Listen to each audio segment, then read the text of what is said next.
Call the meeting to order. Mr. Guston, lead us in the pledge.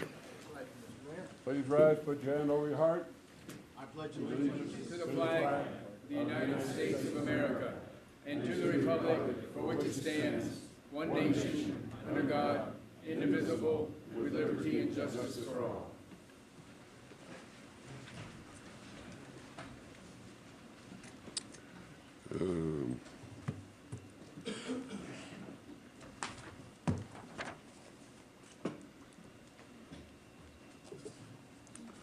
Approval of the agenda.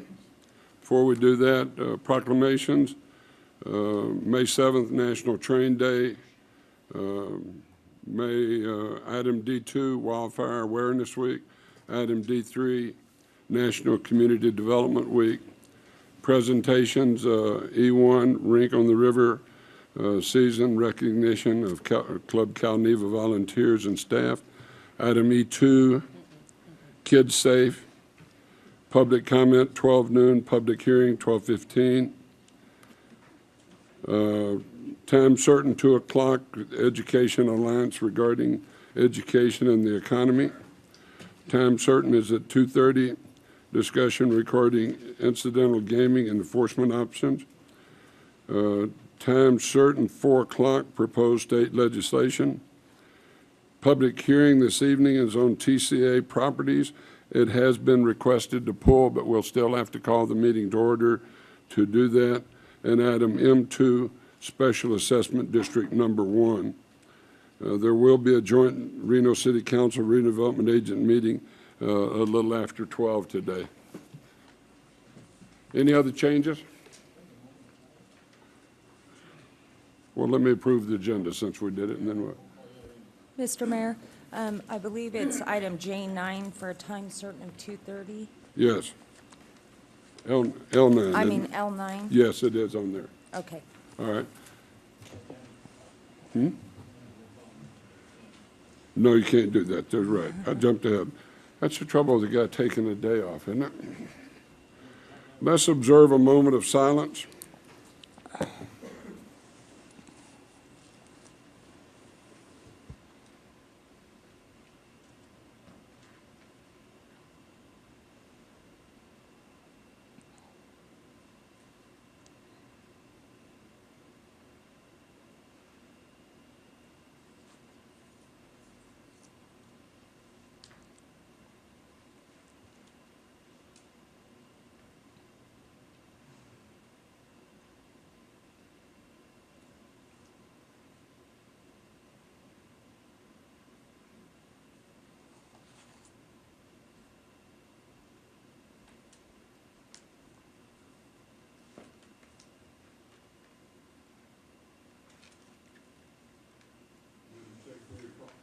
Madam Secretary, call the roll, please. Here. Here. Now I'll go to approval of the agenda with the items that I talked about. Do I have a motion? Have a second? Have a second. All in favor, say aye. Aye. Those that oppose, no. Motion carries unanimously. Approval of minutes for March 23rd and April the 6th. Move for approval, Mr. Mayor. Okay. Have a motion and a second. I will not vote on the, okay, no, this one I was at. Okay. All in favor, say aye. Aye. Those that oppose, no. Motion carries unanimously. All right, this time we'll go to public comment.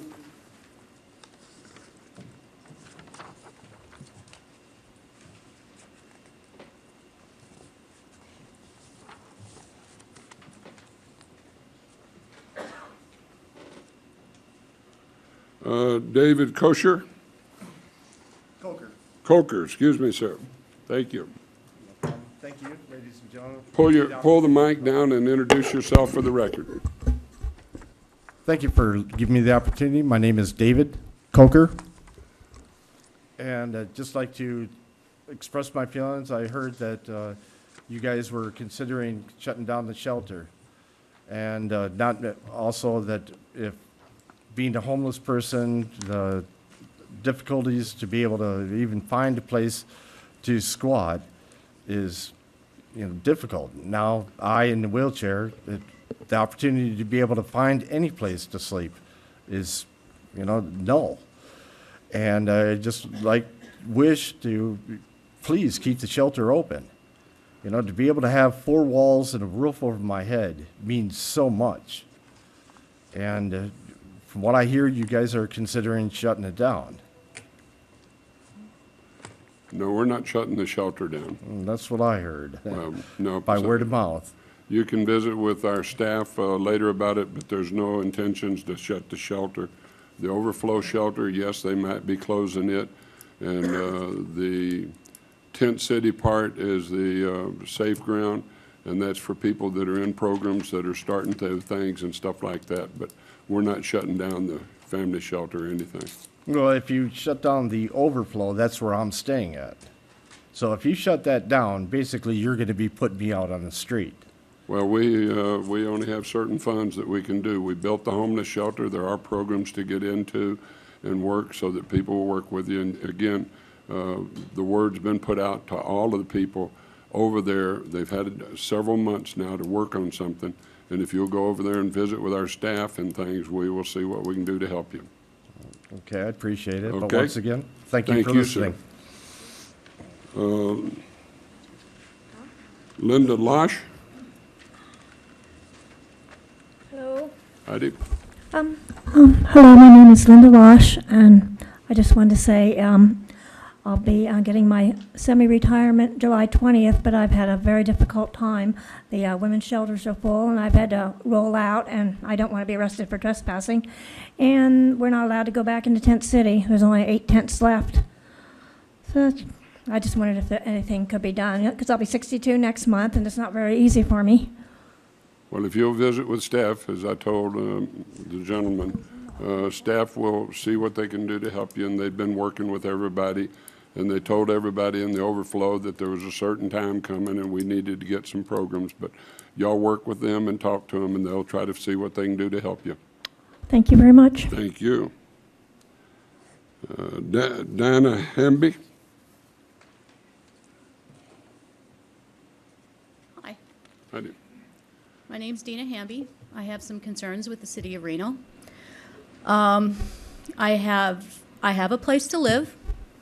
I do the majority of my time hanging out over at the shelter and talking to people. My question is to you is why not take some of these buildings that are shut down here in Reno, that have been shut down for years, that were confiscated or whatever. They've been shut down, they have chains on the doors. Why not take some of those buildings and build another shelter so that people have a place to stay? I understand that, you don't want people sleeping out by the river or those places, but that's the only place they have to go right now because the shelter's full. So Well, I that's, don't know which buildings you're referring to, but I'm we don't referring own- to the old casinos that have been shut down. We There's don't own those buildings. okay, the old hotels that have been We don't shut own those down. buildings. Okay, but we'll look at it again. You sit with staff and visit with them, give them your ideas, and we'll look at them. Okay, why not build another shelter then? Well, right now, we don't have $30 million. But you had the money to finance the city fair station. That wasn't us, that was the Regional Transportation Agency. Mr. Mayor, can we Yes. get some clarification on the overflow at Edison, I guess, for council? Yeah, staff come up and explain. Okay, anything else? That's all. Okay, thank Okay, you. thank you. Staff will meet with y'all and see if they can do something to help you. Hi, Jody Royal Goodwin for the record. So we had overflow from November until March 31st for up to 75 adult males. When that closed, we did make arrangements and try to assist everybody in making sure they had a safe place to stay. The women's shelter is not full at this point in time, so we don't have a women's overflow shelter. The family shelter is full. I'll answer any questions you specifically have, but there's way too much. Okay, so is the men's shelter at capacity as well? The men's shelter is typically at capacity on a nightly basis. And the family shelter? The during family this- shelter is full as well. Okay, thank you. Any other question? Okay. William Pritchard?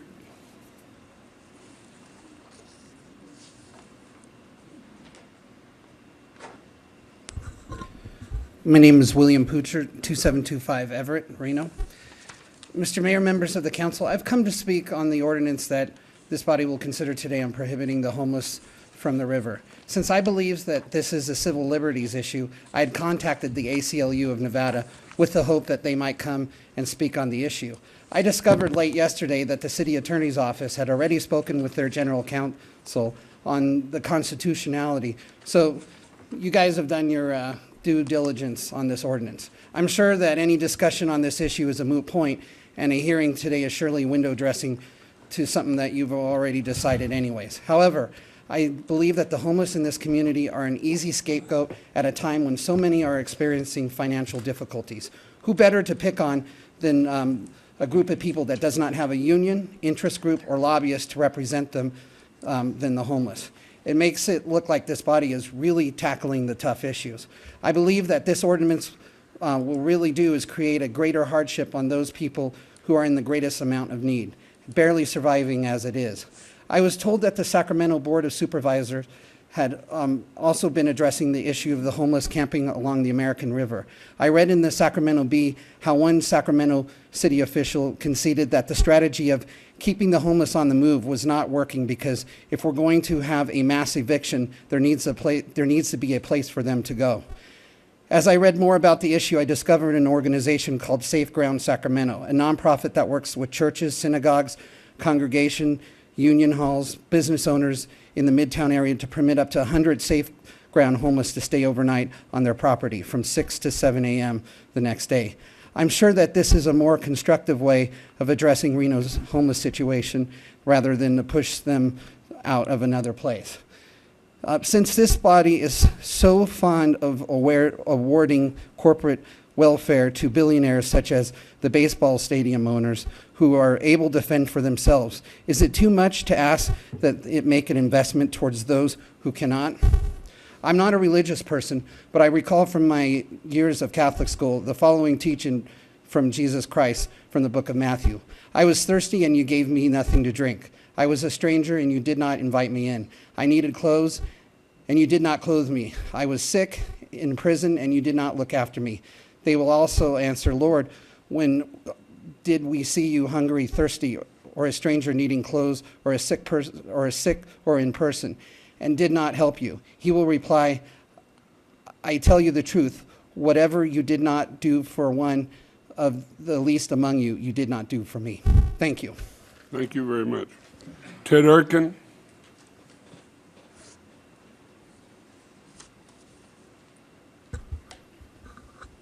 Raise this up. Good afternoon, Ted Ericon with Lewis Operating Corp. Was asked to come down this afternoon. Been on about a year. I'll back up a little bit. About a year ago, I had approached staff about our company's desire to actually purchase a piece of property that the city owns.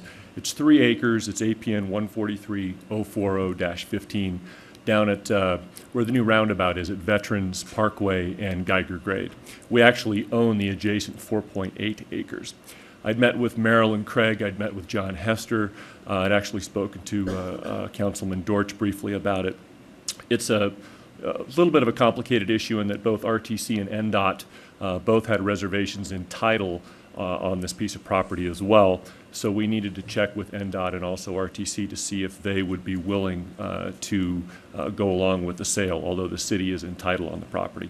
After about a 10-month process with NDOT and with RTC and discussions with the city, we actually have all 3 agencies willing to discuss the concept of the sale. So my purpose of coming down today was to see if the council would be willing to give staff direction to start the process. Now, that's not consenting to a sale, that's not agreeing on a price. By statute, we have to pay appraised value. But it would kickstart the process and the discussion so that we could start along the path. In terms of costs, In my discussions with the city, our company, actually our affiliate Pioneer Parkway Holding Company, which owns the adjacent property, actually pays the cost for the appraisal, although the appraiser works for the city. The city would be the client, so there's no conflicts. But I wanted to point out there's no cost to the city. So it's our interest to purchase the property. We are the adjacent landowner. We do see this, quite frankly, and I think the city staff sees it the same way. It's somewhat of a scrap leftover of actually a larger purchase that was done all the way in 1982 from the Baldecki family for right-of-way. And now, fast forward many years later, there's really no use for this piece of property any longer relative to roadway needs down in that corridor, and NDOT and RTC and the city have all had a general agreement on that. So doesn't seem to be any utility in the city owning it any longer, and our company's willing to pay fair market value for it. Staff hadn't been working with you? Staff has been working with us. Like I said, I've had discussions with Marilyn, had discussions with John, with Lori Miles, and I think they as a staff are looking for direction from the council to take the next step and initiate a formal I think you're in process. the right ballpark, so continue working with them, and they'll bring it back to us. Well, it's Sharon's word, so maybe we can get an agenda item for next week. Yeah, we'll put a future agenda out on and look at it. But staff's willing to work with you. Okay. Marilyn? Okay, thank you. Whoop, you got something, Marilyn? Okay, thank you. No, hon? Some sticky issues on it, and we just wanted Well, your you'll bring direction that to to move us, won't forward. That's all. Okay, Okay. yeah. Mike, Lucas, that's you, sir. I'm sorry, I couldn't read it. City Council, Mayor, my name is Michael Lucas, and I want to remind everybody we live in the second most seismically active state in the United States. We're going through a whole series of changes of land around the world. We've got the Japanese earthquake, we've got the tsunami that happened in Southeast Asia a few years ago. Now is not the time to reduce any of our two most necessary and most underappreciated forces, our police and our fire department. We need more firemen. We need more police. We need more money for the police. We need more money for the fire department. I don't care where you get it. If we are subject to a huge earthquake, which is possible at any time, everyone up there on this council would be sorry that they let 2 firemen or 1 policeman go. Now is the time to hire more, to train more. I know about the budget. I know how everybody's looking to save every cent that we can. And I know that we're in a financial problem right now.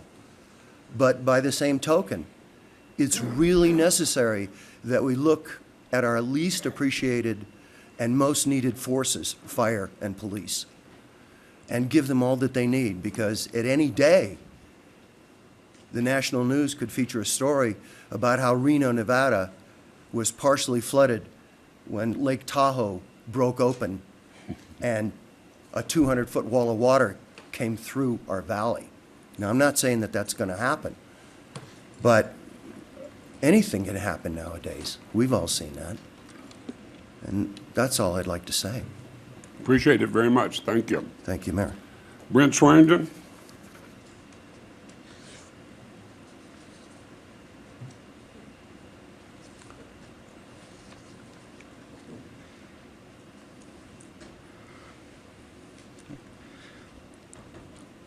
Honorable Mayor, City Council members, City Manager. For the record, my name is Brent Swearingen, and you also know me as a battalion chief for your fire department. However, I'm here today on my own time with the belief that being a good employee does not conflict with being a good citizen. A few days ago, I received a call from the personnel director of Douglas County. She said the East Fork Fire was considering one of our former employees for a job as a firefighter, and he had listed me as a reference. The questions she asked me were, did I know Jesse Washington, and would I recommend him as a firefighter? My answer to her was an unqualified yes. I do vouch for him. I saw Jesse early the morning, the last day he worked for the Reno Fire Department, before he was laid off last February.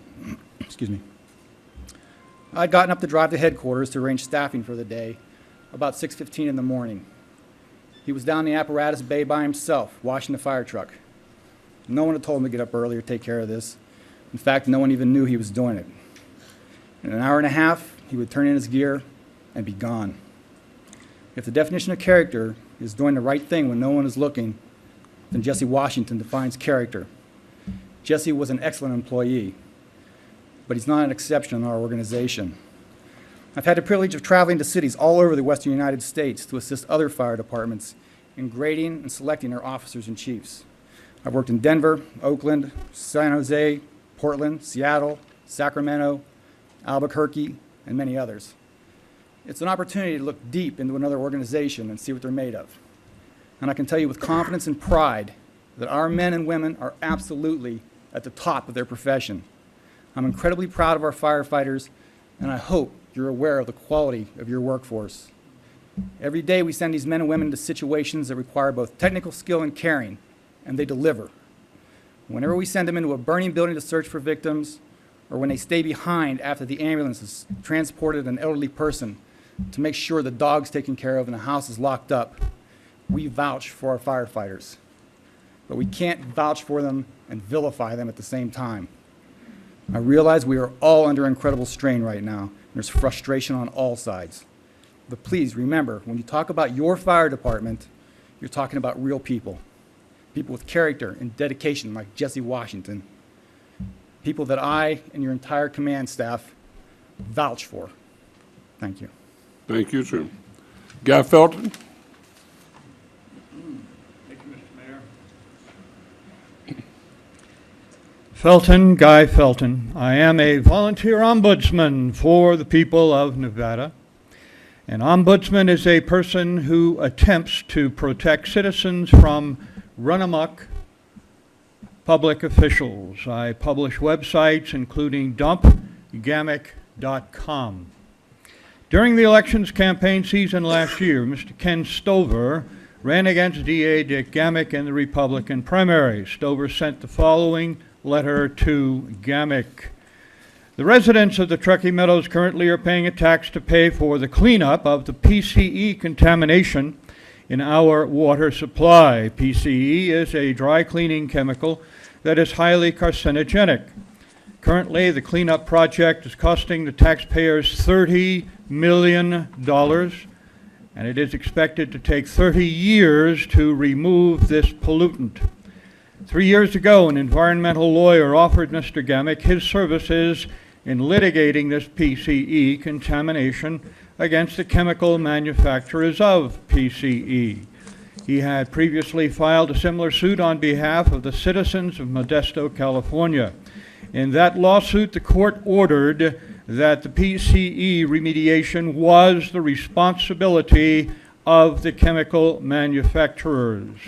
Besides being ordered to clean the water and rebuild the Modesto municipal water supply, the chemical companies were ordered to pay an additional $100 million in punitive damages. Mr. Gamick refused the offer, stating that the Truckee River cleanup was already being financed by the taxpayers, so it was not an issue that he cared to address.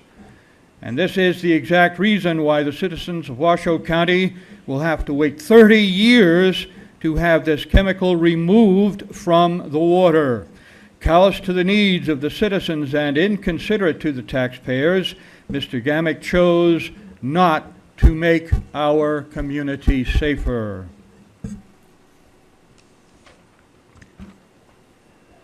Mr. Stover tells us that local taxpayers are now paying $30 million to deal with poisoned groundwater in the Truckee Meadows. $30 million that chemical companies should be paying. I request this Reno City Council to cause Mr. Gamick to appear here during a public meeting to explain himself.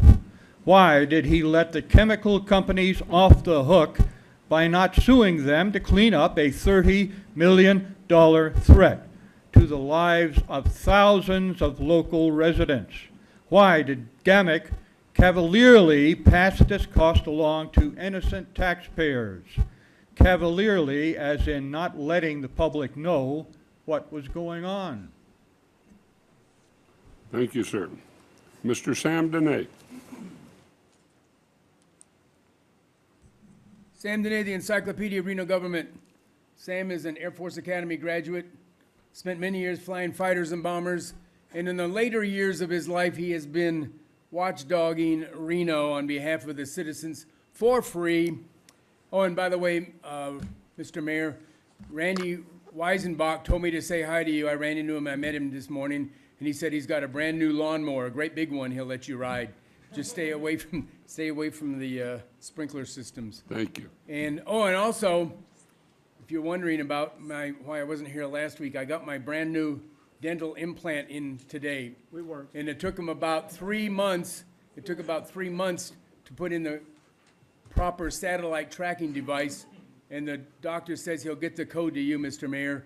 And he's also going to get the code to the brand new chief of police over there who got his job thanks to Sam Dene coming to the podium and recommending him because of his excellent family background and his own capabilities. And the reference from my good friend, retired Reno police legend Tom Clark, and also my other friend David Foster. You know, there's been a lot of rumors swirling around about what they're gonna do to replace Mr. Ensign, who's leaving next week suddenly. The senator is leaving the office, and the governor now gets to appoint the new replacement. And a lot of the rumors swirling around is that he's going to replace Ensign with Heller. That's wrong. I've got really nothing too much against Heller. Well, maybe a few things. But that's wrong, because everybody knows once you're appointed to a position, you have the incumbency, the name recognition, and all that other stuff, good, bad, and ugly. The citizens remember you, that face and that name, and they vote for the incumbent again. That's not even counting all of the stolen votes that the incumbent usually has on his behalf. So I'm throwing in the name of the best person of all, a person who agrees that he will not run in the regular election next year, so he won't have to worry about incumbency. This person has a savoir-faire, sophistication, class, charm, spunk and gumption and moxie that we want in a Nevada senator. That man will stay there, represent the city and the state in the best manner possible. Oh yeah, and that man also is very humble. Nice chortle. Excuse me, sir. At any rate, no, it's a good chortle, I like that. At any rate, that man has probably he has, on the record, saved the nation over $1 billion with just one suggestion he made when he was flying B-52s in the Air Force. Saved the nation over $1 billion, his own idea. Since he has been watchdogging this city, he has saved this city countless hundreds of millions of dollars, and maybe even there would have been more hundreds of millions if the media had not been so deathly afraid and jealous of that man, so that they would not report his erudite ideas and suggestions. Who is the man? Anybody want to guess? Sam Dene. Thank you, sir. Thank you very much. Sharon Honigbear. I like the last syllable.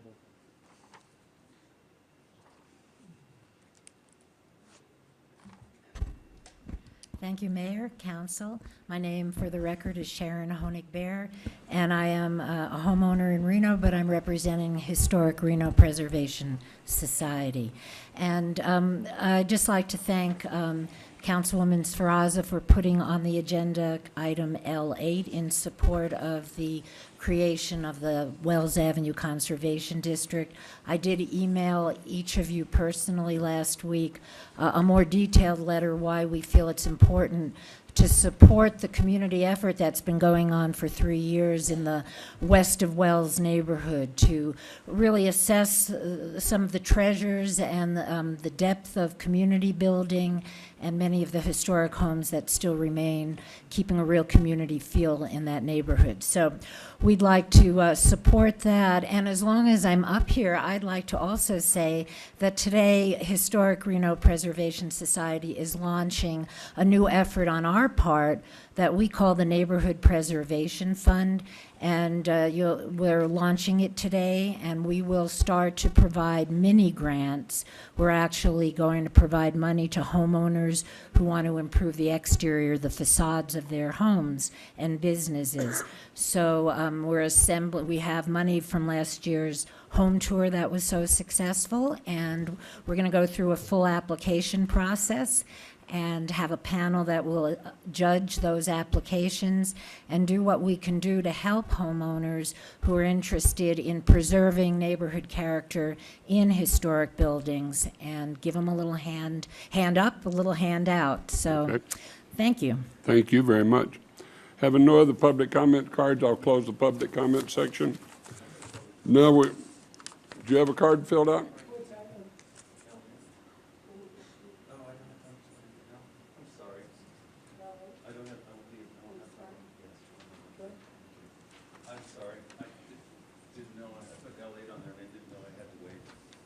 And I can't wait because I have to leave. Okay, well, we'll hear what you got to say. Go Okay, ahead. well, I'm actually kind of nice because I'm following up behind Sharon. Mr. Mayor and council members, my name for the record is Scott Powell. I am a member of the West of Wells Neighborhood Group. I'm here to speak about agenda item L8. As I was getting ready to come over here today, I realized one of the nice things about living in the West of Wells neighborhood is I can walk to this meeting. So anyway, forgotten in the flight to the suburbs, the Wells Avenue neighborhood has been on a downward spiral for decades. This working class neighborhood is now on the rebound thanks to our efforts to reduce crime, eliminate blight, and restore our sense of community. Those efforts would not be possible without the assistance of the City of Reno, and I'm here to thank you for your past assistance and ask you for your help today in prioritizing the creation of the Wells Avenue Conservation District. Creating the Conservation District will help increase interest in our neighborhood. The Historic Reno Preservation Society has 2 historical walks through our neighborhood. Last year, one of our homes was on their home tour, and this year, another one will be on it as well. Focusing on the history of our neighborhood is one more tool we can use to improve it. I look forward to the day where I can watch House Hunters on HGTV and see a young couple looking to buy a home in the trendy Wells Avenue neighborhood. Either in our neighborhood or nearby, there are a growing number of shops, restaurants, and businesses. This is a neighborhood poised for a comeback. I'm sure you would like to see that happen as well as I and the rest of the West of Wells neighborhood group. Finally, the establishment of the Wells Avenue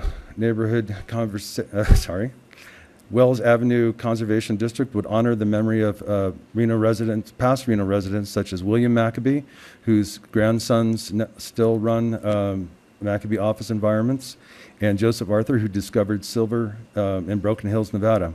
Both of these men lived in my home on Moran Street, and they and other past residents and the homes of the Wells Avenue neighborhood, sorry, I'm not used to public speaking, are good examples of why the Conservation District should be prioritized. Thank you for your time and consideration. Thank you very much. Appreciate it. Now I'll close the public comment section, bring it back. We'll go to item B, cash disbursements. Mr. Hashev, do you have any? Mr. Dortch, Mr. Guston. Chair will entertain a motion.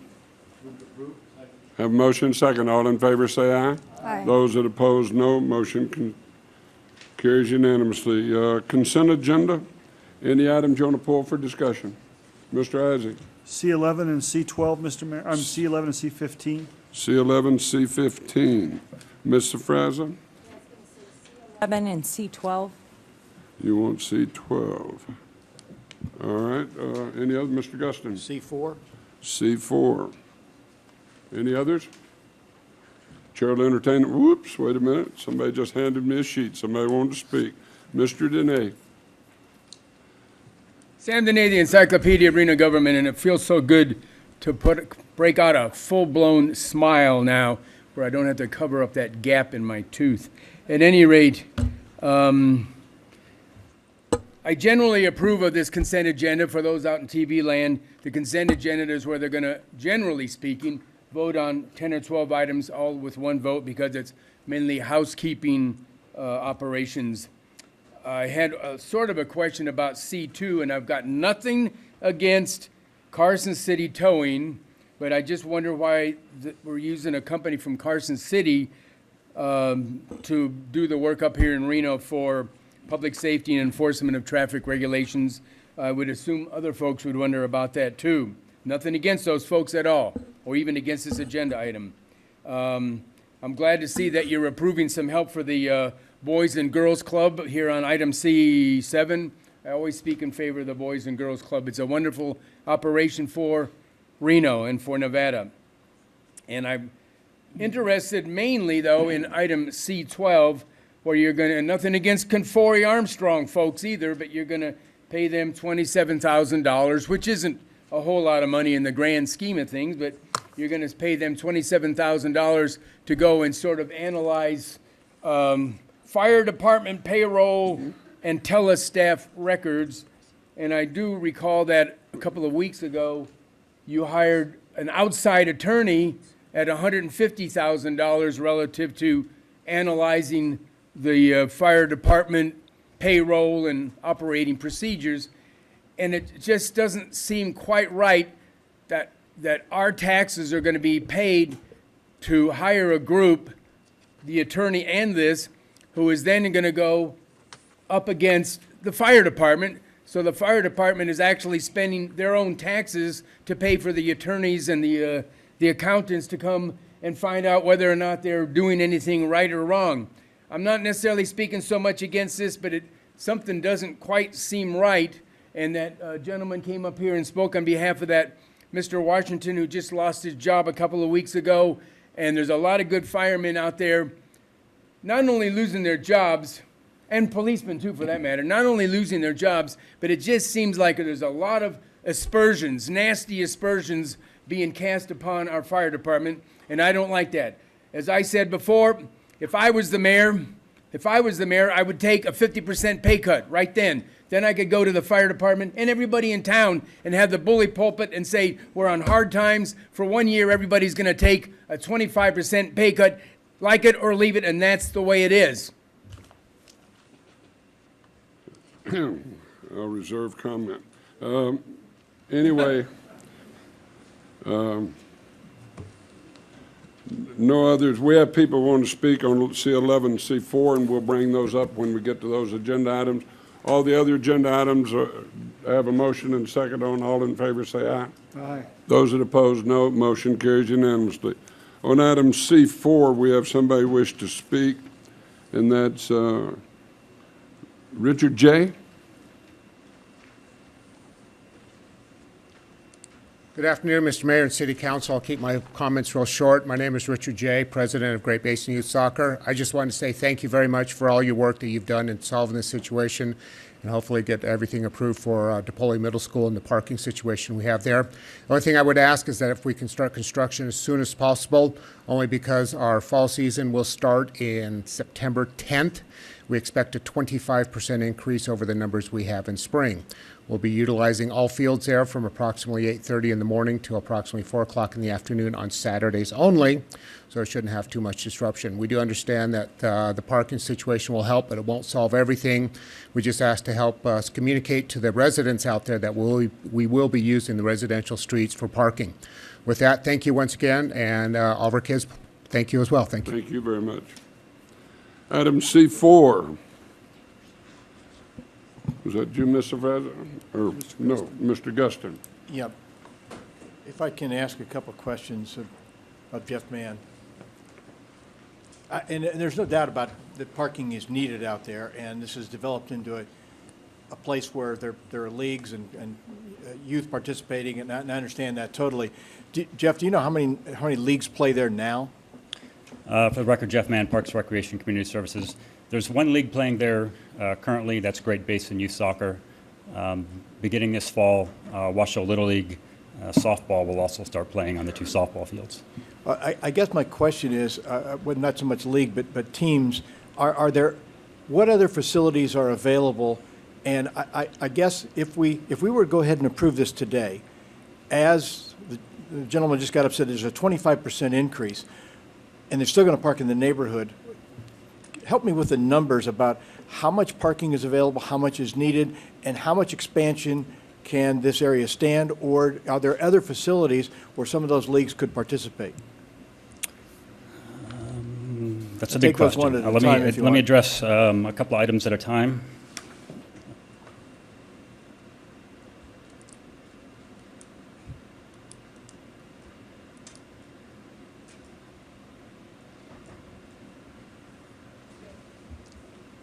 Seem to be off. The other way. Somebody move the lectern. The whole thing needs to be pulled back. There you go.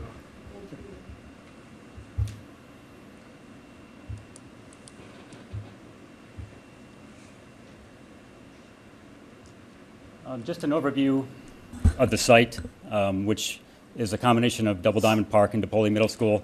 The city owns a 10-acre park, or a 10-acre parcel, which is the portion to the north, which is this area. Washoe County School District owns the 15-acre parcel on the south end, which is where they built DePaul Middle School, which is here. Through an interlocal agreement with Washoe County School District, the school district constructed the school site using a portion of our property for the athletic fields, which are part of the standard development plan for their middle schools.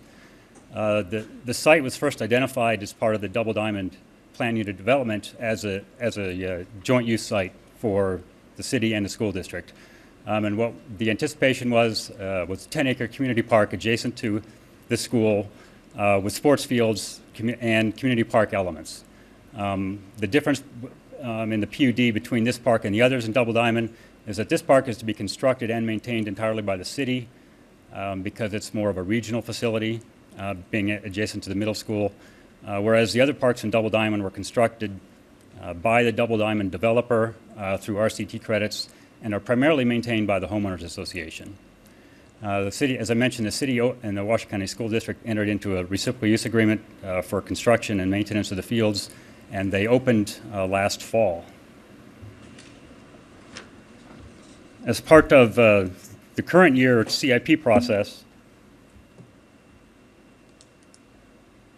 we approved, or council approved, an initial phase of construction, which was primarily to be some support facilities for the softball fields, which the school district did not build, including a restroom building, because restrooms are a city function only, supporting infrastructure for the restroom and the softball fields, including some surrounding landscape, which would just be required for general design standards, some open turf area, which is hard to see on this map, but it's in this area here, primarily as open turf for the neighbors and a warm-up area, and then some other supporting infrastructure for the softball fields.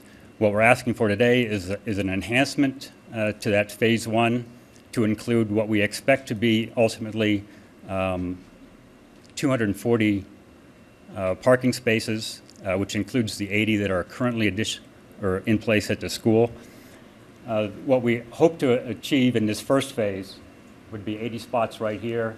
A future phase based on funding would be an additional 80 spots. And let me just emphasize that the design here is not an approved design. We don't have one at the moment. That's what the contract with CFA is for. And showing you this just so that you can get an idea of scale. Now, when we presented the project, we anticipated a soccer field similar to Echo Loader, which is where the teams moved from. And at the time, that was 7 fields at Echo Loader, or 14 teams, plus 2 softball fields. So that's what our 240 proposed parking spaces would satisfy. 14 soccer teams, 2 softball teams. So I guess what I'm getting at, Jeff, is obviously the parking is needed. I understand that part. But where is the nexus between the growth of these leagues and the parking if this is not even going to suffice? Do you have enough? You obviously don't have enough. So you just mentioned the teams have moved from Echo Loader to here. What's the reason for that? Or why wouldn't they still be there and we have the other teams at the field you're talking about, and then the parking installed to take care of that? Because it sounds like you're getting the growth, but it's all moving to this one area and overtaxing that area in terms of parking and the neighborhood, et cetera. Am I got that right, or am I off base on that? Yes, sir. You're correct. The teams moved from Echo Loader to here, and some of that was because, as you're going to approve later in this agenda, is a renovation project for the fields at Echo Loader. However, we have made those fields at Echoloder available through this spring season for league play to alleviate some of the parking issues at Double Diamond, DePoli. So do you have any control as to where these leagues play? They're permitted on Saturdays at DePoli, Echoloder, Comstock Park, which is about a mile south of this site, Jamaica. Excuse me for interrupting you. Are those, and because I don't want to carry this on too long, but I'm just curious, are they getting the amount of play that they should have, or has the play been moved to this DePoli field area? Based on our reviews on Saturday play, most of the teams seem to be at this site and not at the other sites. Okay, that's the nature of my question, is that even if we put in enough parking, I don't know we'd have enough parking if it continues to grow here, and why it moves here as opposed to using the other fields we already have. Can I address that, please? Sure. Identify yourself for the record. Richard J., President, Great Basin Youth Soccer. Our U5, 6, and 7s have moved from Echoloder to DePoli because of the anticipation of the rehabilitation there. At Plumas, we have our 8s. At Gojak, we have our 9s, and our U10s will be at Echoloder. So we're utilizing all the fields. We're a little off of Echoloder right now simply because of this pending work at Echoloder. But once everything's done, we will be utilizing all fields for our U5s all the way up to 14s. And at Terrace, we have the U11, 12, 13, and 14s. So we're utilizing every field on Saturday we can. Okay, you're saying you're using, and Jeff, you're saying that they aren't being maximized, right? Great Basin, in addition to those that Mr. J mentioned, has permits on Saturdays at Comstock Park, Jamaica Park.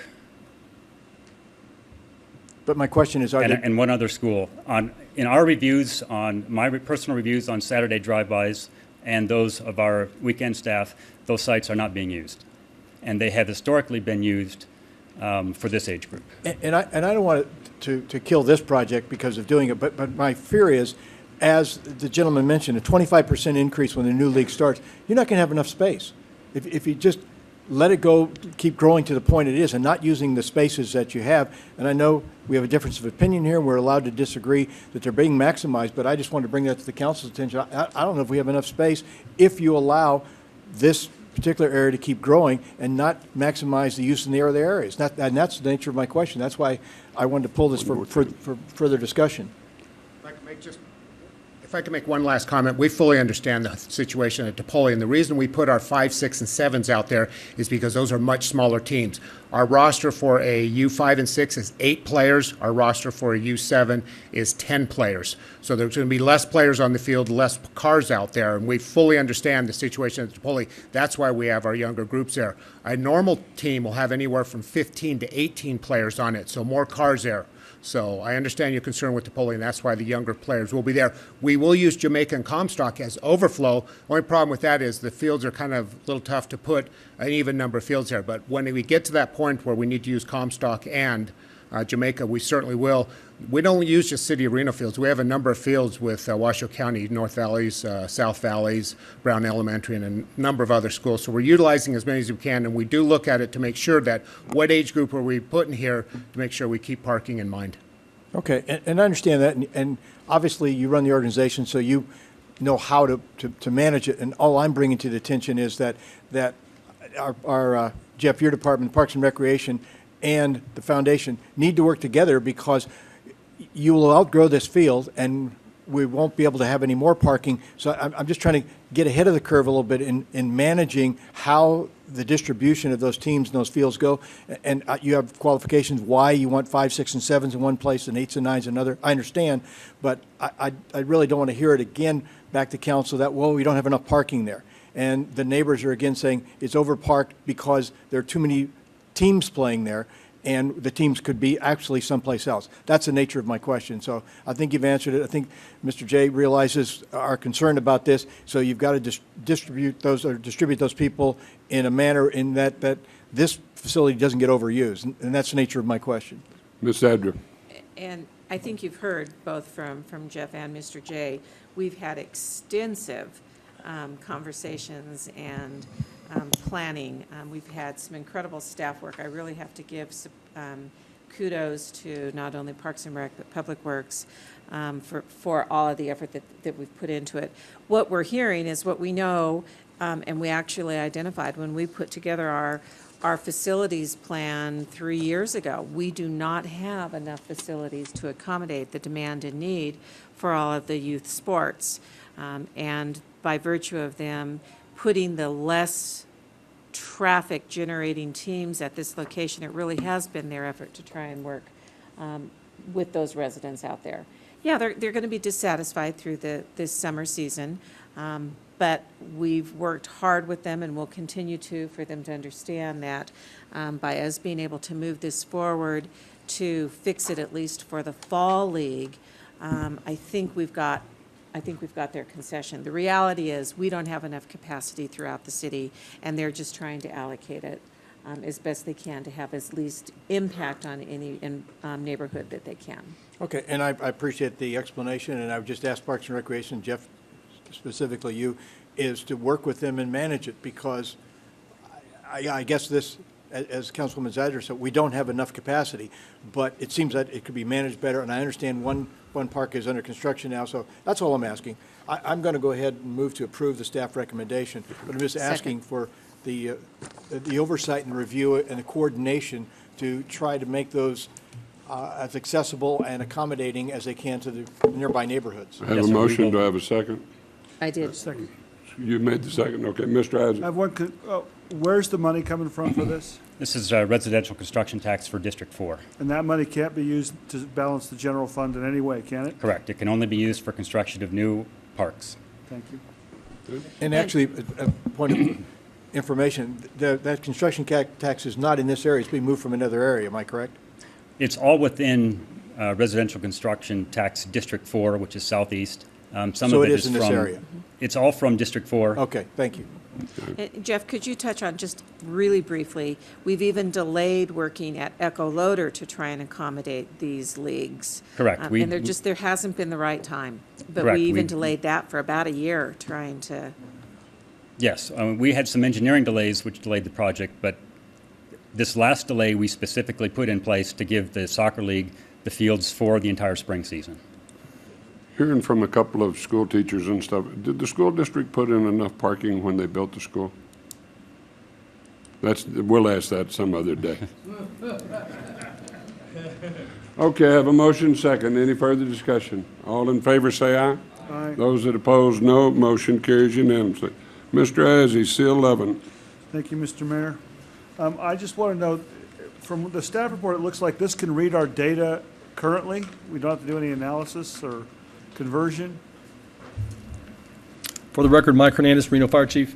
What this program will do, council member, is it will allow, it actually does read our CAD data and our RMS, our internal fire tracking data, and it allows us to generate customized reports. For example, if council were to request a specialized report on turnout times or average response times in a specific ward or district, we can actually set up protocols with this software, and it becomes as simple as pushing a button and we can generate the reports. And it does do some very unique things, and it throws out anomalies. If we were to get a report that had some inconsistent data or it had an excessively long period of time, for example, a response time of 20 hours, it would immediately note that and flag that to the programmer's attention to either be corrected or eliminated from the report so that it doesn't skew the data. But it can read our current data, so it's not just like information from the time we buy it on. It will read back as far as our data goes right now. Yes, it can. We worked with Mr. Vandenberg's team to make sure that what we did purchase was going to be usable frontwards and backwards, and we felt it's a pretty good product. So. Rick Vandenberg, Communication and Technology Director. The chief is absolutely correct, Dave. It will go back and read the data, some of the historical data that we have out there.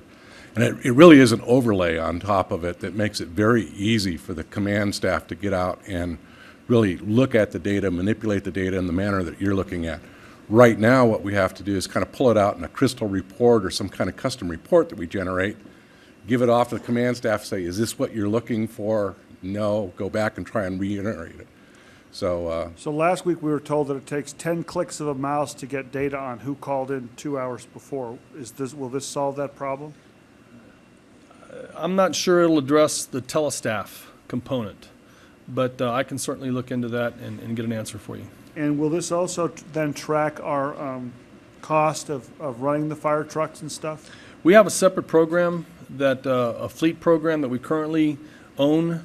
We have not been utilizing that program, but it will assist us in generating those reports in the sense that we can compare our times and time on scene, time en route, those kind of things versus what we are currently utilizing to track our fleet and our fleet maintenance. So although it doesn't talk to that program, it'll help us in the analysis of generating those type of reports. Because I thought last year when we approved this budget, that's exactly what we approved, was to start generating stuff on the data for the trucks. You say we have a software, we just haven't been using it?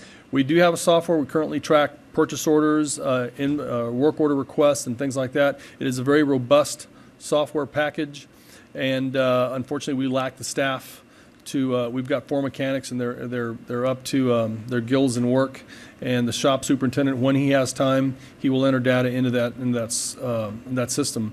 However, with I'm sorry, Chief, but isn't that part of the job? The old rule, the job ain't done until the paperwork's finished? Well, and actually, we looked at our staff and our staff resources, and we have assigned a staff member to the shop to assist in generating those reports on the fleet side. So we're working on it as best we can, sir.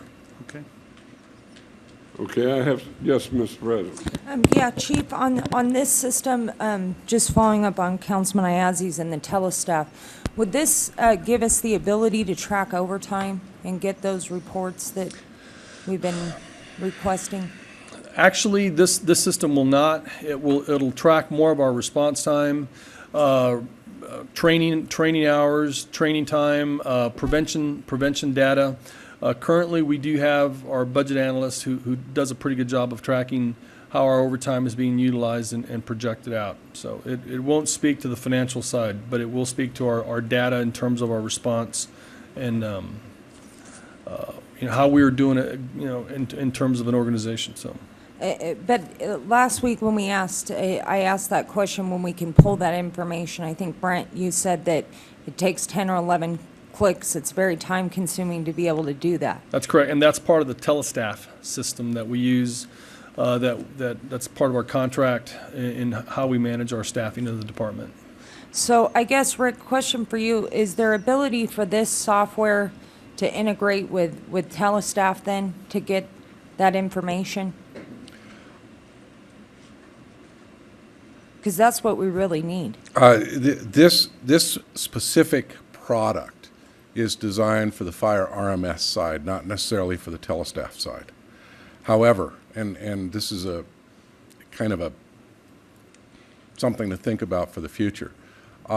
When we had our conversations with the fire rules people, we had asked about the ability to move toward the telestaff environment, to link their software to the telestaff environment too. And they said that they would consider doing that if they had enough people from other agencies ask for that same thing out there. So it's one that we need to look at. Might be possible in the future. And then I guess, Rick, does telestaff, are we able to, with telestaff, generate those reports now?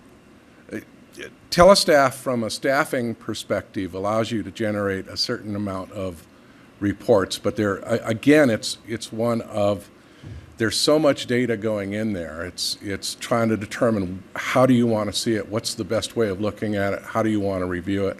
We can create some of the custom reports, and we have done some of that. It hasn't satisfied the need of what everybody's looking at, because every time we come back in, there's another nuance that we need to look at. From the city's perspective, in the IT department, we have some new software tools that we purchased about 2 years ago that allows us to do a lot more drilling down into the data, and we're looking at that and providing some of those tools to the chief and his staff, which may be able to solve some of this problem. And when I say that, it's a matter of software tools that allow you to get into the database, pull that information out as raw data tables, and then look at them within an Excel spreadsheet, which most of the staff is very familiar with, as opposed to getting into the database themselves. And if we do it correctly with the tools that we've looked at, we're actually looking to possibly go onto the web and so that they're coming out real time and going out there on the web. Kind of what I'm doing right now with my dispatch statistics. I don't know if you've seen those out there, but we can place those out there. I don't know if, But would hopefully this that. be premature to approve this today without having, to me, it seems like you'd want to put that all together to be able to read those reports, Rick? Because that's what we need the information on. Well, Mike Hernandez, Reno Fire Chief. I think I think it's a good step in the right direction to support this motion and make this purchase because, as Councilman Ayazi consistently requests, specific turnout times, response times, and et cetera. And this enables us to quickly generate those type of reports for not only the councilman but for everyone on the council here. And we can customize and we can generate custom reports that are very specific that we currently either are labor intensive, time intensive, or we simply just lack the resources to do. So in my opinion, that this is a good buy. It gets us going in the right direction. And hopefully as the software developer, becomes more telestaff friendly, if you will, we can incorporate that function later on. And Rick is correct. Telestaff is a very robust program, and oftentimes the information that I may want is there. However, generating that report would require a call to the Telestaff folks, and there's a cost related to that, and opening up the keys so they can actually get in and manipulate the data and generate the type of report that I want, and it's hit or miss whether or not it's exactly what I'm looking for. So, but in terms of response data, we just completed our standards of cover report. The significant portion of that report dealt with cleaning up, if you will, the raw data that we had. And this program will allow us to quickly do that. So. And then one last question, Chief. Are there any companies out there who can do both, do what they're proposing and do the telestaff as well? I would have to research that. I don't know off the top of my head. Again, Rick Vandenberg, on our research, no, we haven't found one at this point in time. They're kind of separate entities under themselves and kind of focus on a separate capabilities out there. Okay. Mr. Mayor, I was just going to bring up, Chief, the standard of cover performance goal A was to improve data capture and analysis to facilitate more comprehensive and timely analysis of fire department performance and effectiveness. Do you feel this is what you need to do that? Can I check that off the list now? Yes, sir. It would certainly help me in generating some accurate reports in a much more timely manner. The one thing they noted in here, there were significant differences between unit status change times recorded in CAD and the actual time is recorded on the incident audio tapes. Is this one thing that will help solve that problem? It'll certainly help us identify those cases where we can go back and check with communications and technology and say what happened here, and we can certainly isolate those and clean that data up, yes. Okay. So that was the number one recommendation by the standard of cover, Mr. Mayor, was to improve this kind of reporting. Okay, before I go from approval, Chris Graves.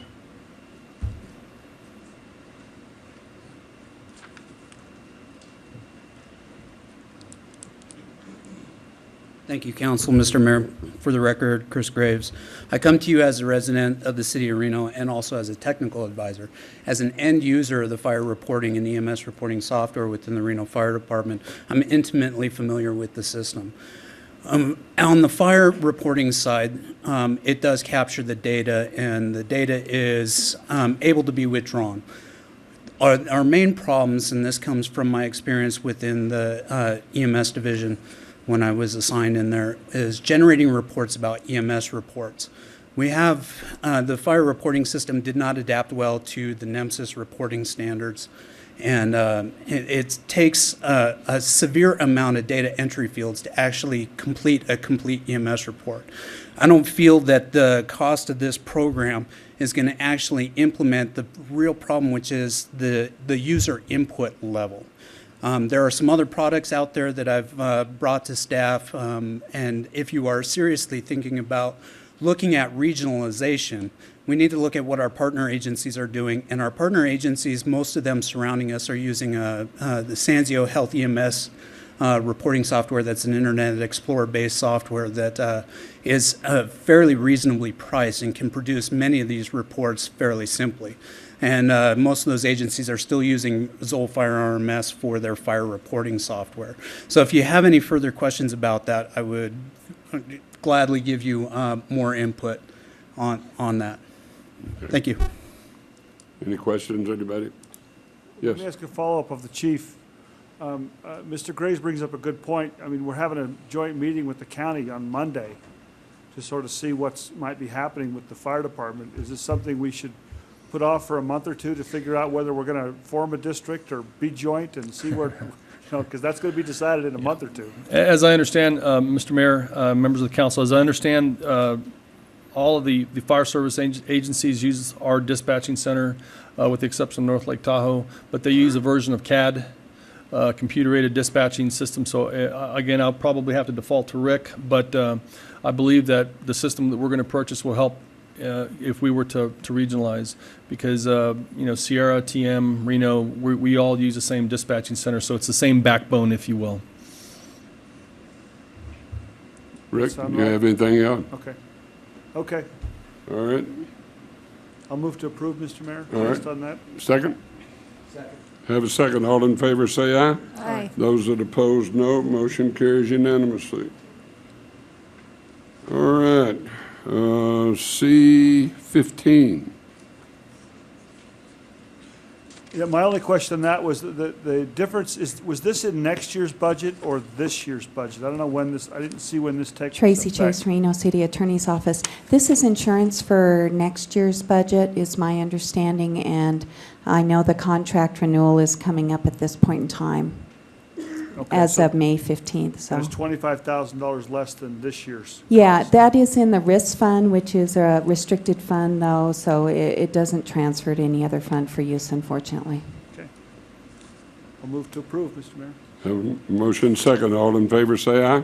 Aye. Those that oppose, no. Motion carries unanimously. C-12. Mr. Mayor, on C-12, just one quick question. I didn't see anywhere in the audit report, we had discussed having them report directly to council, and that is not in here. So I just wanted that modified in the contract. So I didn't see Tracy it Chase, anywhere in Reno the City contract. Attorney's Office. I'll go ahead and add that to the contract provisions, so if you make your motion to include that. Okay. So I would make a motion, Mr. Mayor, that the auditors report directly to the city council with their findings. Okay. Second. Have a motion second. All in favor, say aye. Aye. Those that oppose, no. Motion carries unanimously. All right, now we'll go to proclamations. Item D1, declaring May 7th National Train Day in Reno.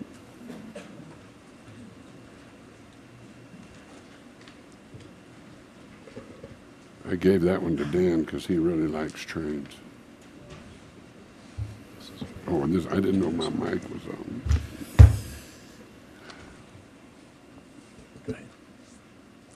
Thank you, Mr. Mayor. As you say, May 7th is National Train Day.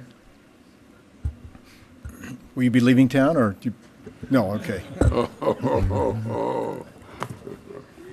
Whereas on May 10th, 1869, in the state of Utah, the Golden Spike was driven into the final tie that joined the Central Pacific and Union Pacific Railways, and creating the first transcontinental railroad. And whereas the Transcontinental Railroad provided to be a fundamental factor in Reno's growth and viability as a thriving community. And whereas Reno, by its nature, is well known as Railroad Town. And whereas Reno's retrack project to depress the railroad tracks through the center of downtown Reno was the largest public works project in the city's history, and is a successful demonstration of a local government improving the quality of life in the community. And whereas Amtrak's celebration of National Train Day is to raise awareness of the vital role rail plays in the nation's transportation system. And whereas trains continue to be the go-to mode of transportation for people and goods, and continue to be the cultural force that spark creative imaginations as an American icon. And whereas more than just a great way to travel, Amtrak is energy efficient. Traveling by rail contributes less per passenger mile to greenhouse gas emissions than either cars or planes. And whereas Reno's downtown Amtrak station is a notable example of historic preservation. Now therefore, on behalf of Robert A. Cashel, Mayor of the City of Reno, I do proclaim Saturday, May 7, 2011 as National Train Day.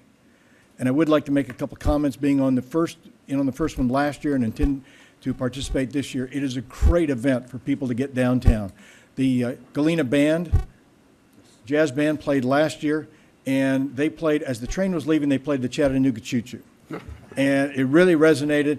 The chorale was there singing, and even people with mediocre voices or shower voices sound good singing in the depot because of the acoustics. So I encourage everyone to be there, the hardworking people that put this on. It's a day of entertainment. It's a lot of fun. And you look at the past and where trains and train stations used to be an integral part of downtown Reno, they bring it back for at least one day.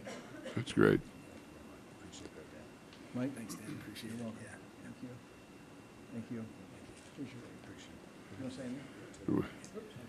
It's funny how time flies. We were just here last year, and I just wanted to report on last year's event. I couldn't have said it better than what Dan just has. It's a fantastic event. We had over 500 people at our event last year, and it was very well received. This year, we're going to be expanding on the event. We had the Masterworks Chorale singing, and of course, this is going to be a big weekend because it's also the weekend of the River Festival, and then we have the Chorale Singers Festival, International Festival here that same day. And we did discover something with regards to the trench. The trench has incredible acoustics, and there's incredible potential there for putting on additional events such as this. So we look forward to seeing everybody down there if you could possibly make it this year. And thank you very much for your support thus far. Thank y'all very much. Thank you. All right, now we'll go to proclamation declaring May 1st through 7th Wildfire Awareness Week.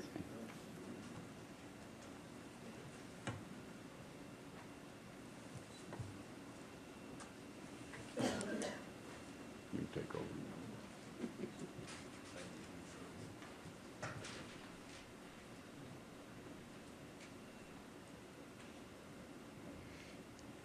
Thank you, Mr. Mayor.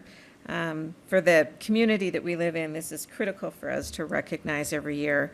I had the opportunity to share in the festivities that they threw last year out at Damani High School. Actually, it was up at Galena, excuse me. And we need to keep our citizens aware of fire danger. Whereas summer weather is one of the many reasons so many people love to live in and visit the city of Reno, but it also means that many of the weeks that are hot, dry weather leaves our wildland areas especially vulnerable to the devastating effects of wildland fires. And whereas each year human-caused wildland fires occur where homes and businesses intermingle with undeveloped lands, and the impacts of those fires pose a threat to residents and firefighters alike. And each human-caused wildland fire is preventable. And whereas property owners and residents who take responsibility for cleaning dry grass and brush from around each building on their property by providing at least a 30-foot defensible space increases the chance that their home will survive a wildland fire and help keep our city safe from the threat of devastating wildland fires. And whereas more populated and closer a community is to a fire-prone wildland area, the greater the need for the proactive individual and community involvement in preparing for and preventing unwanted wildland fires. And whereas public awareness of wildland fire preparation practices and preparedness measures is essential for public safety, I therefore, for the Mayor of the City of Reno, Robert A. Cashel, do hereby proclaim the week of May 1 through 7 as Wildland Fire Awareness Week. Thank you so much. Mr. Vice Mayor, members of the council, Reno Fire Chief Michael Hernandez, it's my pleasure to introduce Reno Fire Department Fire Marshal Joan Presley. She'll have just a quick announcement on what we plan to do this week, and she's got a guest. Good afternoon, City Council. Joan Presley, Fire Marshal, Reno Fire Department. This week, next week, Fire Awareness Week, we will have crews up in a couple of neighborhoods. They will be delivering Living with Fire materials to residents of those areas. We've chosen 2 neighborhoods who were identified by Nevada Fire Safe Council and the Reno Fire Department because they want to form fire safe chapters. So we want to support our proactive citizens. The 2 neighborhoods are to the north. We have Ridgecrest, which is off of Clearacre, and Ridgecrest has suffered 2 large fires in the last couple of years. You might remember that. So we'll have crews up there. And to the south, off of Lakeside, we have Meadow Ridge, and so we'll have crews up there passing out information as well. The information that they're going to be passing out is Living with Fire, and Living with Fire was created and authored by Ed Smith, who is a natural resource specialist with the University of Nevada, Reno Cooperative Extension. Many of you know him, I understand. He has created this program. It is nationally award-winning and recognized, and it saves lives and property. We're very fortunate to have this in Nevada. His program has actually put Nevada at the forefront of fire and life safety wildland education. We are the place that is emulated by many other states. So I'm very pleased to introduce Ed Smith. Good afternoon. Ed Smith, University of Nevada Cooperative Extension. And as Joan said, I coordinate the Living with Fire program for the state of Nevada. Thank you for your contribution to this proclamation towards Nevada Wildfire Awareness Week for 2011. This is the 5th Wildfire Awareness Week we've celebrated, and each year it has grown substantially. Last year we had 130 different events statewide and over 70 different partnering organizations, and we anticipate that we will exceed those numbers this year. This year's theme is Wildfire Survival. It takes a community. And I invite you all to join us at our kickoff event, which will be this Saturday from 10 to 2 o'clock at Galena High School. And hopefully we'll have a lot of members from the public there, and we would love to have the various councilmen there. So with that, thank you again.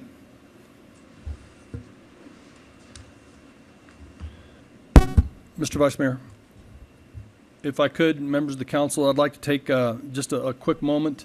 On Monday, I notified the city manager and, of course, the council of the untimely passing of an active Reno firefighter, Michael LaCour.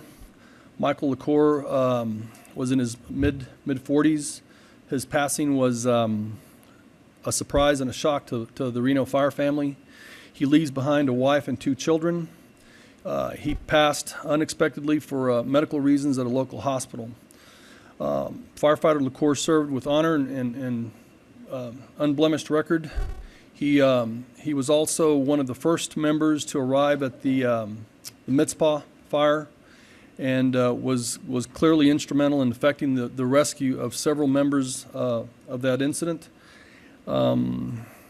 He's again a very well liked and very well respected member of our department, and he will have services, I believe, at 2 p.m. this Sunday at the Bartley Ranch Park. As the leader of the organization, we extend our deepest condolences to Mr. LaCour's family. Thank you.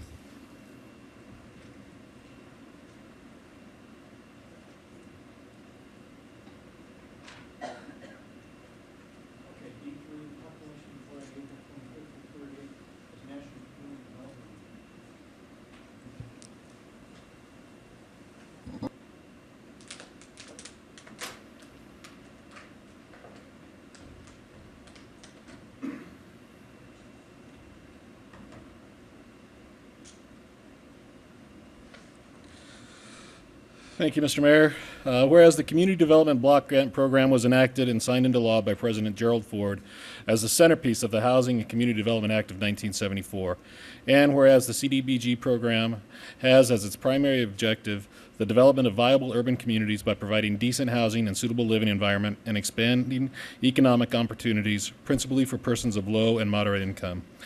And whereas the CDBG program has considerable flexibility to allow communities to carry out activities that are tailored to their unique affordable housing and neighborhood revitalization needs. And whereas the CDBG program has had a significant impact on our local economics through job creation and retention, physical redevelopment, providing necessary services, and improved local tax base. And whereas Reno, Nevada and other local governments have clearly demonstrated the capacity to administer to administer and customize the CDBG program to identify and resolve pressing local problems such as affordable housing, neighborhood and human service needs, job creation and retention, as well as improved infrastructure and physical development. And whereas Congress is considering dramatic reduction in CDBG funds, and whereas any reductions in funding impact the City of Reno's ability to address community needs. Now therefore be it resolved by the Reno City Council that it hereby urges Congress to provide level formula funding for CDBG in fiscal year 2012. Now therefore I, on behalf of Robert A. Cashel, Sr., Mayor of the City of Reno, Nevada, do hereby proclaim April 25th through 30th, 2011 as Reno Community Development Week. Jody? I'd like to thank Council again for all of their support and involvement in the CDBG program. Just so you know, they did release the preliminary allocations last week, and there was a 17% reduction to the CDBG grant that we'll receive for next year, which will impact what we can do at this point within the community. It equates to about a $365,000 loss. Thank you. Let's move to presentations. The presentation of the 2010-11 Rink on the River season in recognition of the Club Calneva volunteers and staff. Julie? Julie Conway, Parks and Recreation Community Services Director. I'm very pleased to be here today. If the council would please indulge us, I have a very brief PowerPoint presentation that I would like to give regarding our season. And also I have a presentation that we have first off before we do that.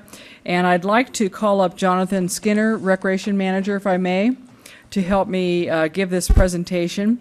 This year, the Rink on the River, which was just a overwhelming success, and I'd like to lay that at the lap of the City Council for helping us and encouraging us to do that in light of what was going on at the time.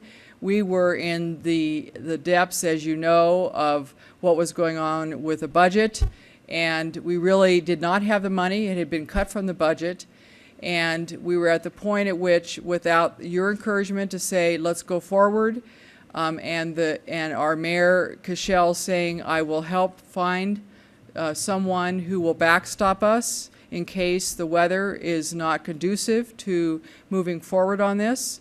He did that, and he found someone to help us. And today we would like to give a certificate of appreciation to the Club Calneva, and specifically Jeff Seary. Come on up, Jeff. Thank you. This is Jeff Seary from Club Calneva. I'd like to read this for us, and with Jonathan Skinner, who is the Recreation Division Manager, who is responsible for making this happen.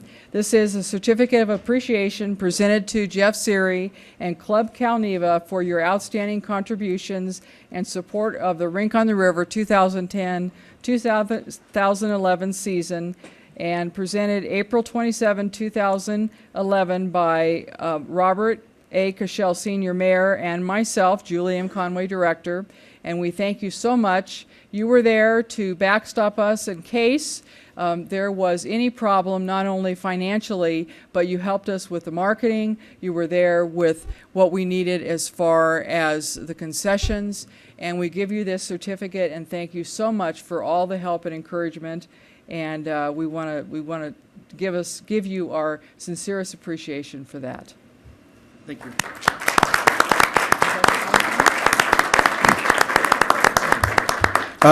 Jeff Syria, and I just want to say we're glad that we could help out and support the Rink on the River. It was nice to see all the people that were out there this season, and I'm thankful we had a nice, cool season, so we didn't have to step up financially, but we were there to help you in case you needed it, and it did turn out great. So thank you for this honor.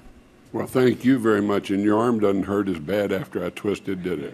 No. It's feeling better now. Thanks. I'm glad you got it back. And thanks a lot, Jeff. Okay, you're welcome. Appreciate it. Thanks, Thank you so much, Jeff. And not only Jeff, but his staff was extremely helpful in helping us in getting tweets and other word out through other social marketing means. And what I would like to do, if you wouldn't mind, just quickly, the council members have asked for a very quick review of our how we've done this season, and I wanted to do that. And here we go. As you know, we had we started on Thursday, and our season was open for 74 days. We had free days, community appreciation nights, and that was the second Wednesday of each month. We have 2 sessions of lessons, and that was very well received. And we gave a lot of, had a lot of group reservations and private parties available, which helped us recoup the cost of the rink. So that was very, very good. And we did open on Thanksgiving. As you might remember, we had a very big ice storm that day, and so we had to kind of finagle that big opening day, but it did happen, and it was very successful. So that was exciting, and it worked. Can you help me with that? And so that we also had a tree lighting the week later, and we had the choir out, and several of you came out, which was great. The mayor was in rare form, which was so fun, and we had a free skate rental, as well as the Evelyn Mount Food Drive, which presented a lot of great food to the Evelyn Mount program, and that was a lot of fun. Thanksgiving weekend, as far as our financial performance, these are the numbers that we received, and it shows you over the entire winter break. That's when we get most of our financial receipts, from December 18th through the January 2nd. Over $102,000, or about $102,000. So we get a lot of return during that time, and we make the best of that during that time. So that's a big weekend for us. So overall, admission was about 31,000, slightly down from last year, but still very, very good receipts of about 233,000. Our staff is tremendous in keeping our expenses down. Net proceeds were higher than last year, close to $50,000. And again, we were able to do this primarily because of the weather held for us. In past years, about 4 years ago, we had a very warm winter, and that didn't work for us because it is uncovered. We were not able to have the net proceeds that we did this year. And Club Calneva was very, very helpful in the marketing, as I said before. And this year we did have fewer operating days. We watched that very closely. So we close as soon as the warm weather comes in. Staff is very, very diligent about that. And what I'd like to definitely indicate and give thanks to our staff and who put this together. And that is very important to give thanks to not only our corporate sponsor, but the numerous volunteers that came out, Public Works, our park staff, and our recreation staff, namely Sven, our office assistant Karina, who took numerous phone calls and organized our volunteers, Katie, who was out there every day and night, and Noah. And this is not just a day job. They're out there at 2 in the morning checking the ice. And am I right, Jonathan? They're out there in the morning checking the ice, working with Public Works, and making it all happen. So that concludes my presentation. If there's any other questions, I'm here to answer them. But we made it happen. And again, thank you so much to Club Calneva and to Jeff Siri for their help. Mr. Isaac. Yeah, congratulations. It does look like a really great year. The net proceeds, does that include the Public Works costs? I believe it does. Yes, it does. About 35,000. And I don't believe we used the entire 35,000, did we? No, I don't think. I think So Public with the Works, volunteer labor to put it up and the sheriff's work crews and stuff, it was about 35,000 to install and remove from Public Works? No, we needed Public Works dollars in addition to the volunteer labor. Right. So this $50,000 included that. It did include so that. So the whole city as a whole made $50,000 on the deal, not just Parks and Rec. Yes, Jonathan Skinner, Recreation Manager. These totals here that you see include all of the expenses that we had. Great, great. And I'd just like to take a moment. Sven Leff, who was our recreation supervisor, I want to say congratulations to Sven. He actually has a position now in Cedar Rapids, Iowa, but he had done an excellent job of, once we got the okay from the council, and working with Jeff to make this program happen. Thank you. And Mr. Mayor, I'd like to thank Councilwoman Sfraz. It's in her ward, and she brought it back on the agenda to make sure that this happened. It's something that was cut from the agenda, from the budget, and I think that that was very influential also. If it hadn't been on the agenda, it wouldn't have happened. That's right. So thank you. All right, now we'll go to item E2, kidsafe.com presentation. Good afternoon, Mayor, and the members of the board, of the council board. First of all, I'd like to make note that my name is Joe Salinas. I'm advocate for the Certified Internet and Child Safety. And I want to thank Pierre Heckscher for bringing this. I thought if it would be a good idea to show it to the board, to the city, and to the community. And I'm here. I'm scared, but I'm really, really thankful to come. And I'd like to thank for the opportunity to present this valuable information to help with a service and generate revenue for the city without no cost to the city. About our company, our parent company, Zamzoo Inc. is a subsidiary company of YTB International Inc., a publicly traded company based in Illinois. Like many of you have heard too many stories of people using technology to harm children. Partnering with some of the nation's leading private and cyber safety experts and child safety advocates, Zamzoo has committed itself to delivering tools to parents that will help protect their children from some of the scariest digital predators, sexting, and cyberbullying. Okay, I am here to request assistance from our community to help protect our youth by applying simple terms to prepare our children, our youth, versus repairing them to those who are intercepted. I changed that, in harm's way. We want our youth to be thinking of math, social studies, reading, instead of having this potential tragedies that could occur.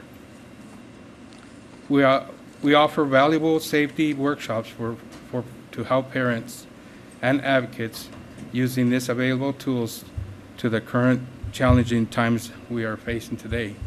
I'd like to personally add that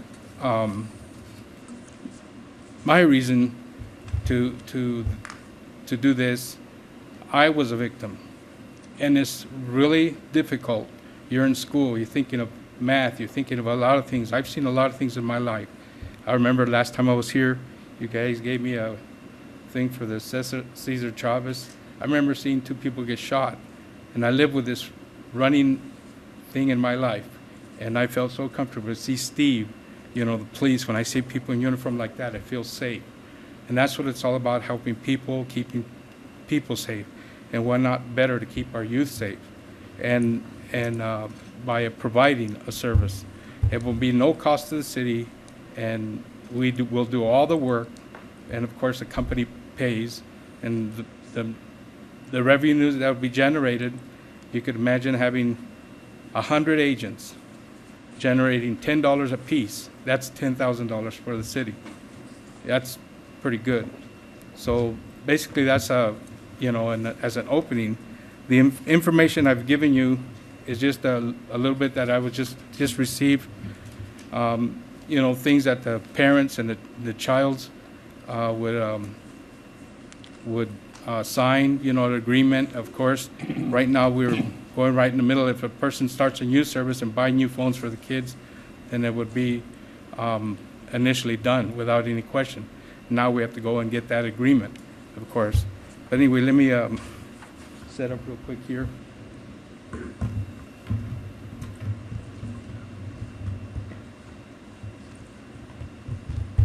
So I'm going to show you a couple of videos. How giving long the are the instructions. videos? It's only 3 minutes, and one's about 2 or 3 minutes, okay. Yeah. That'd be good. So, how do I operate this with this?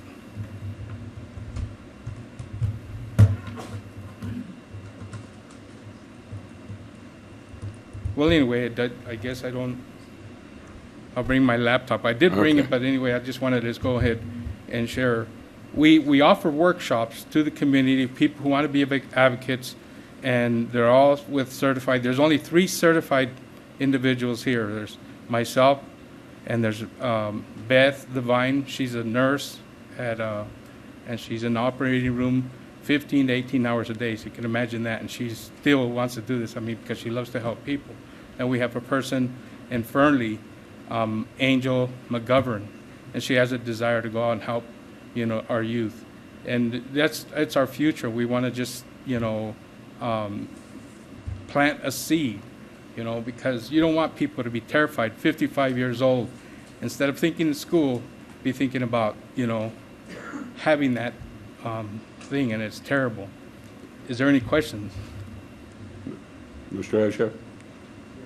Mr. Salinas had contacted me, and it not only was a great community service, but also an opportunity, I think, for, as he indicates, maybe a revenue source. So he made the presentation, maybe we could just direct staff to take a look at it and see what opportunities exist for the city, Mr. Mayor. Okay. And then thank you for bringing it forward. Thank you very much for bringing it forward, and we'll Okay. have staff getting in touch with you. Okay, thank you Thanks so a much. lot, sir. Thank you. All right, ladies and gentlemen, we have a 2 o'clock coming up on Presentation Education Alliance. What I'd like to do now is jump over to the Redevelopment Agency, Joint Reno City Council and Redevelopment Agency Board Meeting. Oh, man. Madam Secretary, will you call the roll?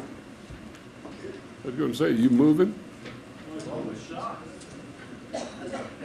I wanted to stay here till 6, but I couldn't. Hastoff. Guston. Zadra. Sperazza. Dorch. Ayazi. Here. Michelle. Here. Scott. Public comment, I have no public comment cards. Do you have a couple? Not on redevelopment? Okay, let me have item B1. Yeah, we should do those, I guess. I tell you, it's hard retraining a guy after a little vacation time. Approval of the agenda. Have motion, second. All in favor, say aye. Those that oppose, no. Motion carries unanimously. Approval of the minutes, March 23rd and April 6th. Have motion, second. All in favor, say aye. Those that oppose, no. Motion carries unanimously. I do have no public comment cards. Close the public comment section. Bring it back to item B1. Have somebody would like to speak on item B1, Del Hardy. Good afternoon, Mr. Mayor, council members. My name is Del Hardy. I represent Reno Souvenir Station LLC. We'd like to meet and beat Fitzgerald's offer. I put together a very short letter today to explain that. We learned about this about 4 o'clock yesterday. We'd been in the loop before that. We've been the sublessee of Fitzgerald's for some time. We know that Fitzgerald's hasn't been paying the city of Reno for a couple of years, and they owe you hundreds of thousands of dollars. What we'd like to do is we'd like to not only meet but beat Fitzgerald's offer that they've made to you in regards to that, and do the same option, offer the same kind of money that they're offering. In addition to that, to offer you certain options as we've set forth in the letter. Basically what that option is that within 6 months, if you want to cancel our option agreement so that you can go out and do whatever else you want, that's fine. But we'd have the reservation to continue to lease the space that we have in there for a reasonable rental amount. In addition thereto, we're allowing the city to go ahead and cancel our option in the event that you have some type of an option that comes out with the RTC, the old bus station building, so that you can go ahead and put that in part of the development as well. As you can see, we're offering much more options to the city than Fitzgerald's is. We're also willing to meet the same terms and conditions as Fitzgerald's is as well. Okay, thank you very much. Thank you. Can I ask him a question? Yes, Mr. you Mayor? sure can. Mr. Hardy, has your client been paying their lease payments? We've withheld our lease payments since we're actually in litigation with Fitzgerald's right now. And when we learned that Fitzgerald's was not paying you, we forbeared our lease payments, and they're being held in a trust account at this very time right now. We've been 100% of your lease payments are in a trust account? Yeah, we're withholding the lease payments, correct. 100%? No, sir, we were before Department 6, Judge Adams. This is back in November of over a year ago now, so it's about 13, 14 months. And what we did is that there was a discussion of what the fair market rental value was at that time, and so I think we're holding $142,000 some odd dollars right now is what we're holding in the trust account to pay. And the last that we heard, you folks were going to be foreclosing on Fitzgerald's, and when you were going to do that, then we were going to come. We were asked to come forward and work a new lease agreement with you, and then pay these rental arrears to you. But since this new thing has came up, and as I said, I just simply was calling the city attorney's office to find out what the status of the foreclosure was, or excuse me, the eviction of Fitzgerald's was. We found out about this and said, hey, look, we're willing to meet and beat this. Okay, thank you. You're welcome. Any other questions? Thank you very much. You're welcome. Any other comments on item, no other public comments on item B1? Bring it back to staff, or to the table for discussion.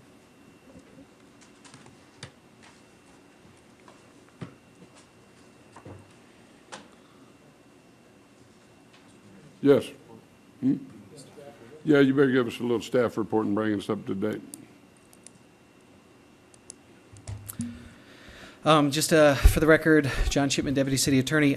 This is brought to you, this item is brought to you today, kind of a quick history. There's a forbearance agreement between DEPFA Bank and the city that was signed on December 8th of last year. Under that agreement, we had 90 days to either enter to an agreement with Fitzgerald's, Virginia and Plaza LLC, or commence eviction proceedings. We went down that route. We were in the process of getting that type of thing filed, but then we had some late settlement discussions. And what you're seeing in front of you today, and again, the apologies because of the late delay getting this to you, we've had some terms that were being negotiated into the end of last week, is akin to a settlement agreement that is being offered by Fitzgerald's in Virginia, Plaza LLC. What we have in front of you is an option in a forbearance agreement, and the general terms are that the city would give for Fitzgerald's 2 years to purchase, or an option to purchase the property for $2.5 million, kind of as a floor. There's some additional discussion about what happens if that option is issued in the second year that I won't get into because it's somewhat academic, but and in consideration of that option and forbearance, we would Fitzgerald's agrees to pay $165,000 a year to cover, and that would essentially cover debt service on the existing bond that we have with DEPFA Bank currently, if interest rates remains stable over this next 2-year period of time, and that $165,000 would not be an offset to the 2.5. It would be $165,000 per year in addition to the 2.5 if the option was exercised. During that time, the delinquent rent will continue to accrue. If the option is exercised, that delinquent rent will be forgiven. But if it isn't, then again, if we were to litigate and evict and then sue for damages, we could also go after that additional amount.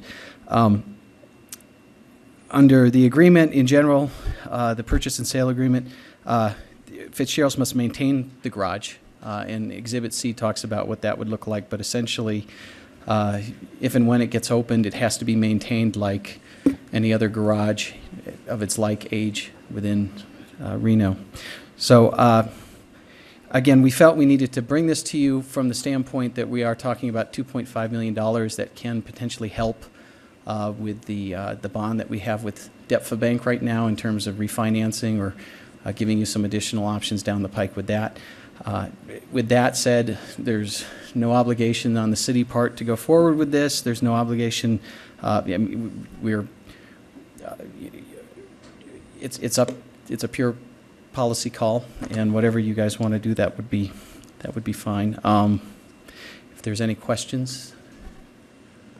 Jonathan, Yeah. the gentleman that stepped forward just a little bit ago and made the presentation, Mr. Hardy, now have you looked at his proposal? I haven't seen anything from Mr. Hardy.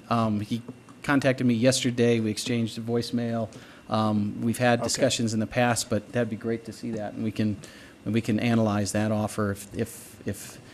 Oh, and let me make that other point. There's nothing driving the decision having to be made today. So if you want to take some additional time for whatever purpose to look at that offer the developer, Fernando, might have a different opinion, but there's nothing on the city side driving the decision to be made today.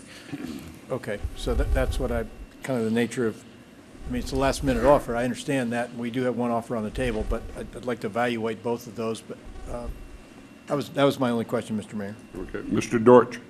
Yeah, thank you, Mr. Mayor. Jonathan, what is the status? When does the Fitz plan on opening with their new plan? That I would defer to the developer.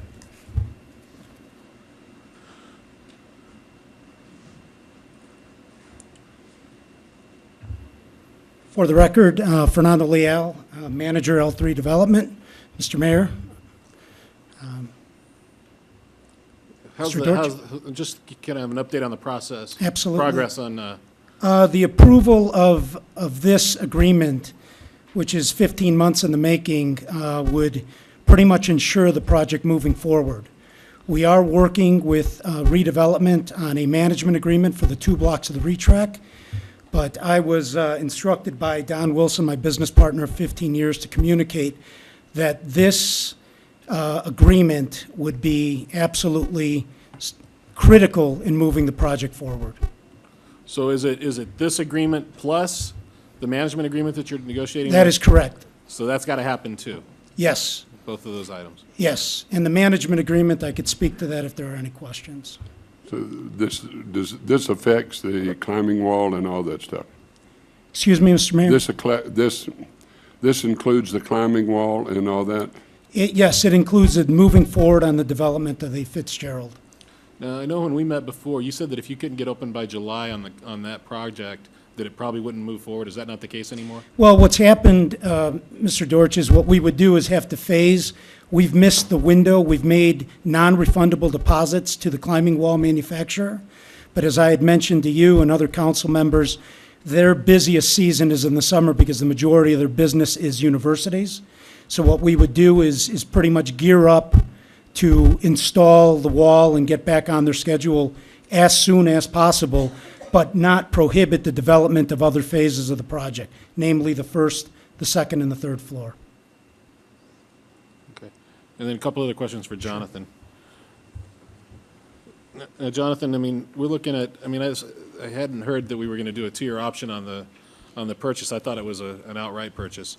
Now, if we're going to do a 2-year option and they're paying $165, we're going to have additional rents and arrears, and it's still going to be offset by the 2.5. So we really wouldn't be getting a $2.5 million payment for the garage. It'd be minus probably about $1 million.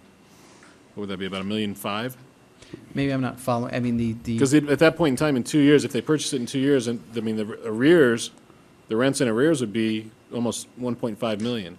Yeah, the rents and arrears, I think, right now are about $800,000, and you add another 2 years, and I would defer to finance, but I think it's about $400,000 a year, $37,000. Yeah, that's offset by $165 that they're actually paying, so it'd be a little less than what I'm thinking.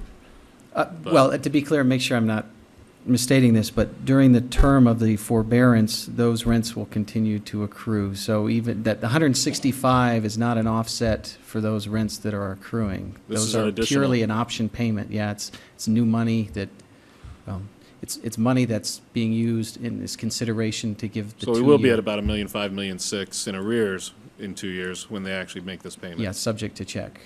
Right. Okay, that's all the questions I have, Mr. Mayor. Okay, Mr. Fraser. Yeah, Jonathan,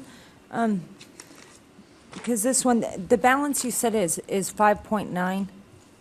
I'm sorry, the balance of... On the note for this particular bond? I would have to defer to finance for that actual number.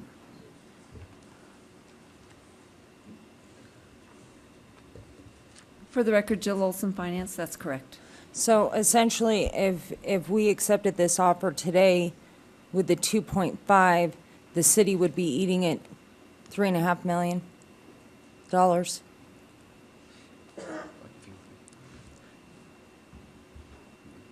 Well, at this time, we wouldn't be eating anything. We would continue to make the debt service payments. So we would have to look at everything at the end of this period, and we would still have some options to bring to council at the end of that time. There might be some other opportunities to restructure that debt. But I guess what I'm saying is. We would not have sufficient principal to meet the debt service. Okay, so essentially, I don't want to say the city, because the general fund's not on the hook for this. I want to be clear on that, but the source, the revenue sources that pay for the bond, is this one sales tax pledged or SAD pledged? Lease? It's just the lease payments on the ground lease. So there would, so at this point in time, has staff determined any other source of repayment? No, that is the only source of repayment. So essentially, it would be $3.5 million. Correct. And then just a couple questions on the garage itself. I don't know if this Public Works, Jonathan, is that being maintained right now? I think we'll have Pete Wallish with the agency can speak to that. Pete Wallish, Economic Development Manager. The garage is currently closed. It is not being maintained by the developer. Code enforcement is in the facility, making sure that the graffiti is removed and the building is secure. And then, do we know the condition of the garage? I mean, were there cameras? Were there other types of things in that garage that are still there? Pete? I've been told, I've reviewed the garage on a couple of walkthroughs. There was some mechanicals removed prior to closing of the facility. After the facility closed, there was some vandalism that removed some lighting fixtures. To the extent of what was removed prior to or was vandalized, I don't know. I mean, do we know what was actually removed, Pete? What I've seen removed was the security cameras and the gate system that would allow the patrons to pay and receive a ticket and pay for the ticket. The lighting was there the last time I walked through, and the elevator equipment, but I have been told that much of the plumbing, electrical, and elevator equipment has been removed for metal scrapping by vandalism. But I have not seen the facility in the last 6 months. Okay. Fernando, you wanted to address that? Mr. Leal? For the record, Fernando Leal. Ms. Safraza, there is approximately $400,000 worth of damage. It is, fortunately, nobody was injured, but all of the fire valves were removed. There's extensive damage done to the elevator system. There was conduit. We had recently spent a significant amount of money in early 2008, relighting the garage when we had a tenant. And on the upper floors 5 and 6, all of the conduit and everything has been completely ripped out and stripped. Okay. I'd also like to make a comment, if I may, Mr. Dorch, as to the logic behind sort of the option agreement.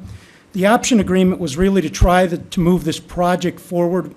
When I say project, I'm referring to Com Row, where we had sort of a chicken and an egg. I had a business partner that, given sort of a hiccup that we had with the special use permit, was reluctant to move forward without feeling that the parking garage structure that we had a deal to sort of to reconcile the situation with the parking garage that we had initially started working on in January of 2010 was resolved.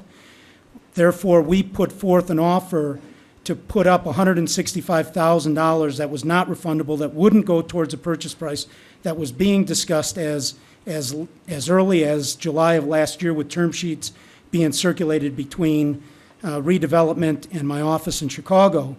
And, you know, our intention is to develop that garage as part of an additional amenity to complement ComRow. And to that effect, we have been working diligently with planning and development with Ms. Claudia Hansen, as is looking as to what we can do on the rooftop, because parking, as I think we all know, unfortunately, is not a business in Reno. So given the amount of work that the garage is going to need to basically make it a first-class operation, we have been looking at alternative options. Based on that, when would you anticipate opening the garage? we would look to open the garage to coincide with Com Row. Again, our goal is to my goal is to resolve the two outstanding issues. One is in front of you today. The other, I'm told, would come to you May 11th, and to initiate full-blown construction as soon as possible with the hopes that we would be able to open up sometime in August.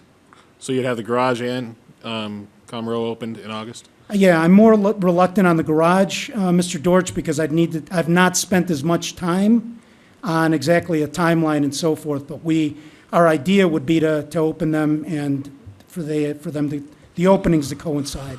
So if we put a deadline, I mean, maybe it wouldn't be August, but if we put a deadline on this option to open by September, October, whatever that date that we could agree upon, I mean, sometime this year, I mean, is that possible?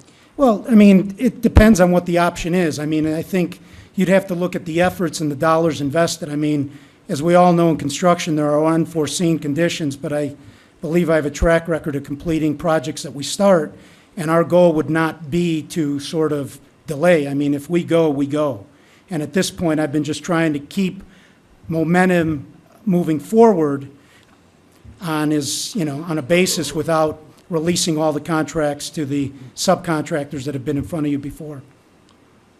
Okay, thank you.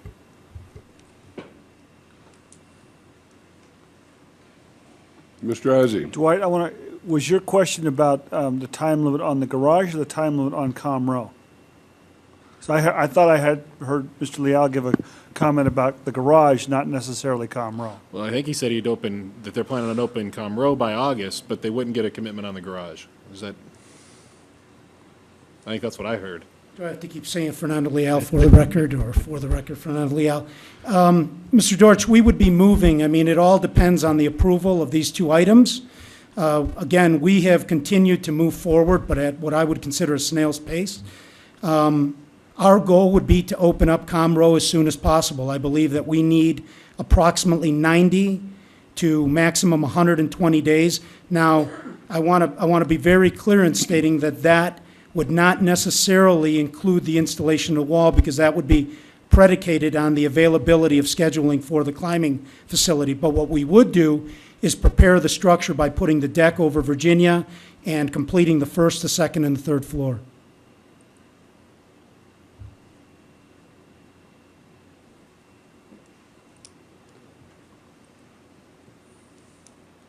Yes, Mr. Hayshef. This would be for Jonathan. I wasn't aware that this was coming back to us May 11th on the management agreement. Would it be possible to look at this and the management agreement at the same time? You indicated there's no hurry to do this currently.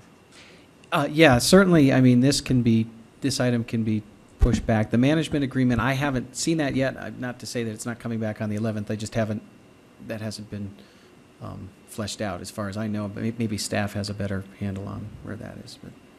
Okay, maybe Pete can answer that. Again, for the record, Pete Walsh, Economic Development Manager. We're still negotiating some of the terms in the management agreement. We do believe it will be ready to come back to council on the 11th. So yes, we can pair both together and come back. Okay. Mr. Leal. For the record, Fernando Leal. Council, I would urge you to not delay on voting on this issue. We have had numerous conversations, and we're very appreciative to John Shipman, who's worked diligently to come to these terms, and my understanding is that it has been presented to DEFA. I know that it still has to go to committee, but I'm very concerned about sort of deal fatigue. The other agreement, I think, is a very, very straightforward agreement where we're proposing to put up the capital to reprogram and utilize what we consider to be very underutilized space in downtown Reno, under a very similar agreement that has already been approved in other city-owned properties. Mr. Gustin. Well, Mr. Mayor, and I too, like Mr. Leal and others in the council, would like to see Comroe move forward. But I could support going to the 11th if we made a decision that day with both the management agreement and with the proposal in front of us. It's our fiduciary responsibility, obviously, to do the best for the city in terms of the financial picture. And I'm not sure I understand that totally. I mean, maybe Mr. Hardy's proposal is totally legitimate. Maybe it doesn't hold up to what Mr. Leal has said. But I'd certainly like to take a look at that, because we're talking about past rent that hasn't been paid. I understand the $165,000 a year, but then the rent is still held up. I think there's still some moving parts for me anyway. So if there was a motion, or it was insinuated anyway, to continue it, but I certainly wouldn't continue it past the 11th. We'd make a decision at that time. So those are my thoughts about this. Mr. Isaac. Yeah, I think we ought to put it off a little more, Mr. Mayor, because there's a couple things in here. To me, as it stands alone, it doesn't make, I don't know if it makes sense or not for us. I'm sort of leaning toward it might not, but if it stands with ComRow, that's a different discussion. I agree. So I'd like to see some timeline with ComRow being put into here to make sure that that gets opened in the next few months to make this a viable project also. I'd like to see that linkage. Well, and I think we need to tie something with the parking garage. Well, that's what I mean, don't do the Yeah. parking Yeah. garage unless there's an attachment to ComRow. Mr. Hashef. Or if there's other options available to us, presumably Mr. Leal could lease the space if the city basically took over the garage. True. So, I mean, that's an option. Right. So, and I think the two of them are paired together. That's why I thought it'd be interesting to see if staff could bring them both back together, and then we could look at both. So I would make that motion, Mr. Mayor, if there's no other comments from agency members, Okay. to go ahead and continue this item until the 11th. Mr. Guston, I do you will- second? I will Mr. second Scott, do you have anything on this right now? No, sir. Okay. Mr. Mayor, Tracy Yes. Chase, Reno City Attorney. For processing this matter, we would need to have you open the public hearing before that motion is passed. Thank you. Oh, yes, it is a public hearing. Madam Secretary, have all the notices been sent? Yes, Mr. Mayor, and no correspondence was received. Okay. Now we'll take that motion. I'll make the motion to continue this item to May 11th. I'll second that. Have a motion and second. Any further discussion? All in favor, say aye. Aye. Those that oppose, no. Motion carries unanimously. So now we'll go to item, you don't need anything on B1 or B2. Okay. Now we'll go to item C1, potential direction to staff regarding the role of the redevelopment agency board. Well, Mr. Mayor, we've delayed this a couple times while Mr. Scott, the chairman, did you want to make a statement, Mr. Scott, about this at all? At the last couple of RAB meetings, this has been discussed. What we recommend is that we continue on a quarterly basis of scheduling our meetings and be available at any time for special meetings, but to stay involved and be available to assist the redevelopment agency in any way we can. And I'm kind of moving ahead, but on the C2 is the appointment, and that's why we held the appointment in abeyance till we found out exactly what the RAB was going to do. So if you need some further discussion. Unless anybody has something on C1, we'll go ahead and take a motion on C1. You'll give me a motion? We'll, that's the discussion. Do we need a motion on this? Do we need a motion? Need a motion on this, council? No, it's just, their Okay. structure of meetings will change a little bit. So, but on C2, appointment, there is a vacancy there, and I have consulted with Mr. Scott on this, and I would move to appoint Jeff Hollingsworth. All in favor, all in favor, say aye. Aye. Those that oppose, no. Motion carries unanimously. Okay, now we'll go to item C3, West Street Market.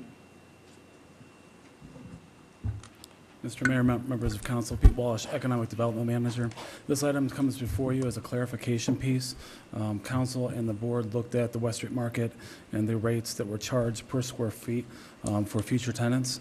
There was some question as far as direction to staff if existing tenants should also be reduced to the $2 a square foot rate. Staff has identified some options within the report and is available for any questions. I think you got to make them happy. I would move to accept the staff recommendation to reduce the rate down to what it would normally be in the current market. I have a motion and a second. All in favor, say aye. Aye. Those that oppose, no. Motion carries unanimously. For clarification, there is a piece within the staff proposal, whether or not if current tenants are eligible for that reduction. Yes, meaning- I'm sorry, that was the motion, that the Okay. current tenants would go down to the rate that we're offering it to now. Current $2, tenants $2 a square foot, right? Current tenants at the site and also current on their account, as far Correct. as not having any obligations on. Correct. Yes. Okay. Thank you. That was part of the motion. Okay. Identification, any future items?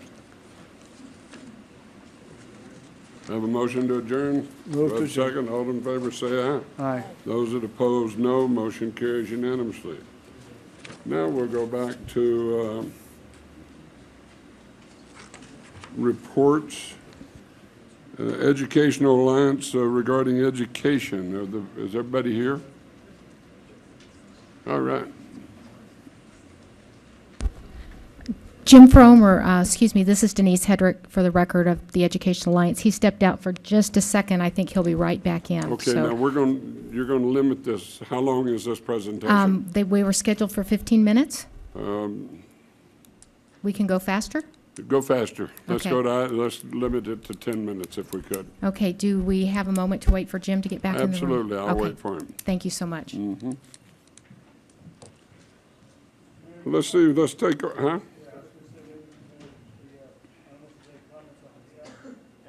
F1, Convention Regional Center Plan. Do I have anything? First, under that, Madam Secretary, any notice, all the notices sent? Yes, and no correspondence was received. All right, bring item F1, Convention Center, Convention Regional Center Plan. You got a motion? Isn't that yours?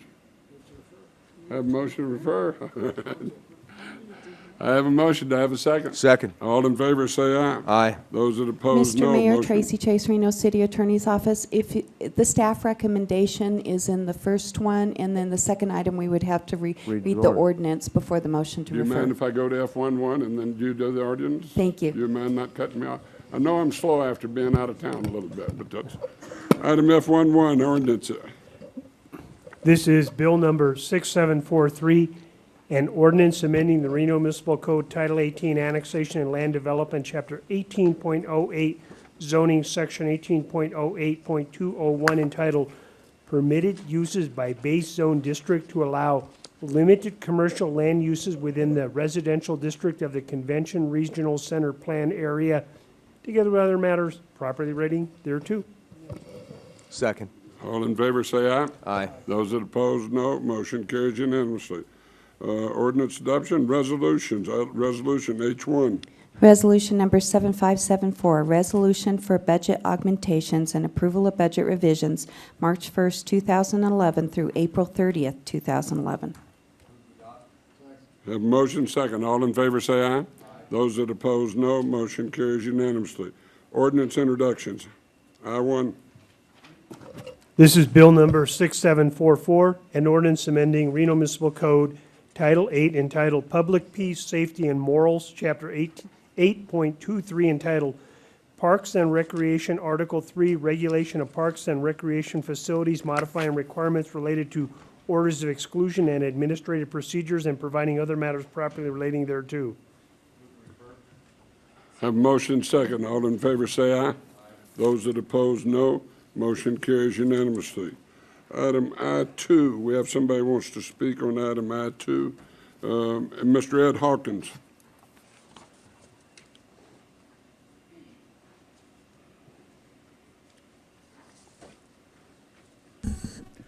For the record, Ed Hawkins. What I want to talk about basically is, yeah, we need the ordinance, but there's some language that needs to be rewritten by legal. I've talked with Mrs. Carr from legal, and I thought she was going to read what we had spoken about earlier this morning. That's all I have, Mr. Mayor. Okay, thank you very much.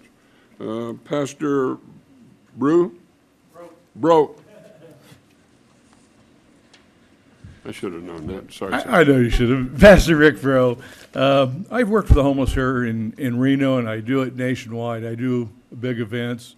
I was part of the group that did the homeless awareness for the last 4 years.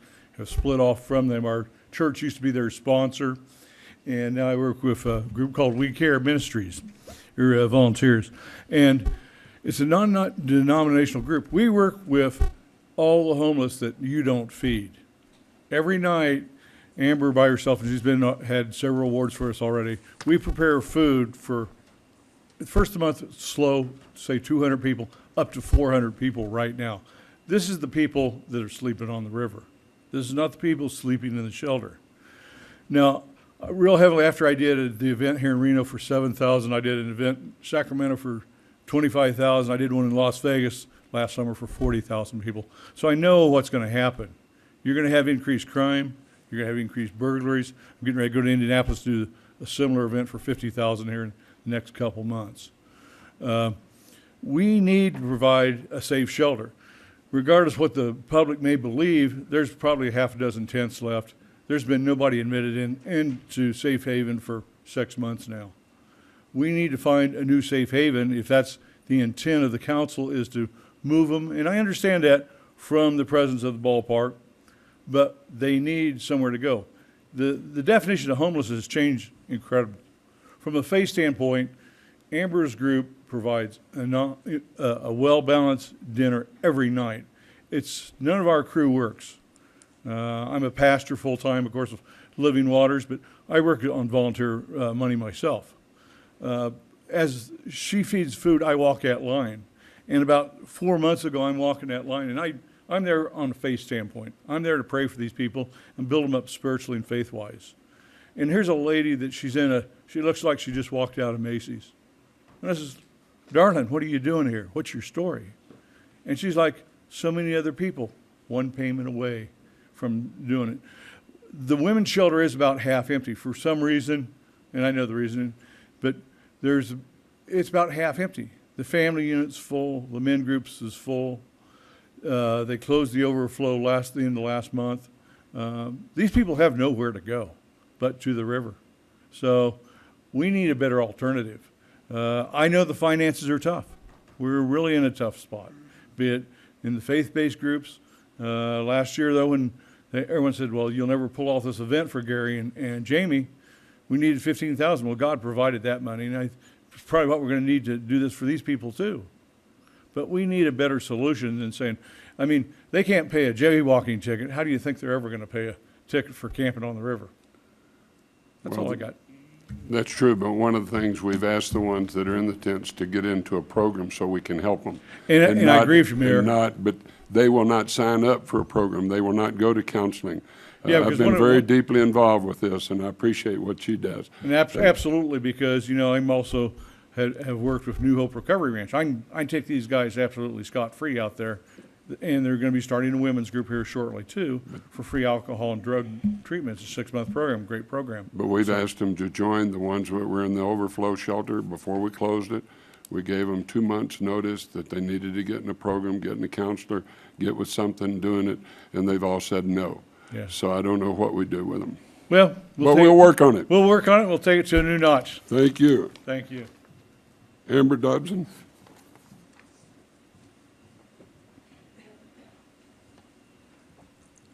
Good afternoon, Mayor and members of the council.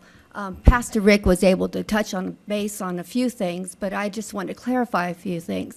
Our group feeds the homeless 4 nights a week. We do that without any funds from the city here. We do that all on voluntary time. We also do that on voluntary donations. In the last year, the people that are down at that safe ground area, a majority of them are not the people who were in Tent City, let's say 6 months ago. A lot of those people have moved on and into permanent housing.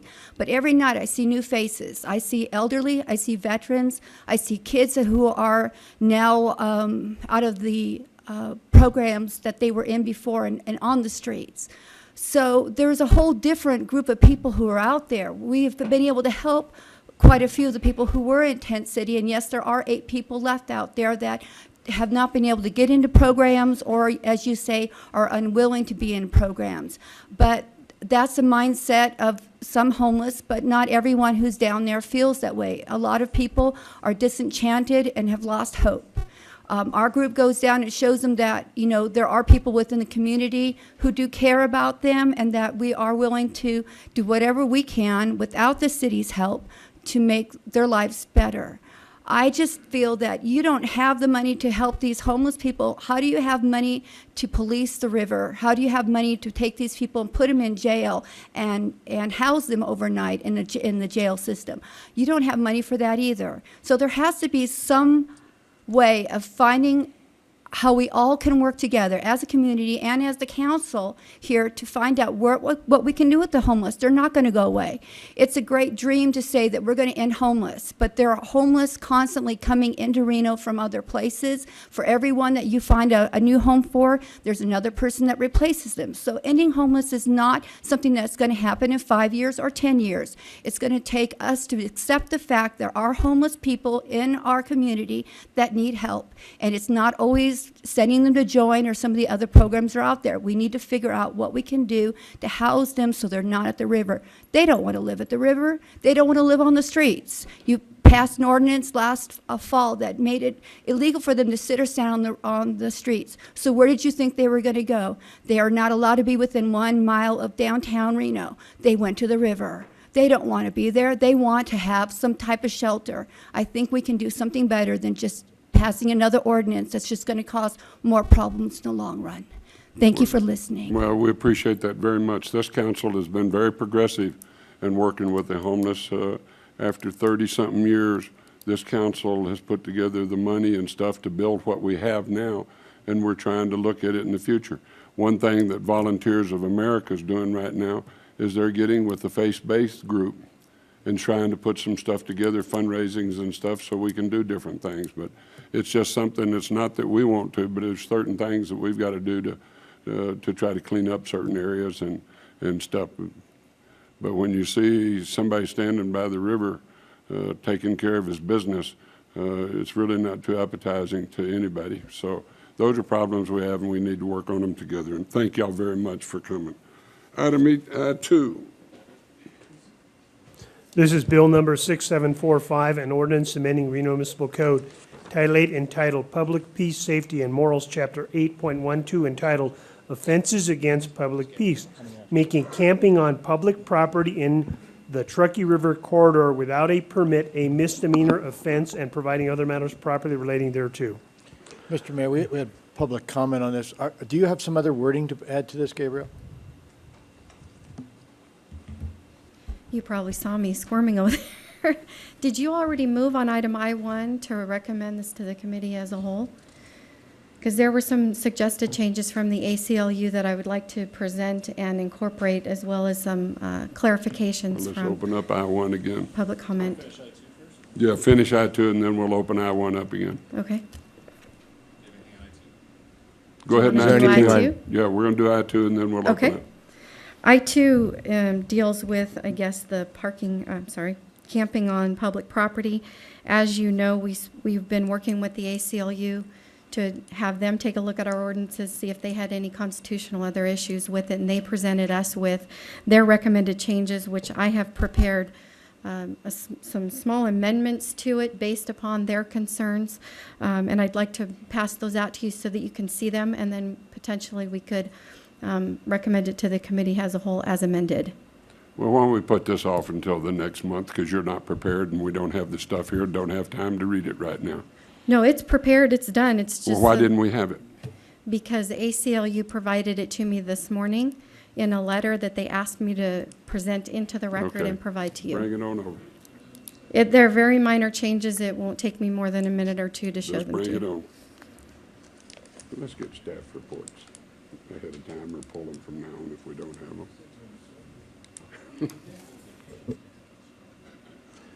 And while the city attorney is, yeah, as I understand it, for the police, it's not a question of passing the ordinance and throwing people off the river. I mean, the police department is going to interface, at least that's what the staff report says, and provide them with alternatives and offer assistance and services, as well as give them advance notice prior to moving forward with the ordinance. Absolutely. There is a provision in the ordinance that requires us to give them notice prior to them leaving or being cited for misdemeanor.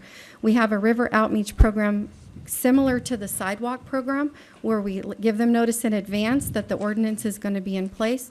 We give them notice before we even do anything. We offer them services for mental health or housing. If there is no housing available and we don't have a bed available, we will not enforce the ordinance, just like we did with the sidewalk change that we made to that ordinance. Right, okay.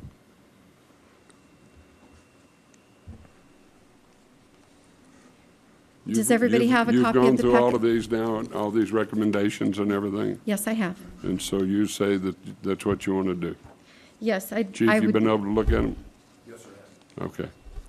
The main clarification that was asked for by the ACLU is that we make it apply to overnight camping, not just people that are down there during the day with all of their belongings. There may be homeless down there that have storing their belongings with them or have sleeping bags or other sleeping materials with them, and the ACLU didn't want it applied during the day. But those that are using the river for living accommodations and polluting the river by defecating there and leaving their garbage and trash and that sort of thing where they create a living arrangement, they wanted that to be addressed overnight. So I included, you'll see it's highlighted in yellow, their recommended changes, which I've incorporated and recommend that you refer to the committee as a whole as amended.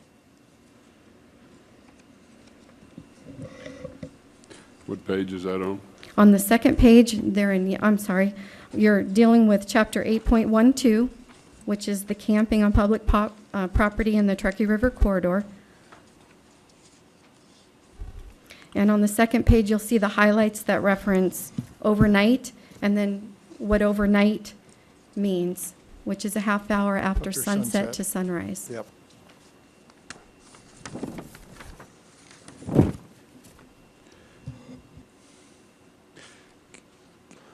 Can I Well, I ask guess, you, go ahead, Dave. I was going to ask a question about the half an hour, because that's sort of speculative about when sunset and sunrise is. Isn't it easier just to put a time, like 9 p.m. to 6 a.m.? Or because what does it mean? What's sunset today?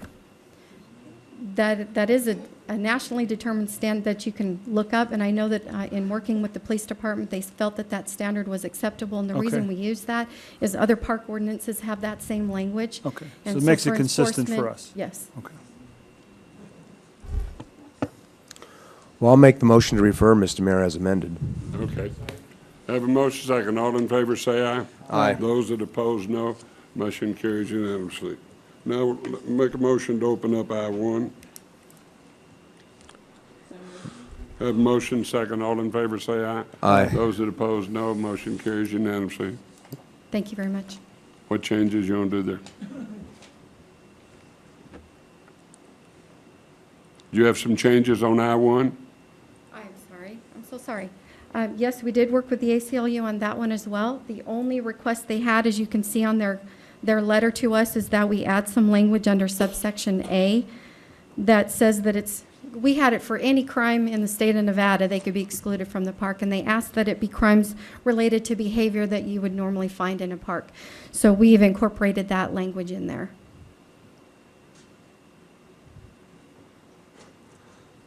Okay. How does that work? Behavior normally related to parks as opposed to what? As opposed to someone that's engaging in illegal stock trading or racketeering or white-collar crimes or some sort of computer-related crimes that you wouldn't normally find in a park.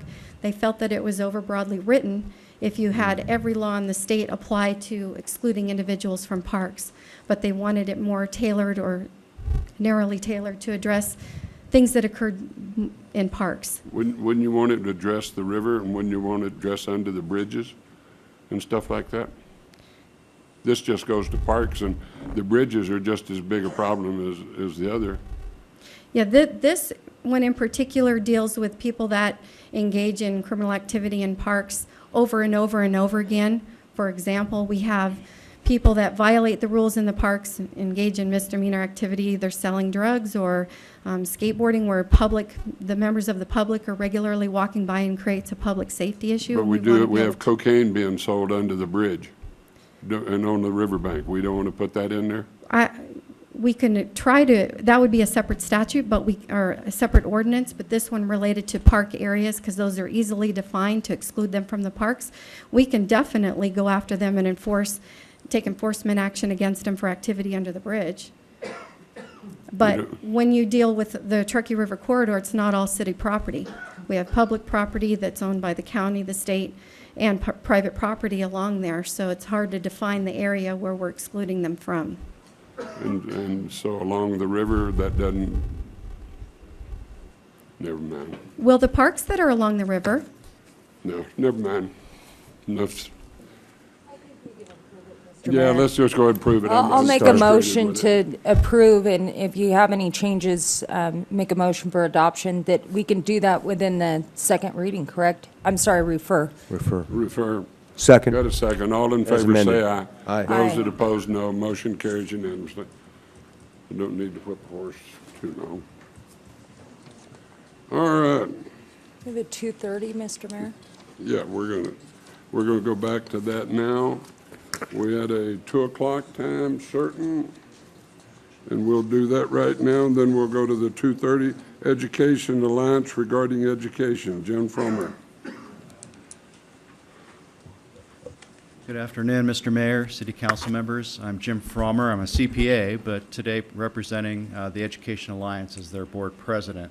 Education Alliance is a nonprofit organization, been around for about 25 years, and it's primarily governed by business people. We have a short presentation, which will stick within the minutes here. You also have a YouTube presentation that Mr. Good forwarded to you. It's 15 minutes long. I would encourage you to look at that. It's really encompasses everything we want to hit. Which one? arrow keys. down. Okay. Yeah. There we go. We all know Nevada's GDP is falling. Nobody knows it more harshly than this group right here as you deal with your budget issues, but we are truly shrinking as a state, and we're the worst the shrinkage in the country. Our old economy, leisure and hospitality, trade and government, was primarily a function of our old economy, which did not necessitate a highly educated workforce. We know that those economies are shrinking, and as a result, we have to rethink how education interlinks with the future economy. We know our business taxes are low, and yet, as we know, our business community has been shrinking in spite of our business taxes being lowest in the country, or fourth lowest in the country. This slide is a compilation of various studies by CNBC, Wall Street Journal, Forbes magazine, basically ranking the best states to do business. And you can see that the compilation is that Nevada is 47th ranked, and this is information that goes out across the country, so everybody is seeing this. They can see that our business tax climate is ranked number 4 in the country, which is good, but our cost of business is high, our workforce is somewhere in the middle. Education ranks last in the country. And with me is Denise Hedrick, the Education Alliance Executive Director. I'm going to speak with you just for a couple of moments about the state of education. These are just snapshots of the full report, which I believe Jim has provided for you, that we're trying to do in a very short amount of time. Georgetown University Center for Education and the Workforce does predictions about the needs for those folks with degrees in higher education. And so their prediction for Nevada for 2018, or 2018, is that we will need 219,000 more individuals with post-secondary education. And they are assuming, based on Nevada's past, that we are not going to do anything different to grow our economy. So at the bare minimum, we're going to need those additional jobs to supply our workforce even if we maintain our emphasis on construction and leisure and hospitality. The slide that, the next series of slides are really a snapshot of where Nevada compares with the various education systems across the nation. And this is based on NAEP, which is the National Assessment of Education Progress. And that is really helping states compare apples to apples as far as education. And the Education Alliance Working Group that put this study together chose to use 8th grade reading as one of the measures that we were looking at. If you look at 8th grade math, it's very similar. And the reason we selected the 8th grade reading scores is that is where our young people will gain their trajectory to hopefully complete graduation from high school and then move on to opportunities in post-secondary education. So if they're not prepared by 8th grade, we don't have a real good hope of getting to those 218,000 that we're going to need. So if you look at Nevada, which is listed in the blue, and those other states that are in green all do better than Nevada on the 8th grade reading assessment. If you look at those in the yellowish color slides, those are not significantly different than Nevada. And so this particular slide is a snapshot of all of the students in Nevada compared with all the other students in. So demographically, they're a mix of everyone. So that would lead us to believe we've had a lot of changes demographically in the state of Nevada. And so it would lead you to believe that perhaps the change in demographics is the cause of Nevada doing so poorly, to being really ranked at the bottom with several other states. But if you pull those students out, if you look at the down one, it's not moving. Oops.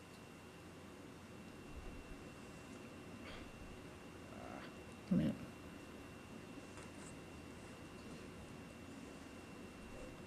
Sorry, we're having. We're just advancing. There we go back. Okay. One more. So Nevada's white. Let me see. Okay, so if you're looking at that, what we did on the next series of slides is to how do Nevada's white students do compared to the rest of the nation. And so if you look at that again, the green is all those states that do better than Nevada. The yellow are those that do the same as Nevada, which are low. If you look, West Virginia is the only state whose white students do more poorly on the NAEP scores than the rest of the nation. So we're just above West Virginia and sort of tied with Louisiana, Arkansas, Mississippi. Try to, did it go? Okay, so you think, all right, maybe it's because of our economy, our low poverty levels that we have in the state of Nevada. And so again, if you look at that, our non-poor students, we pulled those students out. So these are, our children. If you look at them, there's only one state that is the same as Nevada, and that's Hawaii. Every other state in the nation performs better than Nevada for our non-poor students. So one of the things that led us to continue this study is it's a systemic problem. It impacts all of our children, and so there's a systemic educational gap between Nevada and the rest of the folks. I think the purpose of those 3 slides is basically to dispel the myth that it's some other zip code or some other demographical problem. It's really everybody's problem. This one is really hard to cover in a minute or two. It's 21 states that are similar demographically to Nevada, and basically going up the left side is the performance. The higher on the left side, the better the performance, and then going left to right on the bottom, the lowest dollars over in the corner, they're 7,000. Highest dollars way over on the right with New Jersey. So it's a mix of dollars versus performance. And you can see that Nevada spends well below the national average, which is just under $10,000. And these are 2-year-old numbers. So this is before the 2010 legislative cut, and it's before the proposed cuts by the governor. So this is before double cuts, and we were still sitting at $7,800 in Nevada. Our performance is equally low. You can see that there are 2 states, Arizona and Oklahoma, up to the left there of Nevada, that spend less than we do. They actually perform a little bit better, but they're still below the national average. So we can point to them, but it's pretty isolated, and they're still well below the national average. There are 2 states, North Carolina and Colorado, that spend roughly the same that we do. Colorado spends a little bit more, actually a lot more now once you factor in the most recent cuts. They do a lot better. So that does tell us that it's not just dollars. There are some reform issues that we can address, and that's what you're seeing from the governor and also from the Democrats to some extent. So this slide tells us that it can be a function of reforms without dollars, but that's not going to solve the whole issue. It's clear that as you do spend a little bit more money, or at least keep our spending the same, that we can get increased performance with the improved reforms that you're seeing being proposed by the governor. So it's a mix of both, and that's really one of our major themes in our report is reforms and funding both matter. We're going to have to blow through these quickly. These are 2007 numbers. So once again, there we are, Nevada, 7,800. It's now 7,000, proposed to go down to about 6,100. Well below the national average. And these are, once again, the CNBC Forbes rankings, a compilation thereof. But you can see that our spending is low. Our business ranking is 47th. Educational attainment is basically the same, mid-40s. Freshman grad rates are terrible, and the NAEP scores are not really very good either. Very quickly, the highest similar demographic states, the study tells us that the states that do well in business, the best states for business, do invest in higher education. As well, they also invest in R&D. And you're seeing some of the discussions with the U-Star coming out of Carson City, but frankly, the investment in what Nevada is proposing is really, really, really small compared to what U-Star and Utah have done.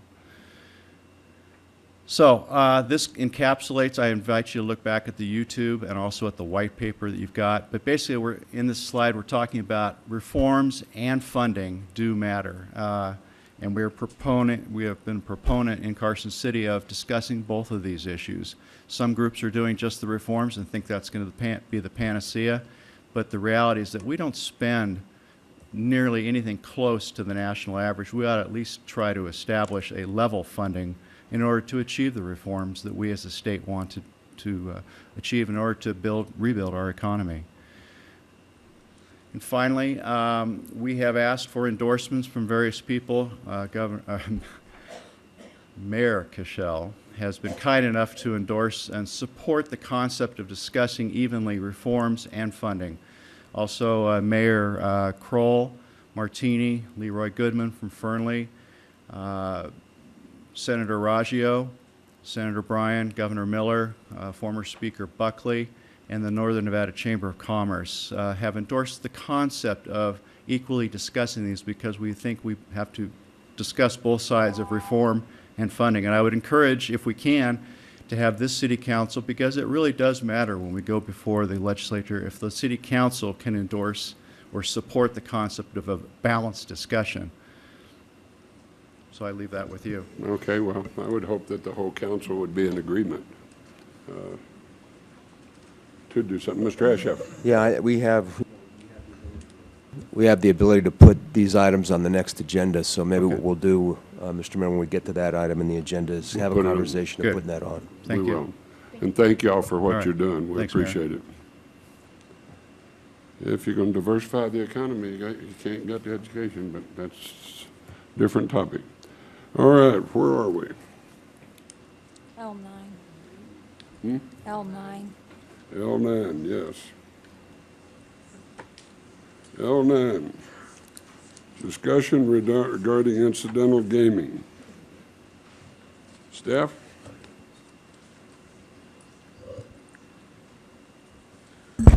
Good afternoon, Mayor, Council. John Hester, Assistant City Manager. Just by way of background, since this is really a council-initiated item, as you all know, we met approximately a month ago with the Nevada Resort Association and Caesars folks, and they talked to us about this issue of gaming going on without basically all the other amenities that are required, even when they're restricted or non-restricted. The mayor subsequently had an item on the agenda with moratoriums in a number of areas, and including tattoos and other things. One of the directions you gave to staff was that we look into enforcement and possible code changes. We are doing that. This week we've contacted the state for their response to the Clark County regulations, which I know Councilwoman Sofraza has distributed to you. Planning, business license, code enforcement, and city attorney's office are meeting next week to discuss those. Mr. Woodley wanted me to inform you that Dottie's has pulled a business license application. We don't know why, but they did that. I know that there's some discussion about possibly a moratorium until we finish our work or the state does something or both.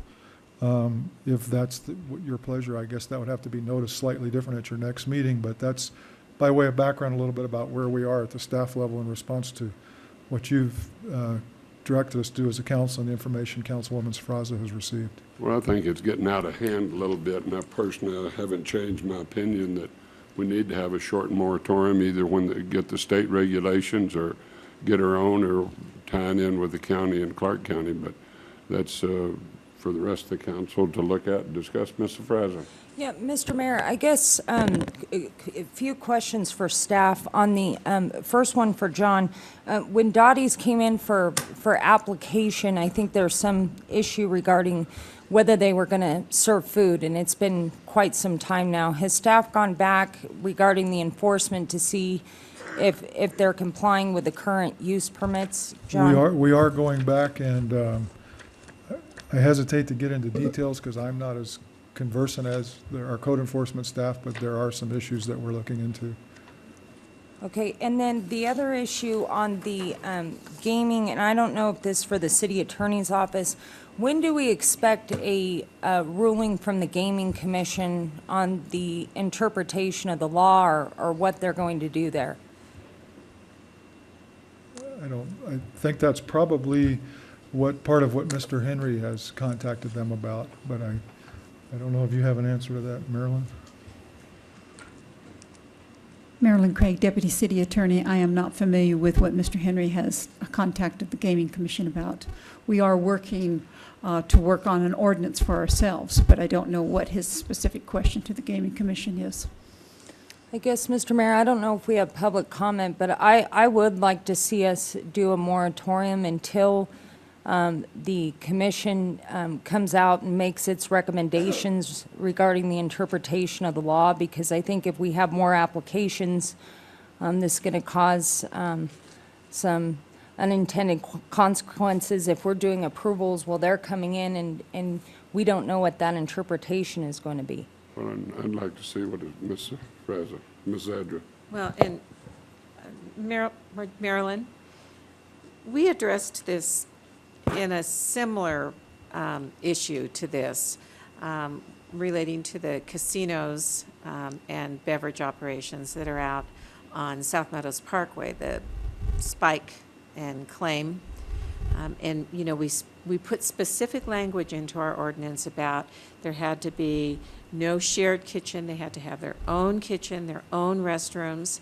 So how would these licenses even be, or these business licenses, not the gaming, but the business license, even be legal? Because we took that prior action. I think they're similar enough that the language we put into place for that kind of a neighborhood operation should apply and restrict these operations.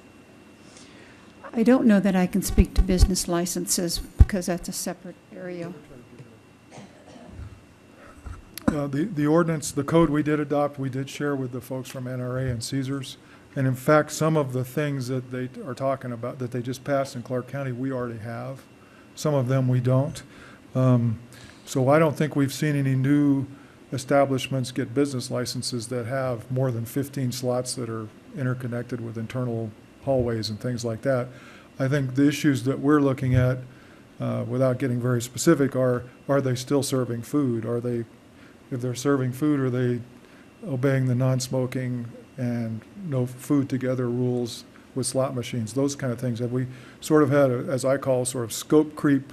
Have they started out as one thing and sort of creep to another? And that's what our code staff is and business license staff are out looking at right now, as well as contacting the state to find out exactly what their interpretation of the law is and what they think of the Clark County amendments. And so that's more precisely where we are right now. Well, and to that precision point, I mean, really the devil is in the details.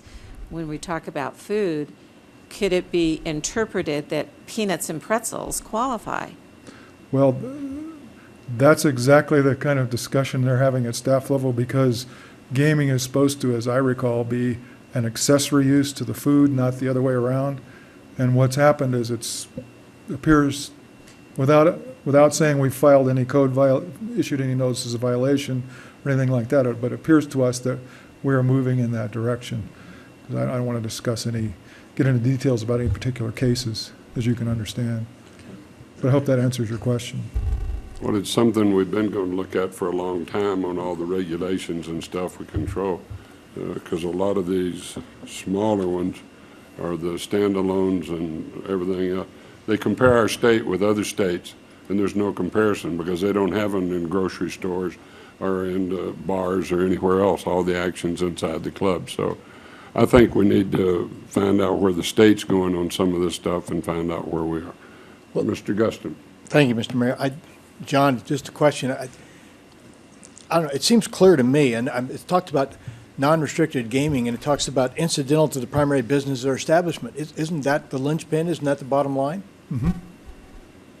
That's how we are approaching it, and that's pretty much how our ordinances are written. And we did go through and make the changes that Councilwoman Zadra was talking about, so you didn't have 4 of them together that were connected internally. So you mentioned earlier when it was asked, you said the code enforcement, you don't know where they are on that, but they're out checking establishments? They've gone into some, the code enforcement and revenue officers have gone into some of these establishments, and without getting specific about particular cases, I think we do have that issue occurring. Okay. I just don't want to get up here and talk about any particular case, all right. because it could end up getting before you. No, I understand. I'm not asking you to do that. I wouldn't do that, but you know, we're talking about a moratorium, and that's fine, but state law is pretty clear. I mean, what different are we expecting, I guess? Well, or are we? I know that the state is looking into tightening up the regulations and things, and I think we need to look at that and let them do it and see what they do. Okay, I mean, that's fine. Mr. Dortch. Yeah, I mean, I think from my standpoint, I think we've got the code in place if we would start enforcing. I think the enforcement's been the issue up to this point. But if we want to wait and see what the state's going to come back with, I mean, I have no issues with that. But I do think we've got the tools, and I don't want to stop staff from going out and using the tools that we currently have. Yeah, it would be both, Councilman Dortch. I mean, the proposal, I don't want to stop staff doing. Yeah, I want staff to go out and start enforcing what we've got. I mean, like they're doing now. I want them to go out and start enforcing the codes that we have on the books. Well, and we might find out that we have everything on the books that we need, but I mean, I don't have. Putting a delay on it for a while. You know, one of the things, and I always said that we don't even have anybody going out and checking the grocery stores, the small standalone bars or anything on the type of slot machines. I remember way back when I first got elected, some grocery stores had 25 machines instead of 15 machines, and they thought they had an unlimited gaming license and they could do things. And if you remember when they wanted to do something at the bowling stadium and turn it into a casino. But some of those we need to look at, and we also need to look at having staff go around and spot check from time to time, just like the Gaming Control Board does. Well, and if we're identifying, Mr. Mayor, answers that we need, I think added to that list is, if our ordinance is pretty clear, and obviously NRS is pretty clear, and some of these establishments have been approved and are operating, what corrective action should be taken, or what kind of opportunity or responsibility do we have to take corrective action? If we allowed something to occur that should not have occurred by our own ordinance or state law, what kind of corrective action are we responsible for? And I would think that would be stuff they would come back with and tell us. Mr. Mayor? Yes. I know I think Dottie's is here, and also we have representatives from the NRA here, and I didn't know if anyone had any public comment. Anybody from Dottie's wish to speak, or NRA wish to speak?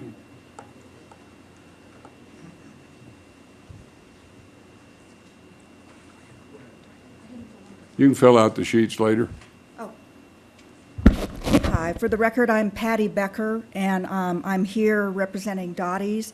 And here today we have the owner of Dottie's, Mr. Craig Esty. It is a family-owned business, and we have 2 of his 3 adult children here that are Miss Bunky Esty, who works for the company, or Mr. Bunky Esty, who works for the company, and Miss Allie Esty, who works for the company. Bunky is a UNLV graduate. Mr. Esty's other son attends UNLV. His family resides in Las Vegas. He has built a small family business over the last 15 years, and he's here to answer any questions. In addition, we would like to discuss what incidental means, because you've all made an assumption, and we're happy to file documentation with your council that for some reason incidental has been interpreted as a revenue test, and in fact it has not been interpreted as a revenue test by the state of Nevada. My background, I'm a former member of the Gaming Control Board, was a former chief of staff for a governor. I was 9 years senior vice president and general counsel for Harrah's, 6 years senior vice president at the Aladdin. I've been an outside board director on 3 public gaming companies. I head up the International Gaming Institute of UNLV. I don't do a lot of legal work right now, but I do have an understanding of the regulatory issues involving gaming. Ms. Beggar, if I may ask you, what is your interpretation of incidental then? I will file it with your counsel, but for the last, I'd say 35 at least years, if you have been given a bar or tavern license, if you serve, drink alcohol by the glass, then it is presumed that gaming is incidental to the business. However, it is clear that the Gaming Commission approximately 6 weeks ago made a ruling that they wanted to reevaluate that. The chairman of the Gaming Commission has asked interested parties, including the NRA, to make any kind of proposals that they would like for the change prior to the May meeting. So I assume that means that the Gaming Commission, at least the chair, is going to report back to the commission at the May meeting. Okay. But that would be a change of an interpretation that has occurred over the last 35 years. And I think, Mr. Mayor, this is where you are heading to find out what state it's going to do, how they're going to further define this, and I understand more fully. I appreciate your answer. Don't know if I agree or disagree, but that's coming out of the state, so we'll find that out. So I understand. Thank you. Thank you very much. And if you have some questions about Dottie's or the way they operate or what they do, they're here. They can discuss anything. They've come Would up you for like the to give day. us a quick snapshot? Come on up and identify yourself for the record. Yes, my name is Craig Esty. I'm the owner of Dottie's in Nevada. A couple of things is as I stand before you, it's as if everybody's presuming that we're doing something wrong. And 2 things. You guys have been in Nevada your lives. Gaming has historically been associated with bars and taverns throughout the state of Nevada. Gaming was, what do you want to say, that bars and taverns could participate in gaming was part of what goes on in the state. We at Dottie's do make an unbelievable effort to not have gaming to be too large of a percentage of our revenue. The NRA in the past has slandered me sitting there saying that it's 90% or it's 98% of our revenue. And I'm unbelievably offended because whenever they sit there and say those things, they don't know what they're talking about and they're trying to do it to my detriment. I ran our numbers for the first quarter of this year, and now gaming is still a large part of our revenue, but our gaming revenue is 58% of our total revenue for our operations. For the 8 stores in Reno, Nevada, 42% is non-gaming. If you go to, I have 8 bars in the city of Nevada, or city of Reno. I think there are 88 in the city. If you go to those other 88, I will challenge you that you're not going to find another 10 that are better than me on a revenue test. It's, in other words, it's historic in the bar business. What happens is that you can't control how much your customer gambles. You can only control how much they buy in alcohol. In other words, so they have a propensity to spend more money gambling than they do when they're buying a drink. And so meeting a true revenue test is really, really hard. So now what all is Dottie's? Dottie's is it a restaurant? Is it a bar? Is it a... Dottie's had restaurant facility in every location, and still have full kitchens in every location before the smoking ban came into effect. And as most taverns in the state of Nevada that were given a choice, either they offer smoking or they offer food. When they went to their customers, the customers preferred to smoke instead of eat. So there was still a clause in the smoking ordinance that all of a sudden a bar that did not serve food could allow smoking. The only other exception for allowing smoking in the smoking ordinance was a casino. So you can still go to a casino and drink or smoke. But other than that, a bar that does not serve food. Okay. Mr. Mayor, can I Yes, follow up? Ms. Rose. Please. Craig, you had testified that you said 58% came from gaming. So Yes. if you don't have a restaurant now, how sell- does the 42% get accounted for? We sell everything healthy for you. We sell cigarettes, we sell alcohol, and we sell snack food. And when you say snack food, when you guys applied originally for the city of Reno for your land use, and I remember this because we limited your operations in the Mira Loma area, Yes. because I had concerns about not having food and the drinking over there and the rest of the shopping complex closing at 3. When you say food and snack food, and when you came in and originally applied, wasn't it for a restaurant facility? It was, you guys don't have a tavern classification. It's just a lot from memory, and we can go back and dig it out. And so again, we offered food at the start, and we, 2 years ago, switched that to a bar, just a bar operation, and stopped offering food. And I think, as I remember, I think that it was staff that recommended us making that change on our licenses. So do you sell the food, or is that given away? Yeah, we sell it. And then, again, on the 58%, are you serving cocktails complimentary to those who are gaming in your Yes, we do. facility? Yes, that's expected in the state of Nevada. Yeah. And I understand that, but, and I'm just going to say the Mira Loma location again, but there's really no bar there. So you just have kind of these tripods of slots. So how are you making 42% off the bar sales when you really don't have a bar set up in a Dottie's establishment? We have a bar, but it's a counter. Okay, we operate by a counter. It's not a bar that you sit at. And so that's what people make that difference. With bar stools. We do not have that because we're going after a clientele that doesn't want to go to a traditional bar. But we do have tables and chairs and booths in other locations throughout the location to be able to sit and do it. Also, accounting-wise for comps in the casino industry, the standard accounting model for comps is they are recorded as revenue and then subtracted as promotion.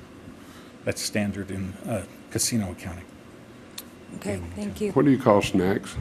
What the smoking law allowed us to sit there and do is anything that's prepackaged that is not prepared on site. So chips, peanuts, snack rolls, candy, things like that. Ham sandwich if it's in a package. A sandwich they won't let us do sandwich, but. Because I see them prepackaged and I didn't know if that. Yeah. Okay, Ms. Edgar? Marilyn, this would be for you.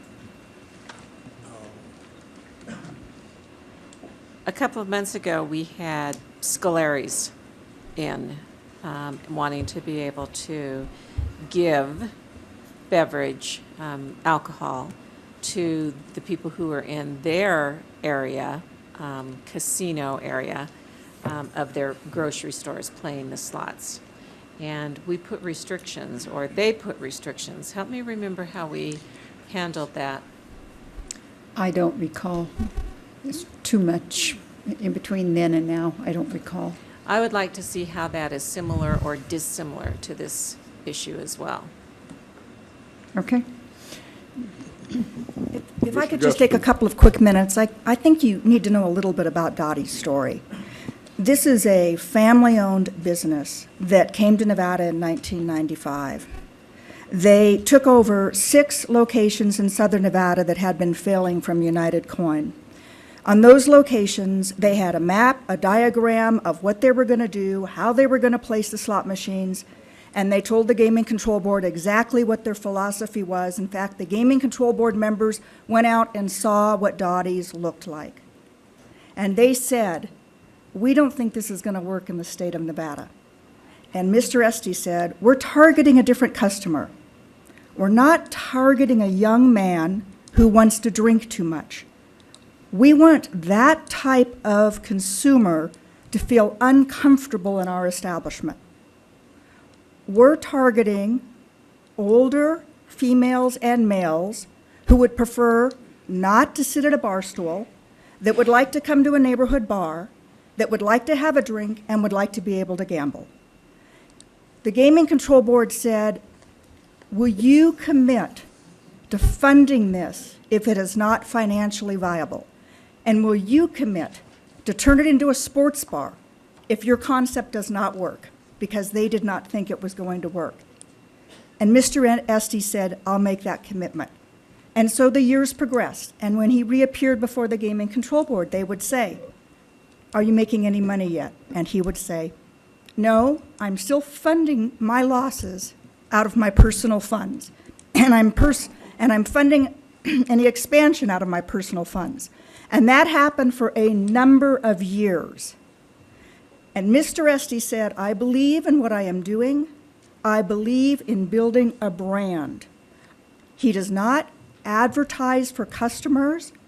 All of his patrons are word of mouth. He does not let anyone under the age of 21 in his establishment, never has, even when he had food. He decided to build all of them identical. So it's not like all of these Gaming Control Board and all of these Gaming Commission members over the last 15 years, for some reason, didn't know what they were voting on or were surprised. All of them went out, they visited Dottie's, they knew what Dottie's were, they saw Dottie's. If you want to change your regulation, if you want to change your interpretation, please do that. You have every right to do that. But if you take one of your few successful businessmen and try to retroactively tell him what he has done is wrong, somebody who has been successful in the state of Nevada and taken all of the profits that he has made and put them back into this state to expand in this state, please think about what you're saying to your other businesses, because you're making a statement to all. Now, we understand the NRA is up here and they're going to argue against, and we understand that the NRA controls a lot of what happens in this state, and they control a lot of the money in this state. But there is nothing that Mr. Esty has done that has been incorrect, inappropriate, hidden, illegal, or any of the allegations that have been made. Okay. Thank you. Thank you. Mr. Guston, you had a question? I did, Mr. Esty, if I can ask you. And as Ms. Becker stated, with the exception of advertising, that definition probably fits anybody else that's in the same, a similar kind of business, is they don't want people who are, don't come there just to drink, but to enjoy the business, and I understand that. Having run a business that sometimes in some years I thought was philanthropic too, although I stayed in business because it was what I wanted to do, I don't see a great deal of difference in that, just a different line of business. I was in advertising and you're in another kind of a business. But maybe to help me understand a little bit more about that, other than what has just been stated, is philosophically, and your organization, obviously you've been around for years, I'm kind of interested in how you position your brand, what your positioning is, and even as much as if you wanted to share that, is what your mission statement is. What is your mission statement? What are you trying to accomplish? What we did was we kind of found a void in the marketplace in that females, mid-age and older couples did not have a place to go and recreate or socialize. They didn't feel comfortable going to a traditional sports bar or any kind of bar or tavern or that type of environment. Yet that customer still wanted some place to go. They still wanted that country store atmosphere, which is how we kind of themed ours, but that where all of a sudden they could meet up with their friends, where they can sit there and socialize, where they can sit there and enjoy the, a cocktail or smoke or gamble. And then, and yet, so nobody had ever built a place to take care of that clientele. In other words, so what it was most females would not go to a traditional bar because it was loud, it was obnoxious, they were setting the wrong mood. If they sat there and walked up and sat on a bar stool, they were getting hit on by the other customers in the bar. It was like they were portraying a wrong environment. Yet they still wanted to go out and be able to socialize, but not be bothered. And so our original target was female age 35 and above. That has expanded to 35 and above and older couples. Once you're not, quote, once males aren't on the prowl or going out to get, wasted, so to speak, they want a place that is non-threatening, that is friendly, and that's what we do. I appreciate saying that. Do you know what your customer breakdown is now? We are 50%, but we only know it by our players club, but we are 50% female, 50% male. Okay, thank you very much. Okay, thank you. No. All right, thank you very much. Mr. Farrar, I'll just go on public comment. do you have another question? No, I can wait. Okay. Thank you, Mr. Mayor. I'm Greg Ferraro today, appearing on behalf of the Nevada Resort Association. I left Carson City to come here thinking it would be less of a contentious environment, but I was wrong. Not the first time. Here, wait a minute. Not the first time. You want me to have that officer escort you out of here? I'd like to make a few comments for the record. I do not intend to debate the finer points of this matter today, but I want to get a few things on the record. But at first, I'd like to have all of our Nevada Resort Association members in Washoe County please stand so you know that they're here and are very much interested in this issue and how it's dealt with both here at the local level and at the state level. The Nevada Resort Association is also a member of a statewide coalition that came together in Clark County to work on the ordinance change there, and that coalition includes the Nevada Tavern Owners Association and a couple of the largest slot route companies that operate in the state. A couple of statements. One, we have always believed in the fact that gaming is a privilege in Nevada, and if you want to be given a privileged license, you have to follow the rules. And the rules, we believe, are clear and unambiguous. And let me just state the reference that was made earlier. Let me state the full law to you in 463.189. Restricted license means a state gaming license for, or an operation consisting of, not more than 15 slot machines and no other game or gaming device at an establishment in which the operation of slot machines is incidental to the primary business of the establishment. So as I said, we think in order to have a privileged license, you have to follow the rules. And those people here assembled today and our other member companies throughout the state have followed the rules. We've made significant capital investments into our properties, millions and millions, in some cases billions of dollars, to make our properties the best that they can be. We hire thousands and thousands and thousands of Nevadans to work in our facilities, and we meet the requirements for restaurants, bars, and hotel rooms. All of which requires substantial investment and substantial commitment to Nevadans. On the other hand, we're seeing a proliferation in our state and in this city of slot parlors that make virtually no capital investment, pay virtually nothing in taxes, create almost no new jobs, and contribute almost nothing to the efforts to bring tourists to our state. We think that is very important. I also think the Las Vegas Review-Journal's recent editorial said it best.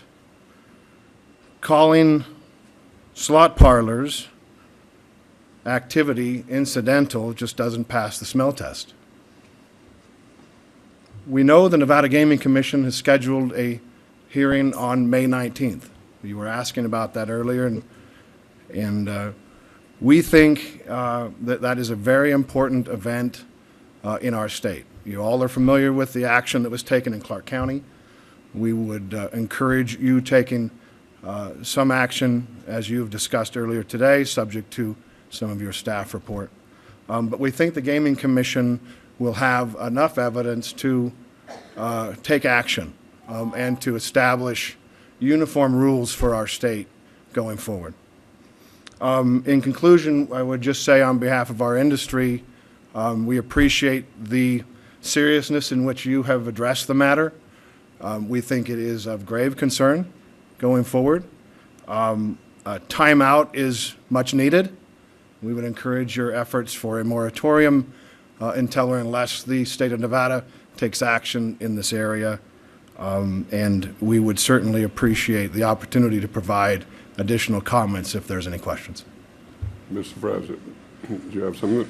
No, really, I guess, Greg, there was some, and I did, just full disclosure, have talked to the NRA, but also Dottie's as well, met with them. And in the law, as far as incidental uses, it seems that portions are unclear in the code as far as what that definition of incidental means. So I guess we're talking about Dottie's here today, but as far as bars and those types of establishments, would the same rules apply? Well, I think that's the question that will be in front of the commission, and I think will have had ample time to collect information from all concerned citizens and parties, and I think they should, I hope, begin the process to make a ruling in this area. But in the meantime, we think it's important that we not allow any further expansion until the key public policy issue is addressed and solved. Mr. Ashef. Yeah, mine's more by way of disclosure, Mr. Mayor. I did meet with Mr. Hickson over there for Dottie's a few weeks ago, and then, of course, I know Mr. Ferraro, he's helped me on my campaign, most recently my reelection campaign 2 years ago. So I made that disclosure to the city attorney's office, and as I understand it, it's at least a disclosure, and the city attorney probably needs to actually look at it to make a determination whether I should disclose and recuse. So at least for this purpose, this agenda item, I am going to disclose and recuse until the city attorney can give me further direction.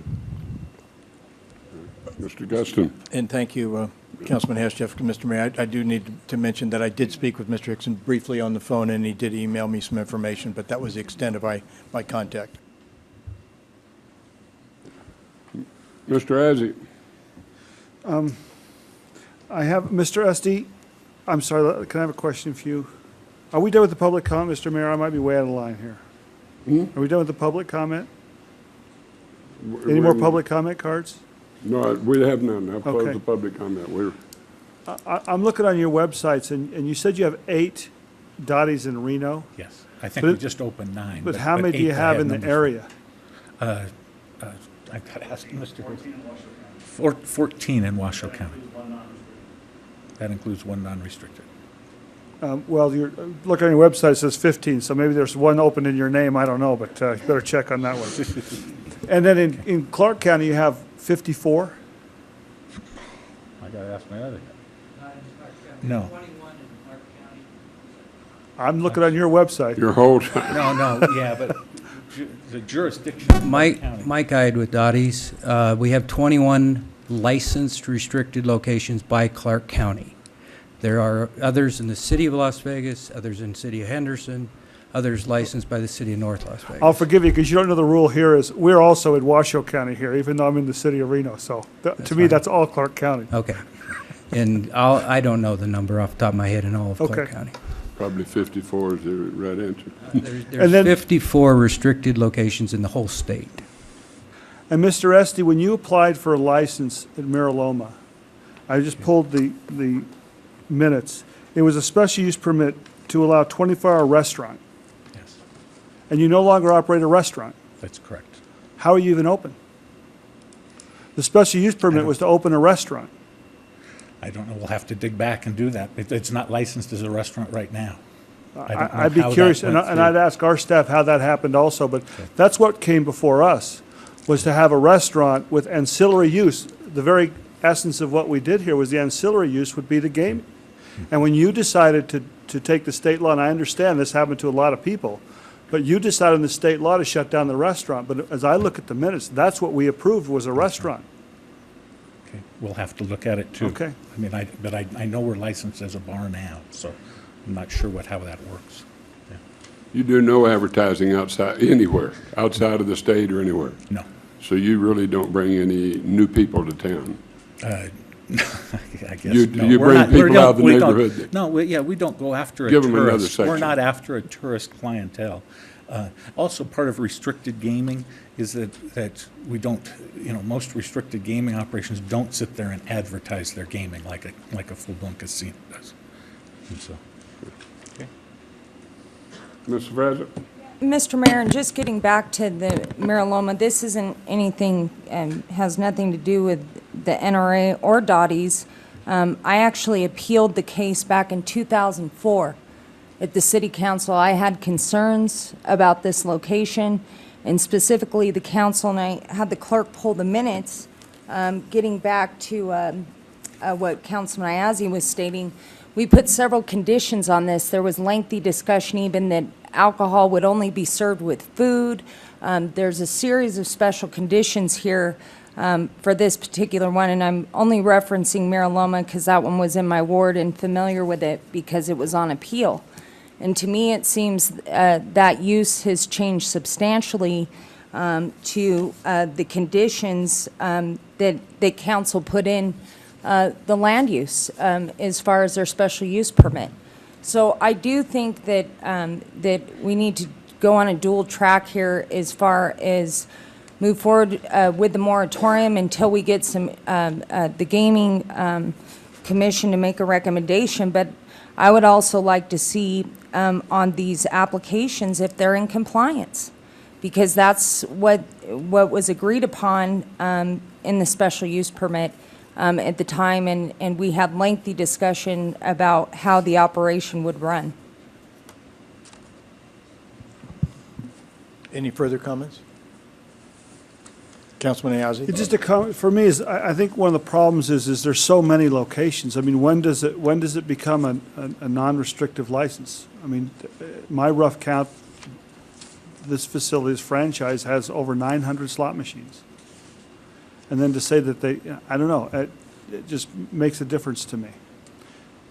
I know that early on, I don't know whether it was Dottie's or some other group, they were coming in, they wanted to lease out parts of malls, remember, right next to each other, so they could have 15 slots. And we had to put an ordinance in so that couldn't happen. So there was a lot of things that we're trying to do to sort of, we've always been doing to try to stop this kind of proliferation. And everyone seems to be finding ways around what we do. So I wouldn't mind a moratorium for a while, just to see what the state says. Yes, sir. Just a comment, Mr. Mayor, to that point.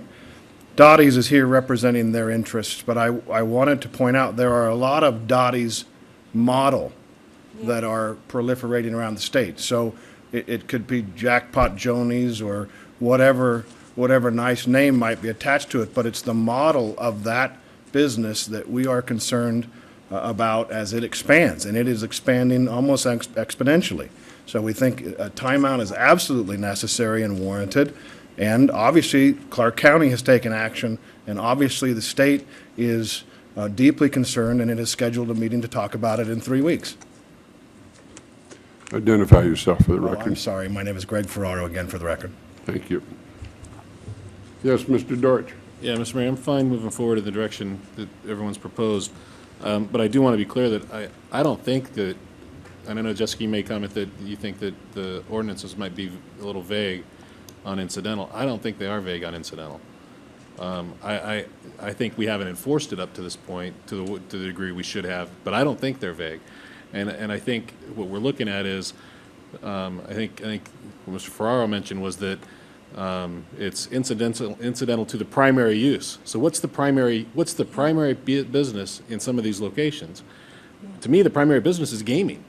And actually, if you take out the 42%, I mean, I'm sorry, but if you take out the comps out of that 42%, I mean, your primary business is gaming.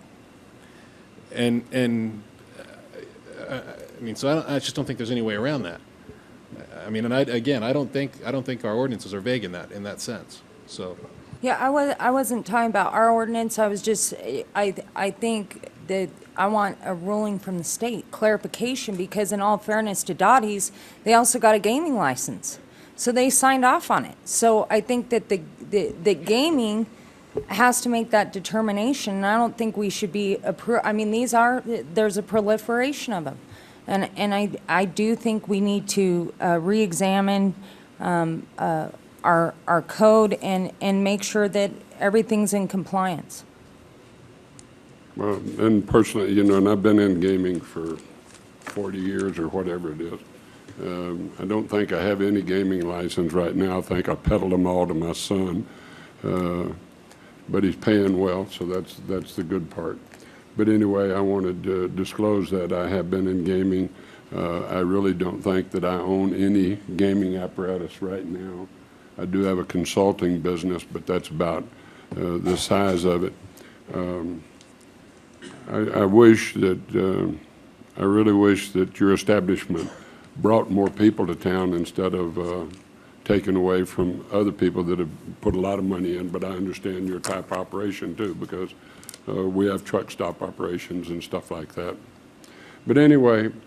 Mr. Mayor, I'd like to make a motion that we. I think we need to, Council, would you give me some help on this? We need to go to the 11th because we don't have that on here for a moratorium. Tracy Chase, Reno City Attorney's Office. If you'd like, if your intent is to direct a moratorium, we will bring back the language for that moratorium so there's proper notice out. This item is general direction to staff. There's just a process. If you want us to bring back the moratorium, we can do that. Yeah, for you. I mean, can we bring back the moratorium, Tracy, on next week's agenda?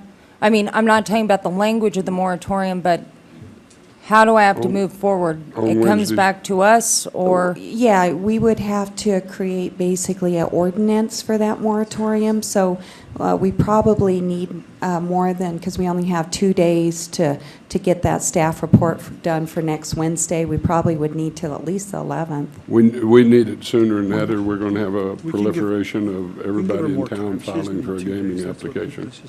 Yeah, they can have more than 2 days. And typically, when we move in this direction, I mean, we stop all applications. Yeah, but if we In actually put the anticipation of the provision on, we can get a better notice item so everybody in the public understands it is an actual moratorium. So we can actually stop them right now until we have a moratorium? I know we've done that in the past. We've done that in the past. Once council moves forward with the I mean, we did that with the liquor stores on Wells Avenue. I believe in the other moratoriums. Every time, it's anticipation of the ordinance, they stop. Correct.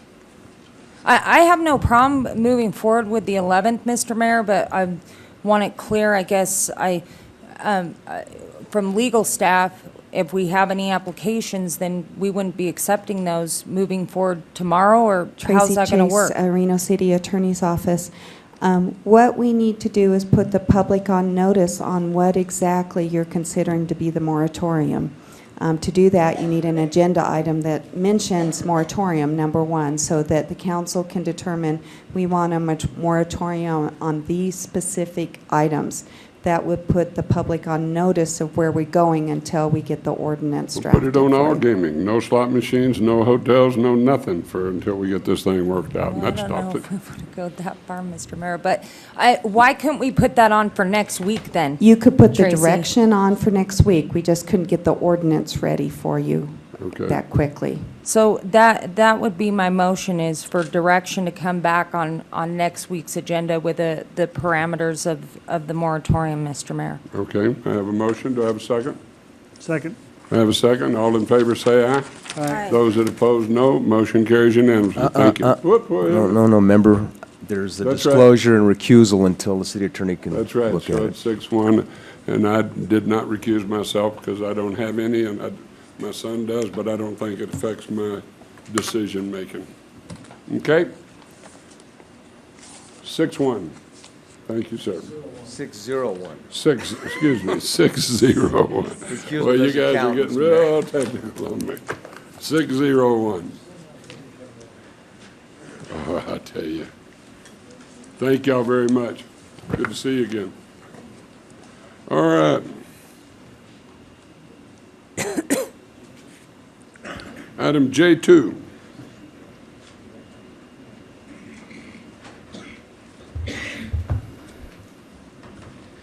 Thank you, Mayor and Council. Jason Geddes, Environmental Services Administrator. I have a PowerPoint that I will go through very quickly, and then I'll stand for questions if you have any. Just to give you an update on the renewable energy and energy efficiency initiative that we've been undertaking for the last couple of years here in the city. And I'm not active. Let's see if this will work. Nope. There is a handout coming around. Just that arrow. So I'm saying I'm dead in the water here. Mr. Geddes, while you're playing with that, I see in the second picture you have that wind turbine you put above my office because you told people that's where the most hot air is created. And I got no arguments back from the community at all the sir. neighborhood meetings that we had. You should see that baby spin, too. Notice when you're not in it, it's not turning. Well, you notice that's why you had to have more wind the last few days I've been gone. I'll just go through them. You all have a copy of the handout there. You want to do this at another time, do it at the next meeting? Whatever you want, sir. Why don't we postpone this till the next meeting, okay? Jason, in the interim, could this be posted on the internet? Because we have one very regular speaker at public comment who questions what we've done, and you make the report quite frequently. Could it be posted on the internet so that it is always available? Yes, ma'am. I'll get it up this week. Thank you. Appreciate it very much. Thank you. Item J5. And it's a potential direction to staff approval regarding a commitment of City of Reno resources for purposes of grant applications for the I-6 Green Program. Mr. Mayor, Council, Maureen McKissick for the record. The staff report describes the grant opportunity available to us now and requests your approval to commit city resources to make the match. I'm available for any questions. Yes, Mr. Isaac. Staff report says the cost share is $500,000 and the in-kind is $343,000. Where's the other $157,000 coming from? There are currently 9 partners who are going to be co-applicants in the application. We are just one of those. I have people here from NIREC who can speak to that, but at the present time, we have over $1 million in cost share committed to this project, including what we are going to commit. And does it have to be that location as long as we commit office space? Actually, no, it doesn't have to be that location. What we wanted to do was provide a location which gave us a nexus to other services and in which we had space available. So that was the logic in that location. That location's always been looked at, also been looked at for NDOT to put their traffic control in. So there might be some other opportunities for that spot. And I don't know, what's going on our 16th floor now? What's happening up there? if it doesn't have to be there, that's fine. And is this going to run into the same problems we ran into with the Our Town grant regarding the time frame? Because this is a very short time frame also. No, it is not. We have, the letter of intent is going to be submitted this Friday. The full application is due May 26th, and we are on track to submit. But in that submission, we had to, the other one you had to do all these things you didn't know if we had to do for, I was trying to open it up, to do some federal guidelines, NEPA studies and stuff like that. Why wouldn't we have to do that on this one? Because this is not a capital project. And then if we get it, where would the $500,000 go to? For all these partners, what happens if we get the grant? Well, that's what I wasn't clear of. What happens? Okay, and actually we have someone here who can address that. I'm going to introduce Lihan Chan from NIRAC who can respond to that question.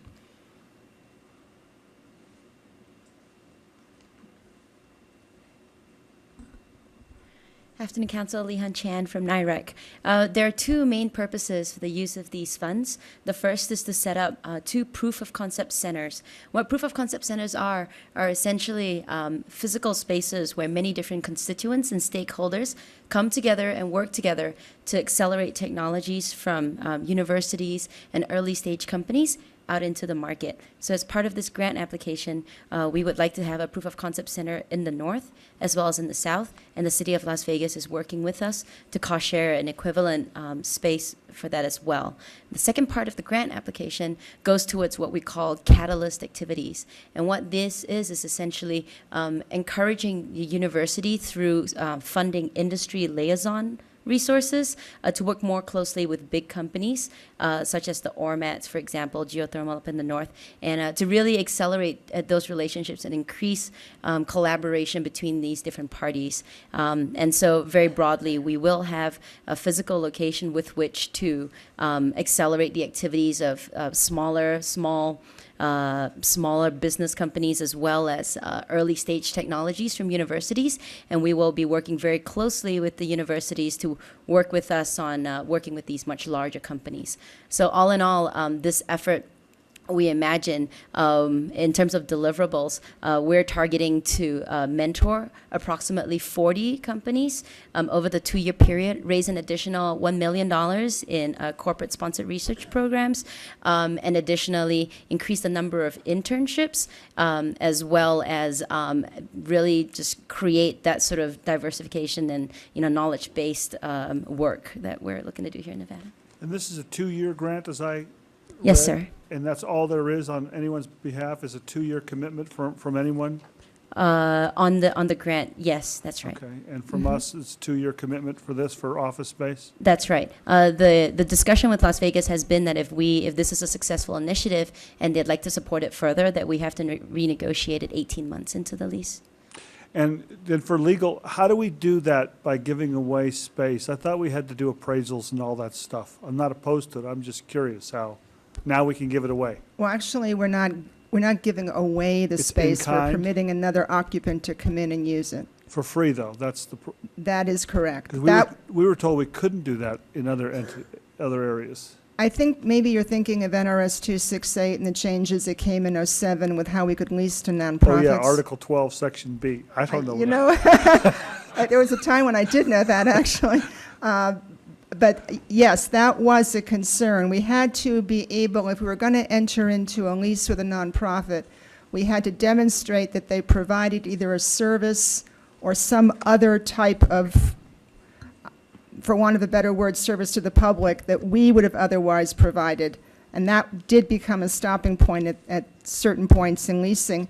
That is not the situation with this one, though. This would truly be an in-kind commitment, and we would not be actually doing a leasehold type of arrangement. And the last thing, there's only $1 million for the whole West Coast, correct? Actually, for Region 9, which EPA divides their regions a little bit differently than other federal departments, but essentially it's Region 9. That is correct. It's a very competitive application. Okay, thank you very much. I need a motion. I'll move to approve staff recommendations. Second. Motion second. All in favor, say aye. Aye. Those that oppose, no. Motion carries unanimously.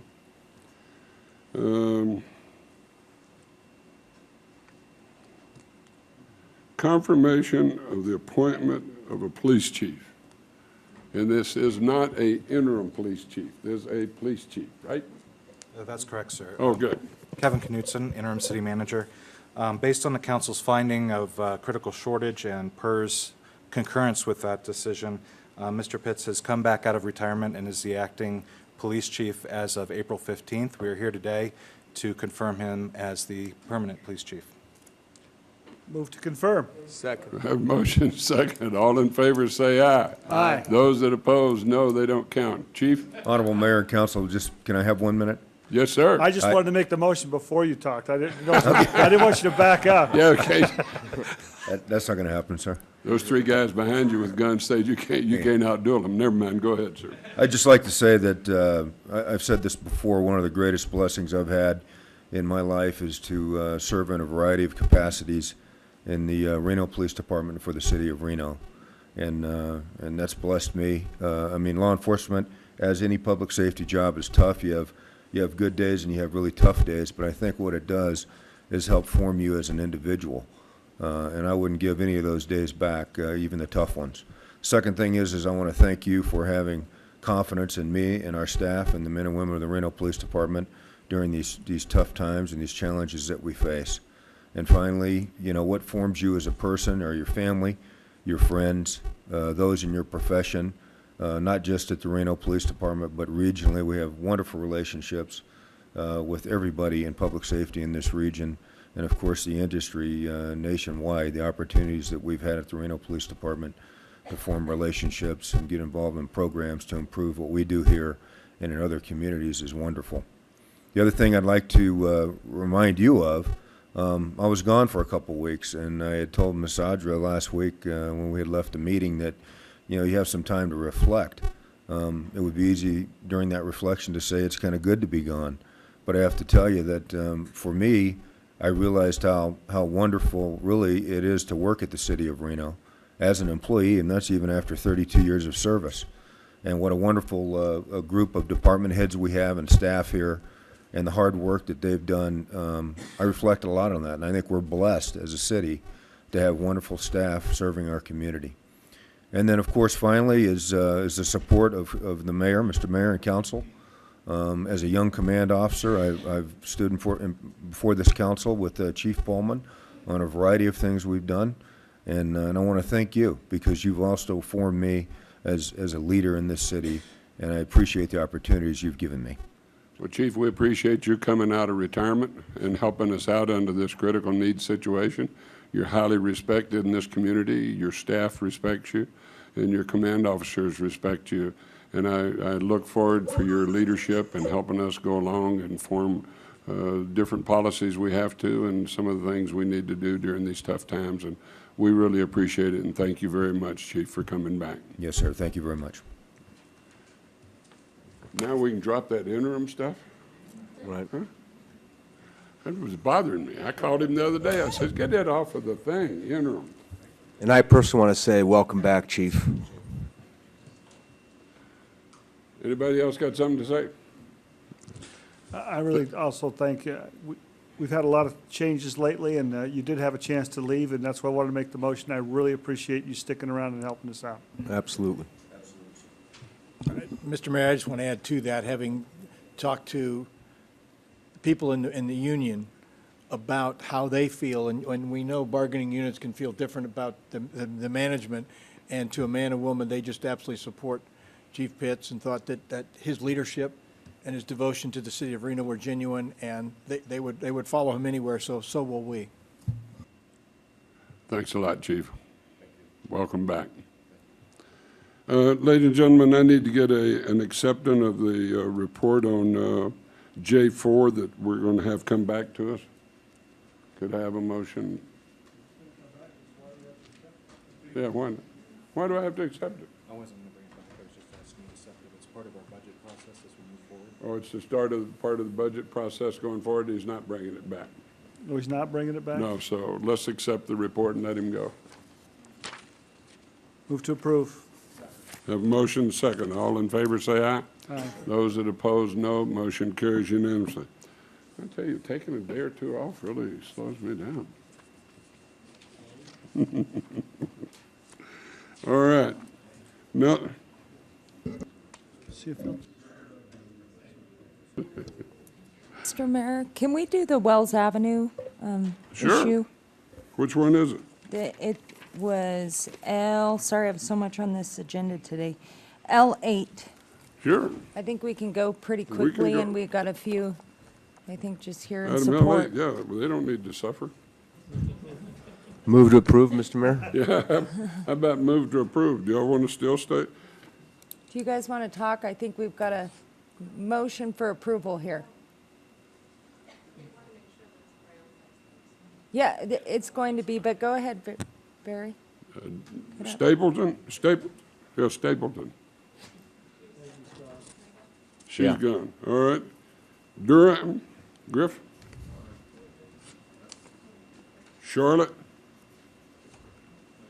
We're all Debbie, you in have something to favor.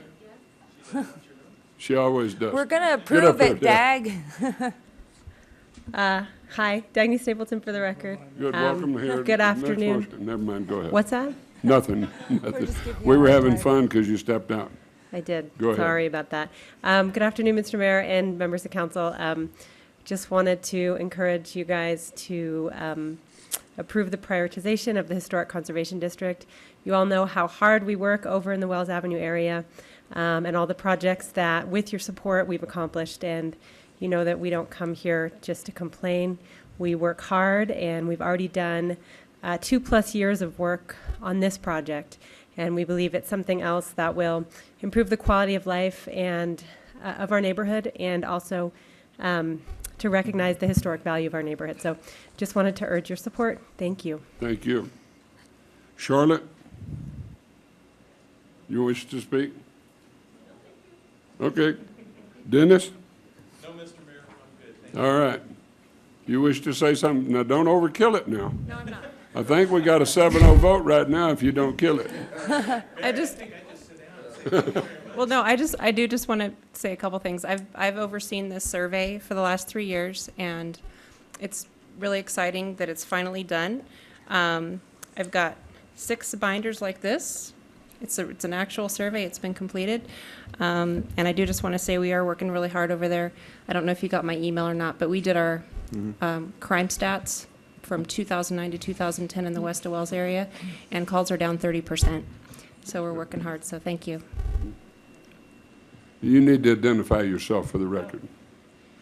I'm Barry Schuster. All right, thank you. Mr. Mayor, I do want to take this opportunity to recognize Barry. Because of all this work in the neighborhood, she got the Jefferson Award. So she has really gone out. I mean, the whole group, though, the planting of trees, everything they've done over there. And so I would like to move forward and initiate this process. Well, great. We have a motion. We have a second. And All in favor, say aye. Aye. Oh, do you want to say something, Mr. Guston? I just want to add to this simply because, as you know, and the council knows, probably 3-4 years ago with the Conservation District, the Pounding Edition was established. And what'll happen now is you'll see people in the community taking even more pride than they have now. They've come forward, they ask the HARPS, they ask the Historic Resources Commission how they can improve their property and what they need to do. And so I support this, 200%, because I know how valuable it is to have a conservation district.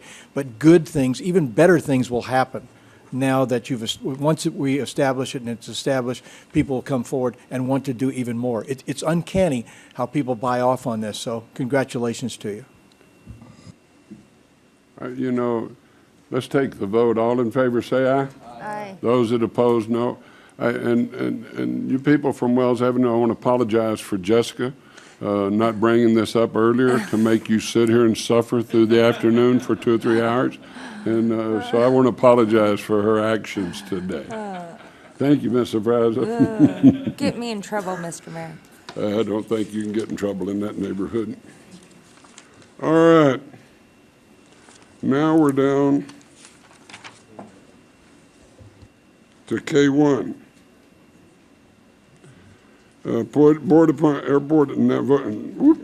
Airport Noise Advisory Panel. But that should be continued, Mr. Yeah, okay. Financial Advisory Board. I'll go ahead and appoint Alzina Kua. All in favor, say aye. Aye. Those that oppose, no. Motion carries unanimously. Civil Service. I'll go ahead and appoint Larry Dennison. All in favor, say aye. Those that oppose, no. Motion carries unanimously. On the Airport Advisory Board, we have a couple of, one appointment coming up in June, and then we have a reappointment coming up, and I will be getting. Huh? Yes. Airport. No, the Airport Authority Board, and I will be talking to y'all about those individuals. I had someone call me today to wonder what's the process for applying for that? Is that online for the Airport Authority? Okay. And they can apply, and then I'll get with y'all and show them, and we'll go.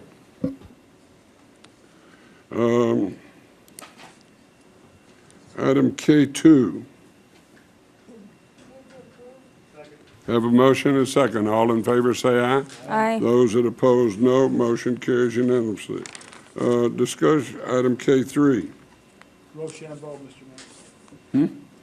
Rochambeau.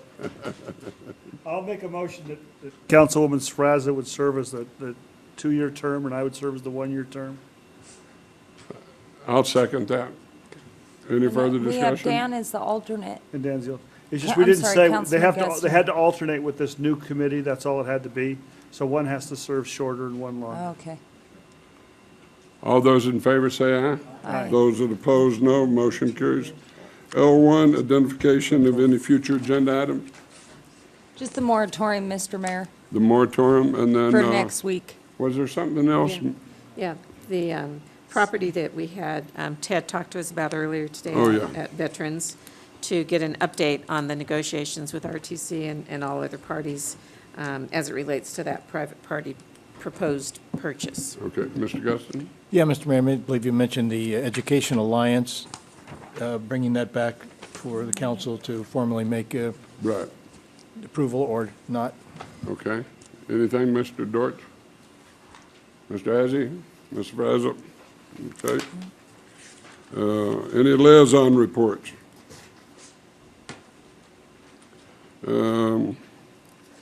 Reports of any conference or professional meetings? Reallocation, item L4. Mr. Hashef wants reallocation. I'll of make a motion in his behalf, Mr. Mayor. Okay. Have a motion second. All in favor say aye. Aye. Those that oppose, no. Motion carries. Item L5. Move to approve. Have a motion second. All in favor say aye. Aye. Those that oppose, no. Motion carries. Mr. Guston. Move to approve L6. Second. All in favor say aye. Aye. Those that oppose, no. Motion carries unanimously. Discussion potential. Oh, what I'm looking for, if we have some, this is in honor of our fallen police officers, and to turn the arch blue. It's about $4,000, but if I could get some people to take some out of their discretionary, whatever the shortage is, I'll go raise that. If, And Yeah. Mr. Mayor, we had a commitment during public comment, I believe, for half, I think half the cost, 2,000. I can't remember what the gentleman's name is. but look back at the record and see what it was. Who? His name was Eddie. Oh, Eddie Eddie Lor- Martin. Yes. Well, I will hustle Eddie, but as long as we can cover it, let's get it. Okay, how about a motion? Can everybody take 500 out of their? We'll figure it out, Mr. Mayor. It's just not agendized right now for us to do that. That's right. That way. Just approval to do it. We'll figure it out. All right. So staff But you can work need, on we it. need approval to go ahead and get those changed, though, probably. Right, Well, yeah, and I'm. We'll find the funding. With staff I'm gonna direction to add work on it, we'll find the funding. Right, I'll get them doing it. I guess the question, I understand why you're doing it. Couldn't we do it for a longer period of time? It's only like 6 days. Well, I mean, the same cost to put them up and take them down. Oh, yeah, no, we should, They gave- do it for the Well, month. and the cost to do it, the cost to do that permanently was what, 40 grand or something like that? Is that what it was? To do it permanently is 40 grand. So And I which think that I'm program? gonna go to work on that, see if we can get those bulbs. To do it permanently? Yeah, Oh, to do the LEDs. to do the instead of LED. Instead of the other ones. And maybe, Mr. Mayor, our PPA might be willing to contribute. Maybe we should ask them. I will have a Because they do discussion. have a fund for. So we'll leave them up for 2 weeks. But if we're going to switch them permanently, then, I don't know if we could get them here in Well, time. we can't Okay. get them permanently by then, because that's $40,000. So 2 weeks? Yeah, get them up. Yeah. We'll figure. Okay. Give me a motion. Move to Dave- direct staff to work on the, doing the arch blue. We'll find the financing. Okay. Motion, second. All in favor, say aye. Aye. Those that oppose, no. Motion carries unanimously. Discussion potential, Mr. Frazen? Mr. Mayor, I just wanted to do what we did during other projects. I wanted to get some charts out in the forum that showed our actual general fund and also our debt funds. So they're clearly pointed out on pie charts outside. So they understand what's a GO and what's not. Exactly. So I think if staff can put those together, and I do have funds in Mine, I understand that's going to take some funds to do, and I'll go ahead and pay for that out of my council funds. Okay. Mr. Mayor? Yes. On that, a little bit of discussion. I think we ought to modify that a little bit, Jessica, and so it shouldn't cost us any more money. We can show those on the TV screens out there through a computer model. That way it can change over time. So I think we also ought to put on there where we think our shortfalls are going to be. We have a piece of paper right here about where we think our shortfalls are going to be and where we're going to make it up. And we should be showing that all the time because we get a lot of complaints. In fact, the city manager put out a notice today about why the numbers are changing all the time. I think it's a great opportunity to say why, because the numbers do change all the time. That's right. So we can do it on if we do it digitally, so you can put it on a TV screen. You can also put it on the website. They can play it over the air. There doesn't necessarily have to be some things right there. We could try that because those TVs are in the lobby. That'd be great. To put it on there. That Mr. would be my City. motion to, All right, I have that a we do motion. Do I have a that. second? Second. All in favor, say aye. Aye. Those that oppose, no. Motion carries unanimously. Yeah, Mr. L- Hashef, while we were gone, we took care of 2 of your items. L11, Mr. Mayor, we need to pull that one because it's pending in front of the Supreme Court. Okay, we'll pull that item today. Item, discussion, potential direction regarding privatization of all medical first responders.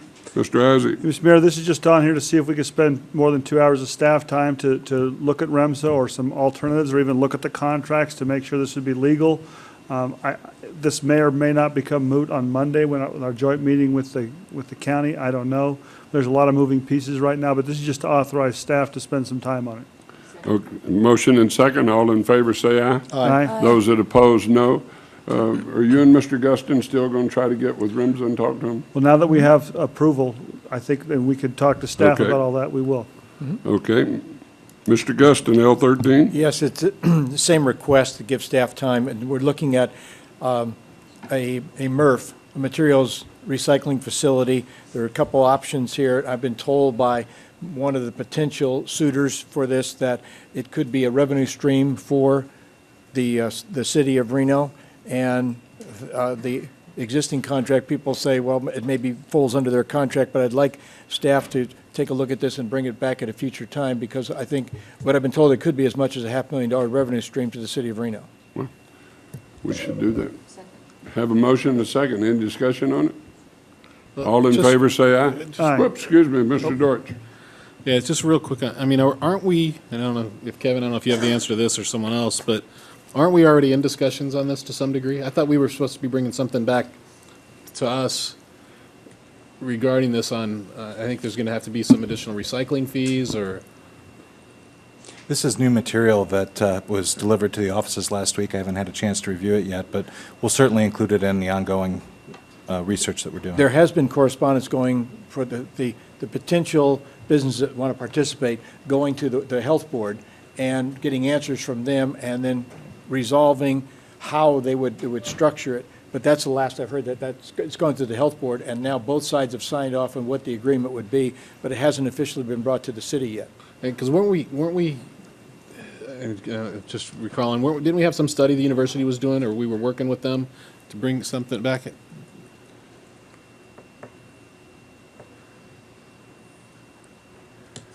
You were too comfortable back there, Jason. Thanks, sir. Jason Geddes, Environmental Services Administrator. Yes, we have a study that the university put together on the MRF and the different options of the MRF, and we've got that final study. And we have a proposal in from Waste Management that talks about the fees and structures they'd like to see in the franchise agreement. And then we've also received that request in from the other vendor, and we have a memo put together explaining all those options, getting ready to go to you, and then we could bring it back. So this would all be tied into that, I would assume? Yeah, absolutely. Yeah, I would assume so, sir. Okay. I just don't want us going in a bunch of different directions is the only thing I'm saying. No, that's fine. I didn't know that existed, so that's fine. Yeah, we have together that puts all of it together in one document and gives you all your options to consider. Yeah, because our task is to find out how we do this with whomever, and then obviously what revenue the city would be provided for doing this. That's the important element for me. Yes. Thank you. So I have a motion and a second, Mr. Mayor. Okay, motion second. All in favor, say aye. Aye. Those that oppose, no. Motion carried. Jason?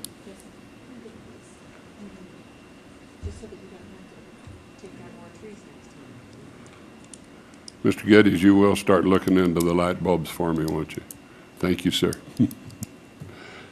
All right. Discussion, potential direction to staff regarding a city manager. The only thing I would think that is if you could find out what it would cost to do a search or something and get back to us with some of that, don't you think? Find out what it's going to cost and stuff, and we'll look at it and go from there. Yeah. Okay, any other discussion on that? Okay, let's go to, boy, he's going to get a bad complex around here. I keep putting him off. Do you have a real short one? Yes, sir. It's only 2 months old. We've been letting you accumulate it. That's right. I can do this very briefly. You go ahead. Okay, Mr. Mayor, Council, Manager. I'm Chris Good from the City Manager's Office.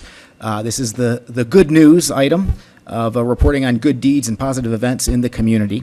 I have 3 items to bring to your attention this morning. Can you move to the next slide, please? The first is a new startup company in Reno called Sonare.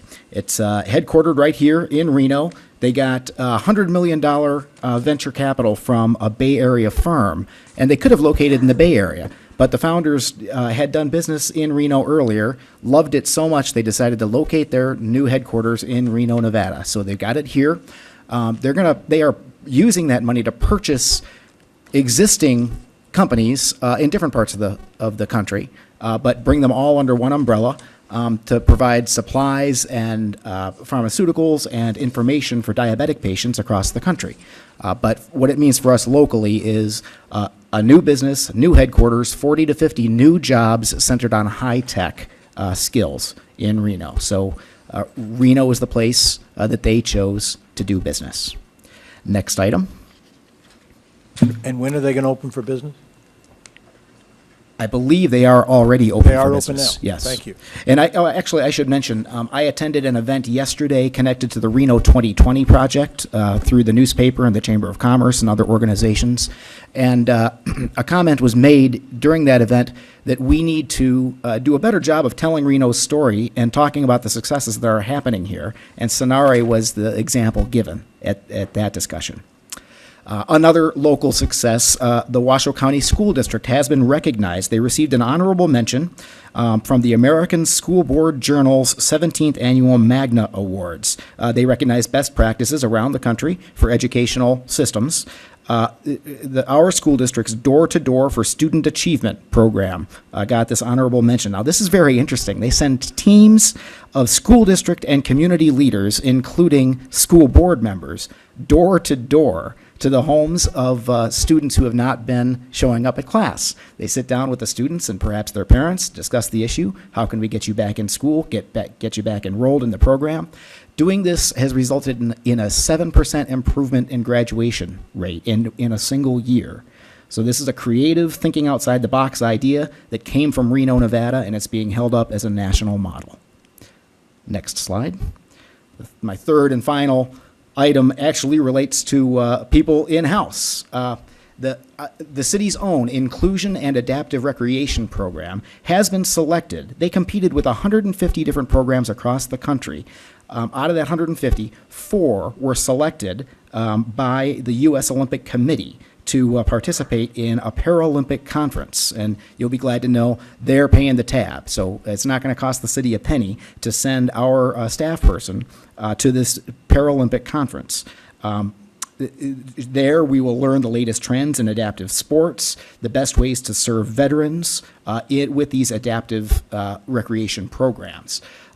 Connected to that, that program within the Parks and Recreation and Community Services Department has received a grant for $13,000 from the National Recreation and Park Association. That helps to keep an employee on board, and that program recruits veterans to adaptive recreation opportunities, people who have come back to our community, and we can get them involved and engaged in our very creative program. It's connected to the Wounded Warriors Sports Camp, which will be held next fall with support of a $10,000 grant from the Nevada Military Support Alliance. They gave us $10,000 to run this Operation Wounded Warriors Sports Camp next fall, again, to serve our injured veterans who have returned to our community. And again, it's a leading edge program that your city staff runs. It's being recognized nationally, and it's serving veterans who have returned. With that, I'll take any questions or anything else. Thank you. Questions or anything? We need to hear that good news. We always get fried for the things that are not happening in the community or that aren't exactly pleasant, and there is a lot going on that the community just doesn't know about, so thank you. I won't cut you off. Upgrading regarding grievances and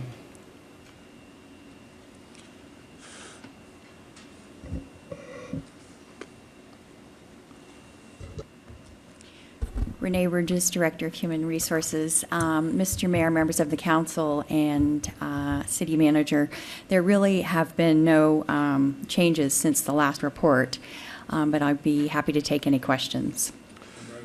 Just two real quick. What was the ruling that we just got regarding the medical, the two-person medical rigs that we didn't violate, but now we have to do something different?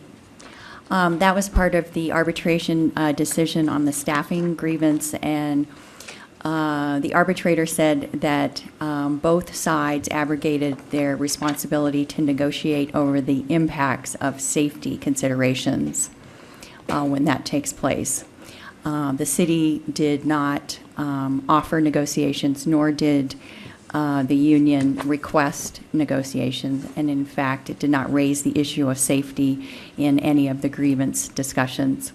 So what does that mean in the future if we want to put more medical crews out there with two persons on it? What does that mean?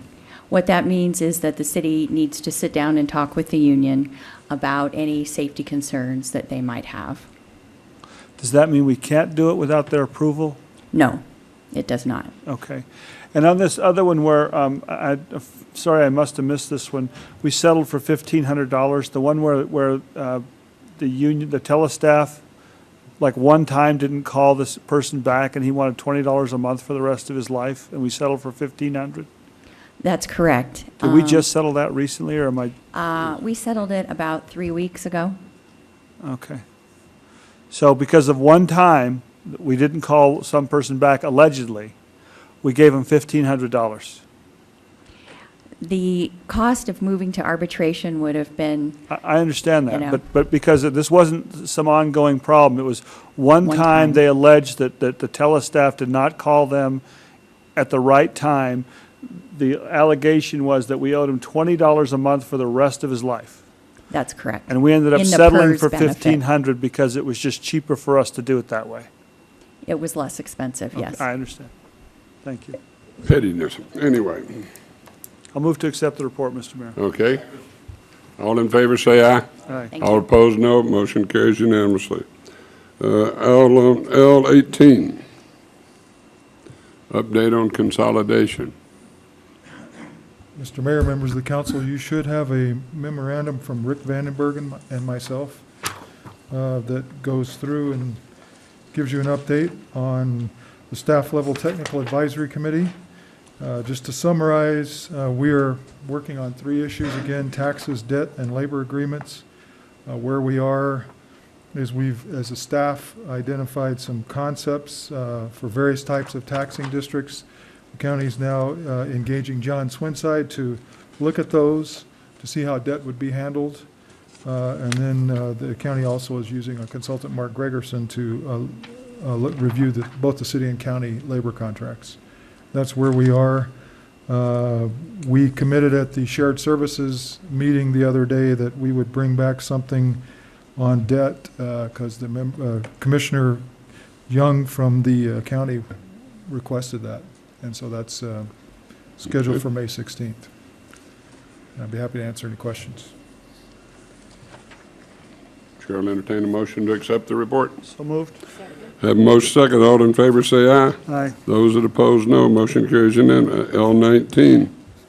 Again, Mr. Mayor, members of the council, John Hester, Assistant City Manager. There were 3 reports Monday at the Shared Services Committee meeting, one on IT, HR, and purchasing, one on dispatch, and the one on WC2, which I just discussed. Especially from my perspective, more significant action was that they approved the recommendations from their subcommittee on building permits and business licenses. Those building permit recommendations will be coming to you as the City Council for your approval and direction to staff and to the Board of County Commissioners. They also, Commissioner Rutternitz also gave us a status report on their deliberations related to fire service. I think Councilman Ayazi mentioned that briefly, that's going to be talked about Monday. So there's some options there that they're going to be bringing out for the council's information. I think the city manager is going to be sending you a memo on that. Okay. And that's all I have on that one. Motion to accept the report. All in favor say aye. Aye. Those opposed, carried unanimously. L20, update on tracking fire department overtime.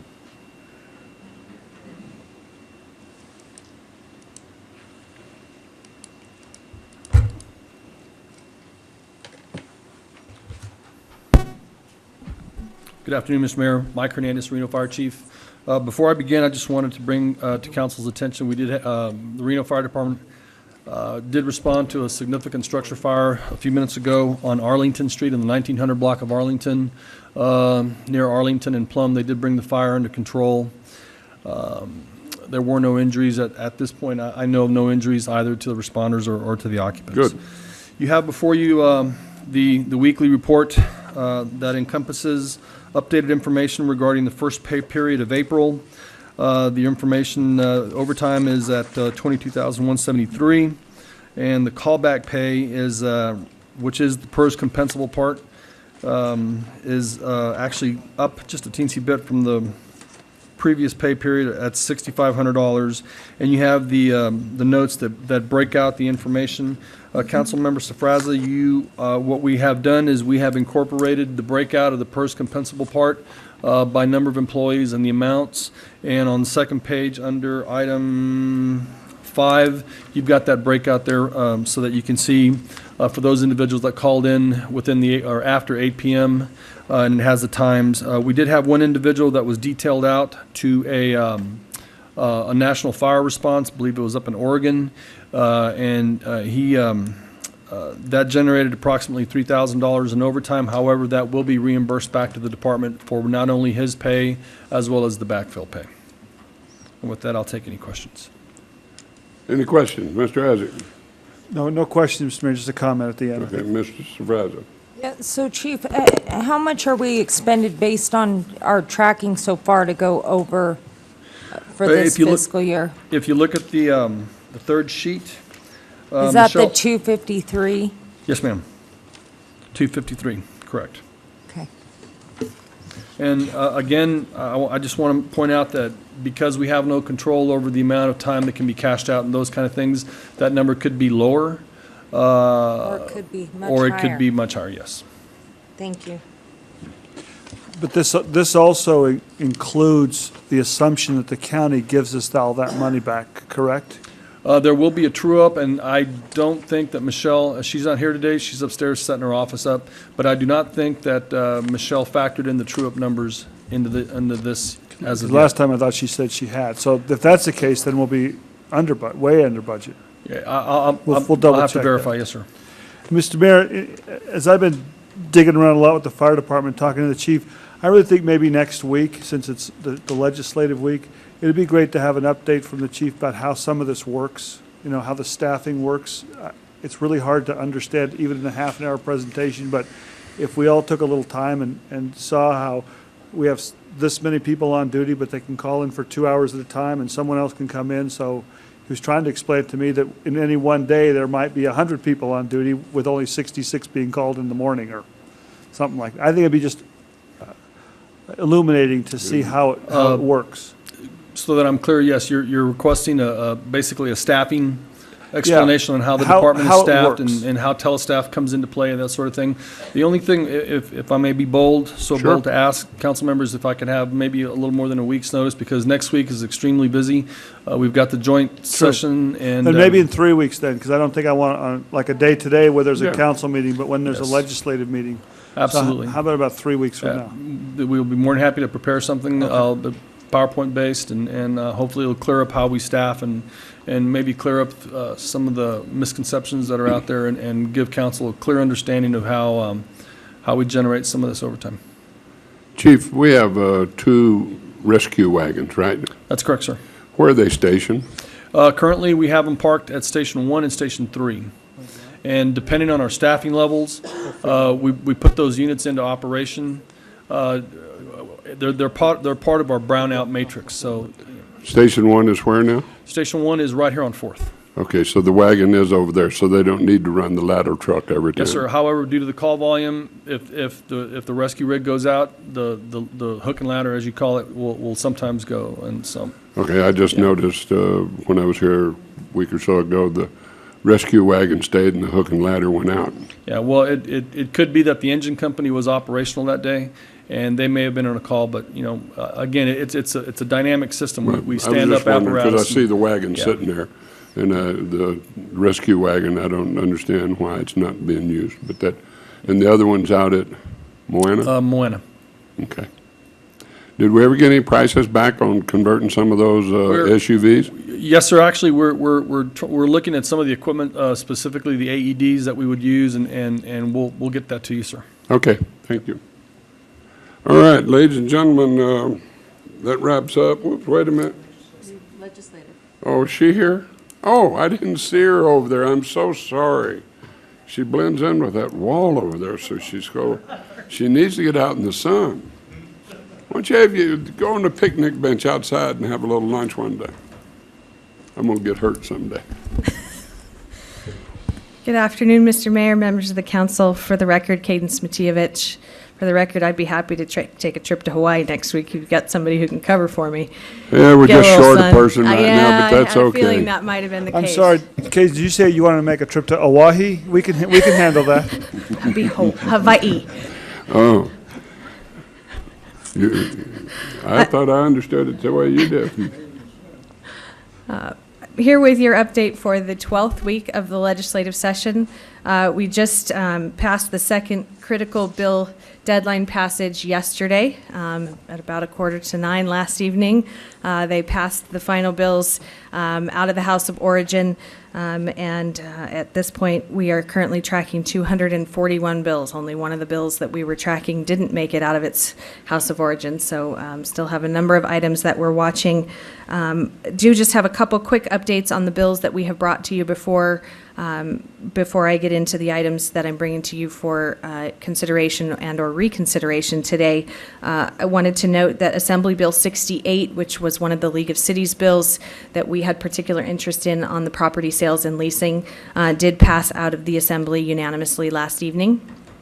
So that's a success. And also Assembly Bill 360, which deals with nuisance properties that Assemblyman Bobzien sponsored on our behalf, also passed unanimously in the Assembly.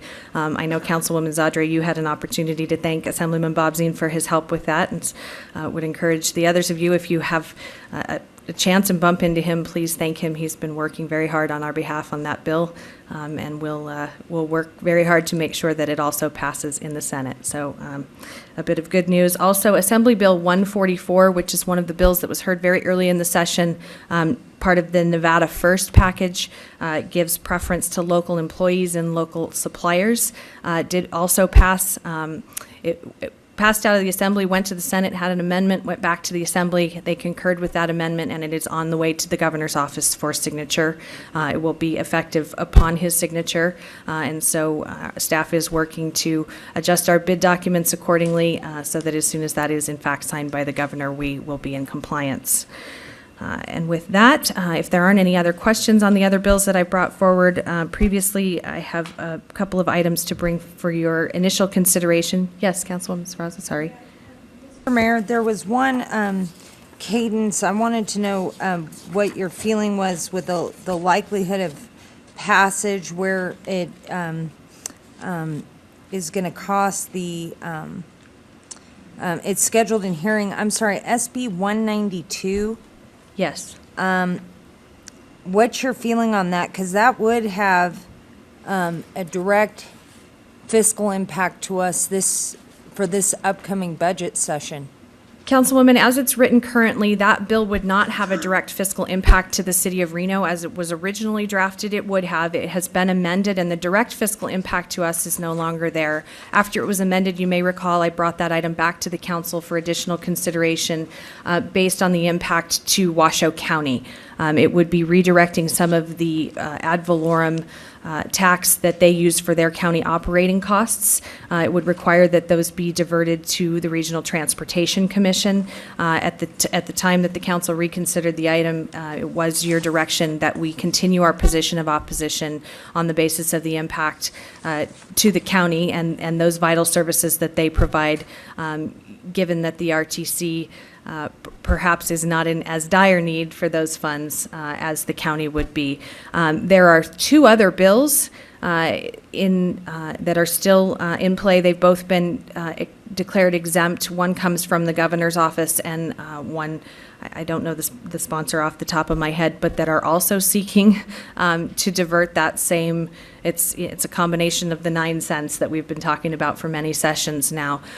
So it's hard to say at this point what's going to happen with that particular bill. I imagine that it will probably continue to be, it is, as you said, being heard again this week. I imagine that it will not see any final action if it is in fact going to pass until those other two bills have been heard and the budgets have been reconciled.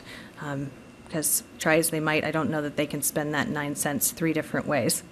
Yeah, and then SB 434, staff has 1.2 million from the city of Reno. Is that out of currently what's being diverted, or is that an additional hit? That is, those are the same funds that have been diverted. That diversion started, I believe, in the 2007 session with a portion of those funds going to the State Highway Transportation Department, and those percentages were to change over time. In the last session, all 5 of those cents, and we get about 20% of those 5 cents. All 5 of those cents were diverted to the general fund. SB 434, which is the governor's budget bill, would divert those funds to higher education. There's another bill, it's included in the sunset bill, I believe it's Senate Bill 491, that would continue the diversion of those funds to the general fund. And we have testified in opposition on those bills. Thank you.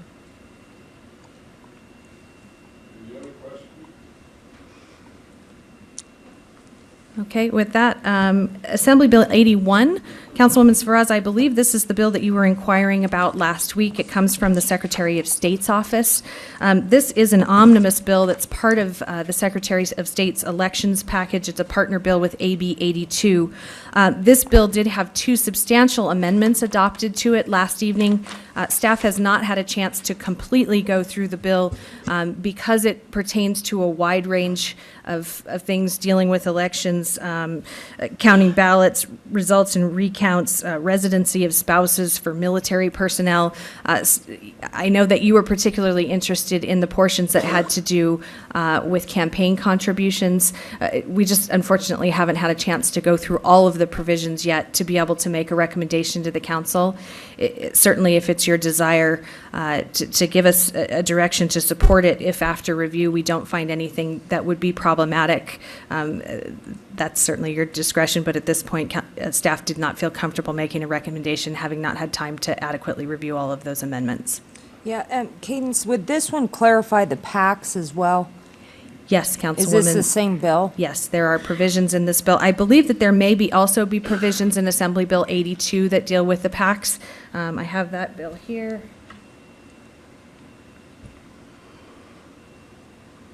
Yeah, campaign finance committees for political action. So both of these bills do have to do with that. So we'll certainly do a thorough review and would leave it to you as to whether or not you want to give direction on the bills today in the event that they're scheduled for a hearing prior to our next update. But as I said, unfortunately, with the breadth of the amendments, we just haven't had an opportunity to thoroughly review it.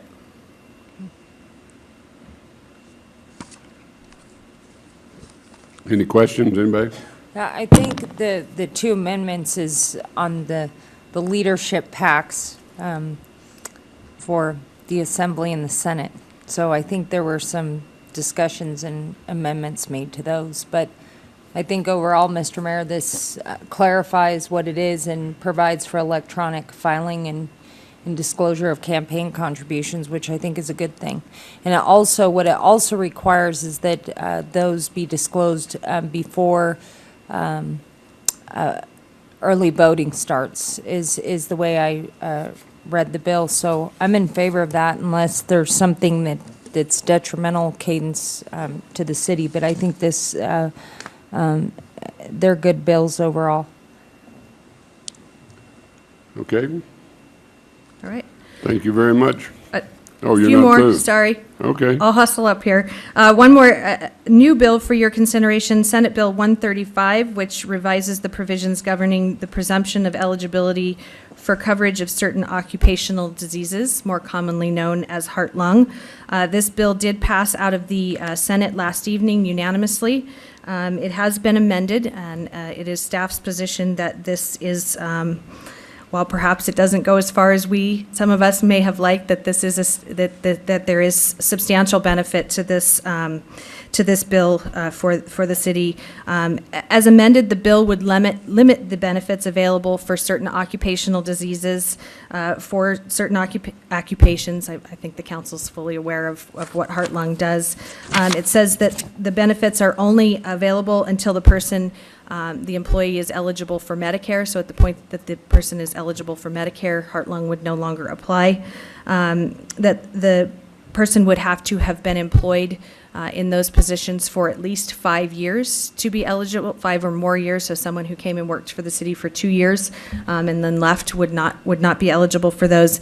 And it also would limit the time for diagnosis within 5 years of the ending of their employment. So retirement, 5 years passes. If the diagnosis is not made in that 5 years, then the provisions would not apply. The amendment does specify that these provisions apply only to persons that are hired after July 2011. So this is a forward-looking bill. It does not have any retrospective for those that are already in the system with the current benefits, but long-term would certainly help us in capping our liabilities.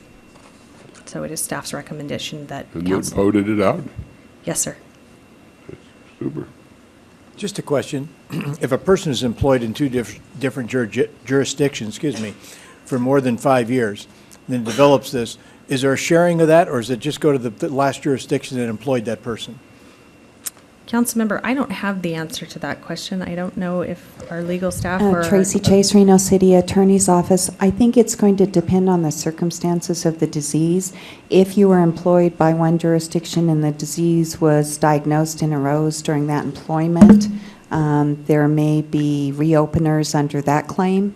But most of the time, how this works would be your last employer would take on the responsibility if the diagnosis of the disease was like within 5 years of your retirement. I think that's the way it is now, and even if you had a preponderance of time at the last, it's 5 years total, if you had a preponderance of that. I just wonder if there was some sharing.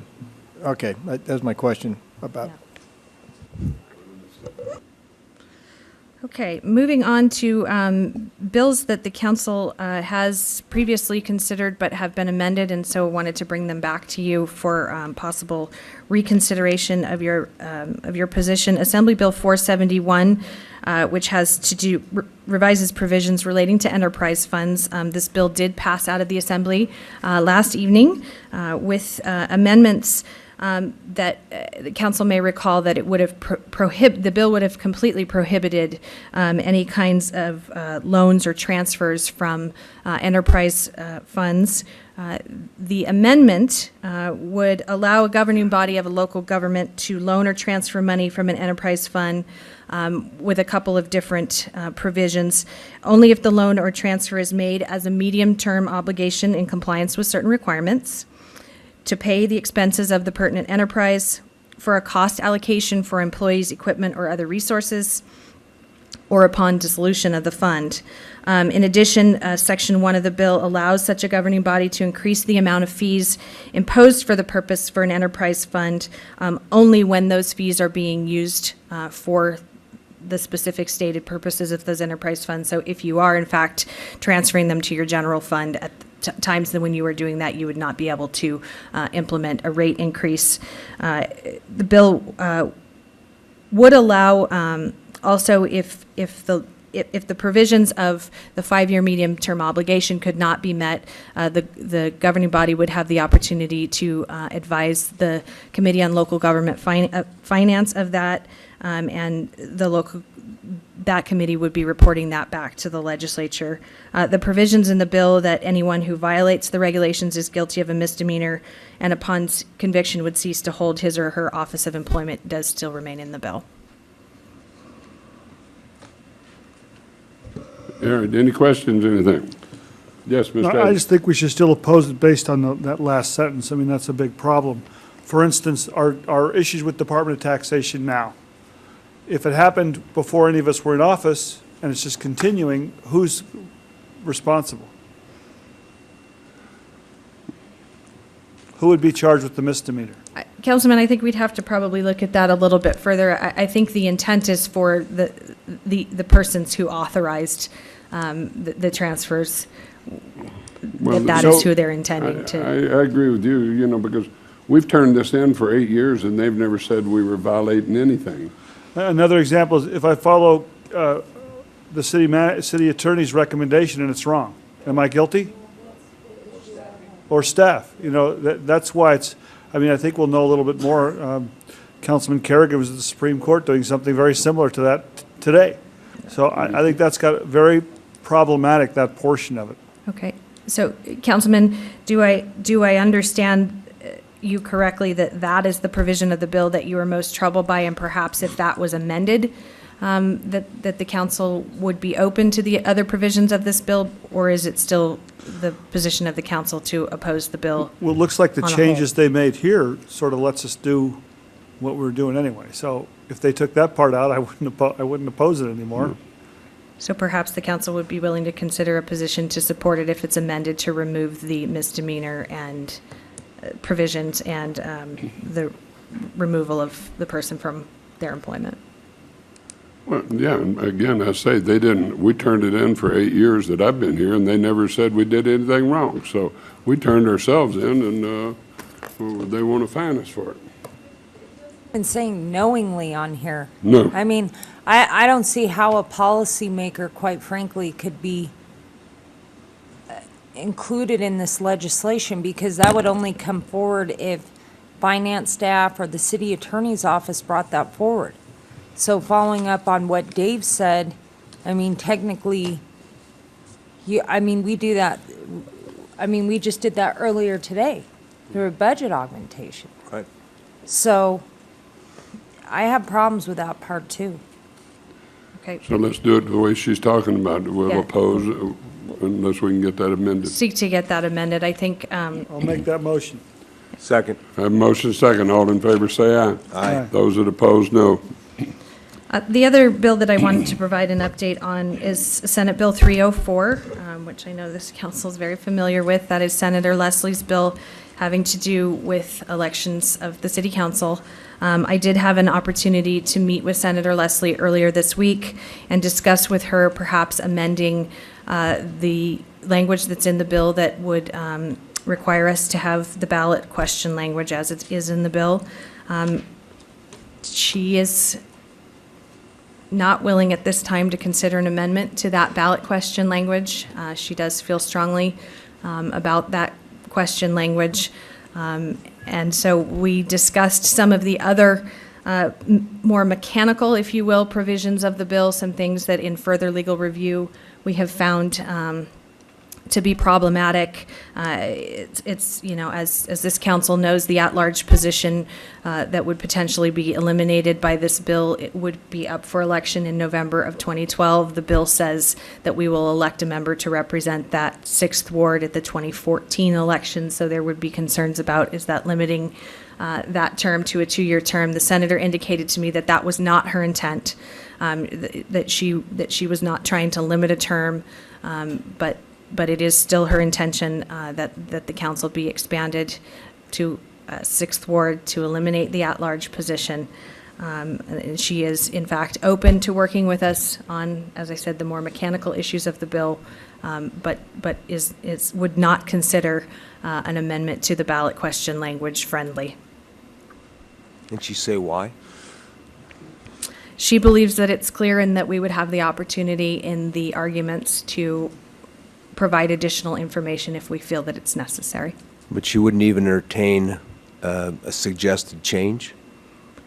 No, Councilman, I did So how present. could she know, how does she know that her language is absolutely clear until she hears what the potential change could be? Councilman, I did actually, I pulled what our proposed language was from when this bill was heard last session and did give her some proposed language. Okay. And she was not open to that. Okay. Have we ever heard what the purpose is of this bill? What's she trying to accomplish? Councilman, as I understand it, it is her position that that the bill would accomplish 2 things as it relates to the city of Reno. You know that this does impact some other cities as well, but that first of all, she believes that by electing the members who represent the wards not at large in the general election, that the members of the wards would have a more true representation of their constituents on the council. She believes that it is possible that someone who would be elected by the members of their ward in the general election may lose to someone who, if you look at the numbers, they would have won in their ward, but they lose in the overall election because of the other votes from constituents that live in wards that are not theirs. It's her belief that Happened ever in the city's history? I'm just curious. I don't know if it's happened. Certainly, we could go back and look. I'm sure she doesn't know if it's happened. What's the other reason? And then as far as eliminating the at-large position, that if there are additional opportunities, if the number of wards are expanded, that there are additional opportunities to have perhaps candidates of unrepresented or minority groups a greater opportunity to be represented on the council. And I fully understand that, but in thinking back, I would question back to anyone, how many minorities get elected to the assembly from Northern Nevada? It follows the exact same rules as this. You're elected by only your assembly districts. They tend to lose. The incumbents always win in the assembly races. So I'm just saying out there, if that's her intent, I'm not sure if that's going to get what she wants. She's got this notion that she's going to create something that's fairer than it is now, but it isn't fair under that scenario for the assembly races or the Senate races. I mean, that's a statement I'll make. I mean, I know it's not going to change your mind. So it's just, to me, it's just bothersome that that's to try to get votes for herself for some other reason. That's why she says she wants to do it. But in the assembly races, you go look back, the minorities almost always lose. The incumbents always win. And I asked a reporter once on the Reno City Council to go back, when a minority has run, how often have they lost? I don't think it's very often. And Councilman, I should clarify that that some of the discussion when the bill was heard from some of the other members of the Senate Legislative Operations and Elections Committee were more focused on minority members. I'm not sure that minorities specifically are Senator Leslie's particular concern. I think I think she truly believes at this point that that non-incumbents and perhaps a majority, say the word, Cadence, political party, if a particular ward has a makeup, and I know that this council is nonpartisan, but I think that there is a concern that perhaps that the prevailing political party in the city at large would prevent someone who, if perhaps in the ward, would be elected. I think she truly believes she is fixing a problem.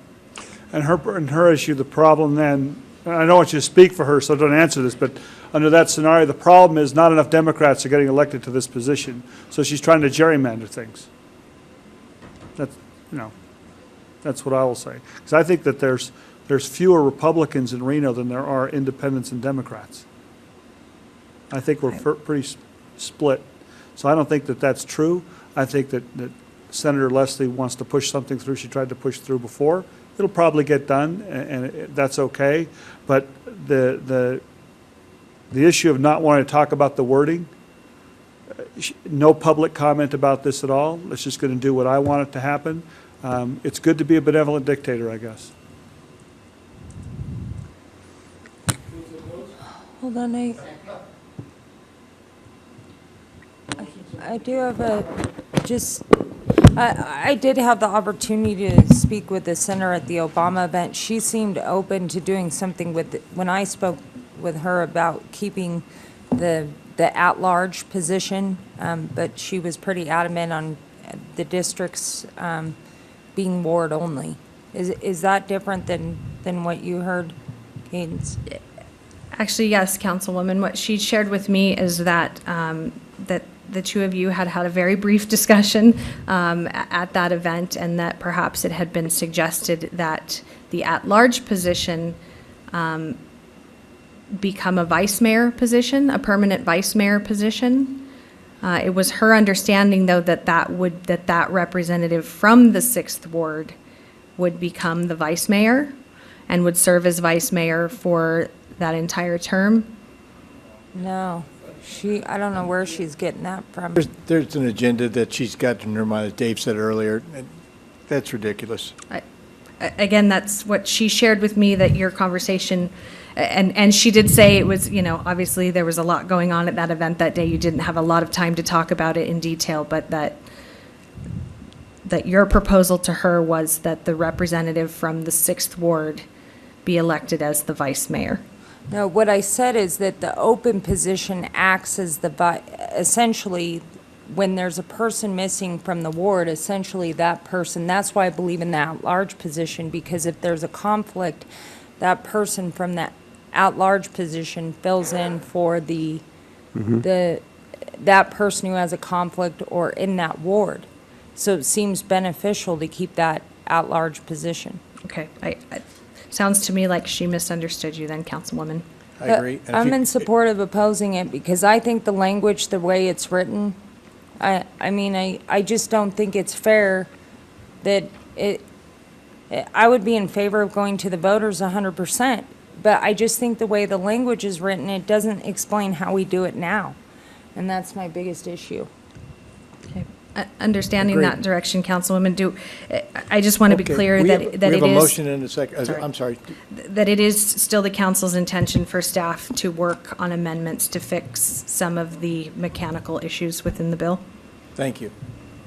Any further discussion? All those Dave, you want to say something? Well, I just wonder how much time is left. I mean, we're not changing our mind on anything. Are we going to waste our staff time working on the mechanics of it? It'll all get worked out in the end. If it passes, the voters still have to pass it. It'll get worked out. I mean, I know time is getting short, and your time is valuable, and we don't get anywhere talking with Senator Leslie, although now we're going to the Assembly, so I don't know. Does she have any response whatsoever to the point that if you're only elected by your ward, then you really, arguably, you may not care what's going on in the other 5 wards because those voters cannot vote for you. so you're not held accountable to others. I mean, it almost begs the what? question. Not to cut you off, Councilman, but what she's told me is that they represent the whole state, and they're elected from their district, and they make decisions that impact the whole state, so And it we should see how be well done that's that. working. right? Exactly.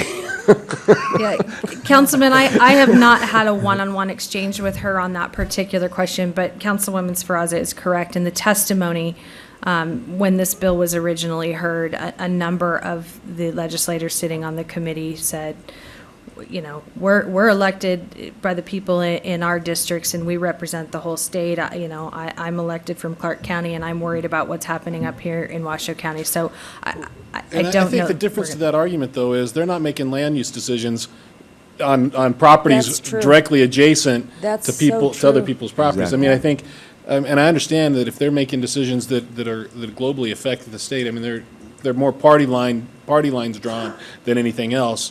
We're making decisions that impact neighborhoods. And if you go to this system, there's five people sitting at this table that aren't going to be held accountable in any particular spot of the city, and it just doesn't make any sense.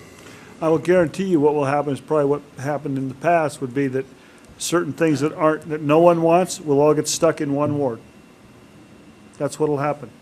You want your housing and your industrial and all that, there's gonna be a group of people say, I don't have to take my fair share, sorry, I vote to put it there. And that's what's gonna happen.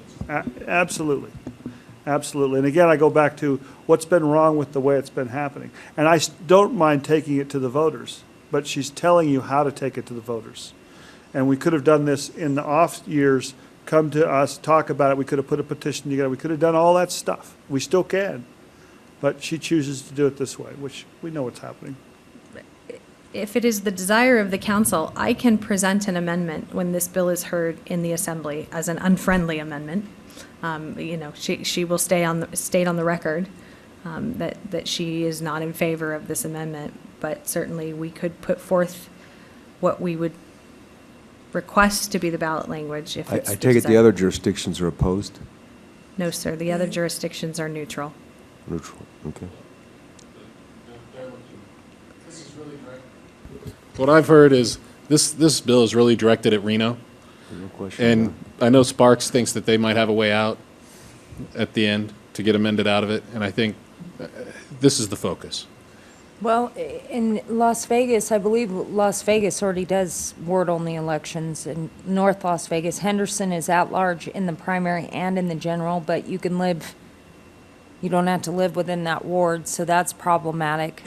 But when talking to them, because they're most like we are, they said that they went neutral because there was dissension on their council about which way to go on it.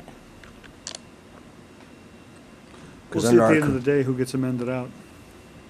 Yeah, Councilwoman Sferraza, I do believe, I'm just looking at the bill here, I do believe that, oh, no, excuse me.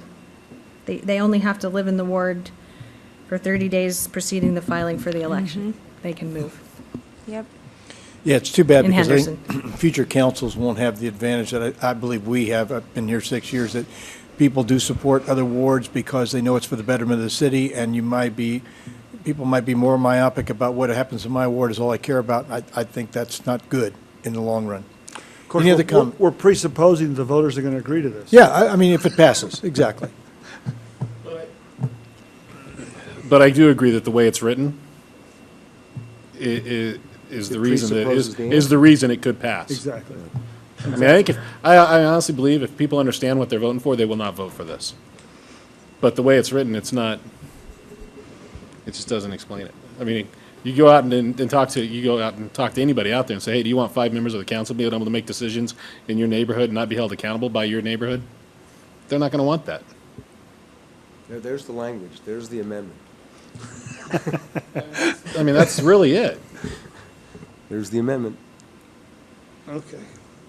Okay, the question was asked, Cadence asked, did you want her to proceed with an amendment that'll be brought to the floor, even though it'll be unfriendly? the benefit that we might find if we were to provide that unfriendly amendment, you may see some of the other jurisdictions going ahead and taking a stand as opposed to just neutral. If that would have any influence in the Assembly, would it?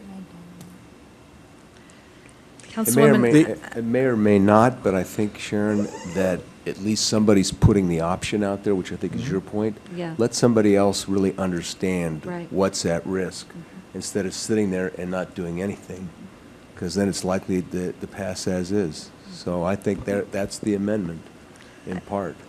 One last comment from me. I think it's detrimental to getting the percentage of voters up, because if I'm sitting there and I don't like the candidates in my ward, why would I even go vote? Because I can't vote for the rest of the people in the city. I never thought of it that way, because I think that does drive turnout, is the It drives fact that, Thank you. and on the off years, that's not presidential. I didn't think about that. I'm not sure I got the amendment language. And perhaps would it be helpful? We would like the letter E stricken from the bill. That's going to be hard to read. Every fourth one. The language that we had proposed last session, perhaps if it would be helpful for the council for me to read, and what I had just in that initial conversation with Senator Leslie proposed would be to amend the question to say, the City Council of the City of Reno shall place on the ballot for general election to be held on November 6, 2012, a question in substantially the following form. Shall the charter of the City of Reno be amended to A, modify provisions relating to the ward system by creating 6 wards instead of 5 wards, thereby eliminating the councilman elected at large position, and B, require that each council member be elected in a general election by only the registered voters of the ward that he or she seeks to represent. I don't think that's good either, because it doesn't explain our current system now. Well, How that's your pros and cons are supposed to do. I still think, how many of you get it out there when you're out in the public about, I didn't realize we could vote for, just in your ward? Yeah, I get that all the time, You're still to this basically taking day. away their right to vote for every member of this council. Yeah, maybe the AB would be, do you want the current system, which allows you To vote for every single council member. Every single council member, or B, you could only vote for the council person in your ward and not any other person on the council except for the mayor. Right? That's how I think it should be worded. I mean, what I hear from people is, you're my council person. And so I ask them where they live, and they tell me.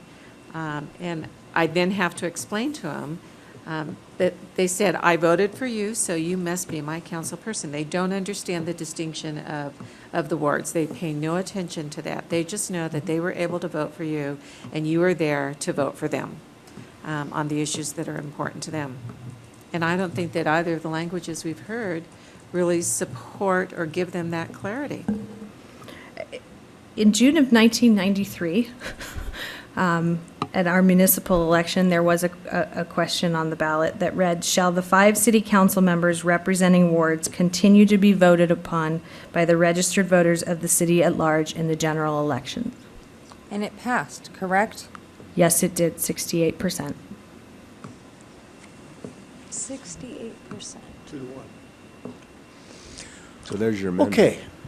That's the language. Yep, there it is. We know what she's trying to do, so what are we going to do about it? I know, but I think that should be brought out. Keynes, was that in the hearing? I think that should be brought forward to the assembly, that our voters did vote on this, have no problem going out again, but they did vote for it 68%. Councilwoman Sferraza, unfortunately, no, we were not able to testify to that at the original hearing. Gosh. Because that would have changed your mind. Yeah, that would have done it. Okay.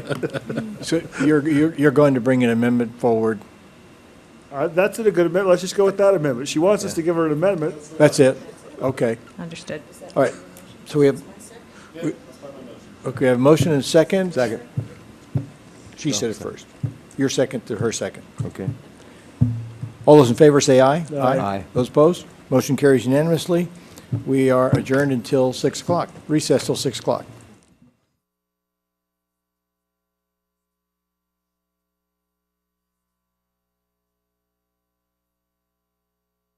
to meet with the adjacent neighbors, and we have had 2 meetings so far. I think we're making progress with each other. We have another meeting tomorrow evening with the HOA members, and we'd like to continue this so we can continue those conversations and then be back here on your May 11th agenda item. Okay, thank you, Mr. Barrett. Is there anyone else that wishes to speak on M1?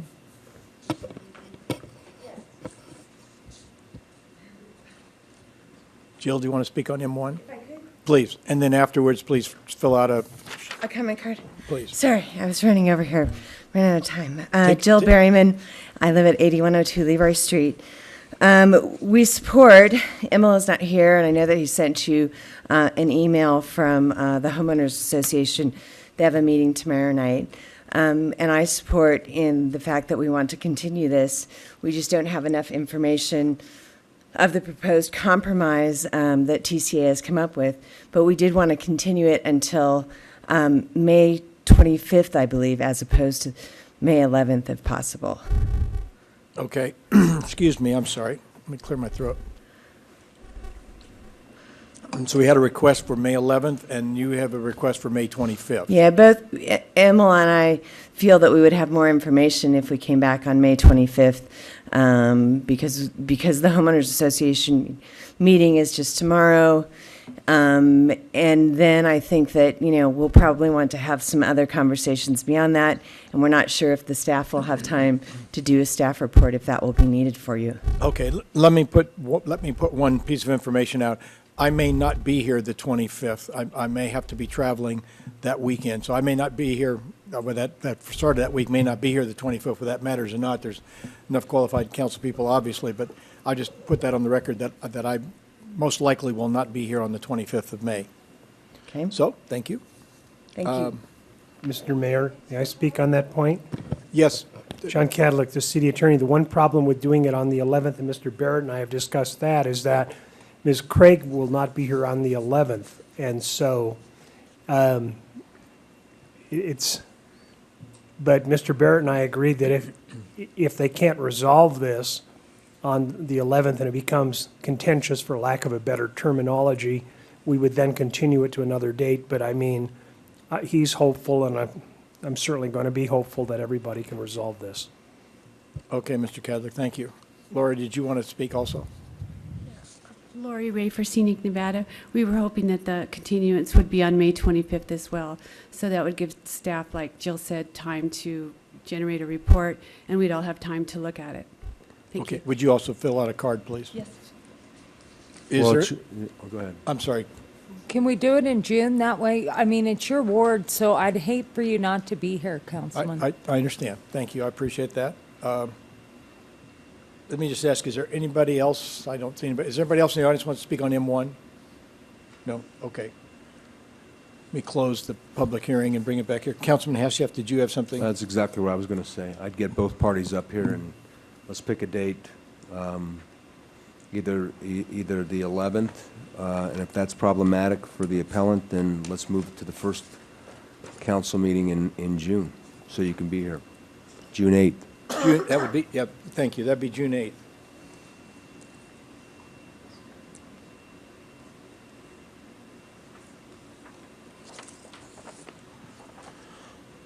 Okay. Well, Mr. Barrett, can I ask you to come forward for a second?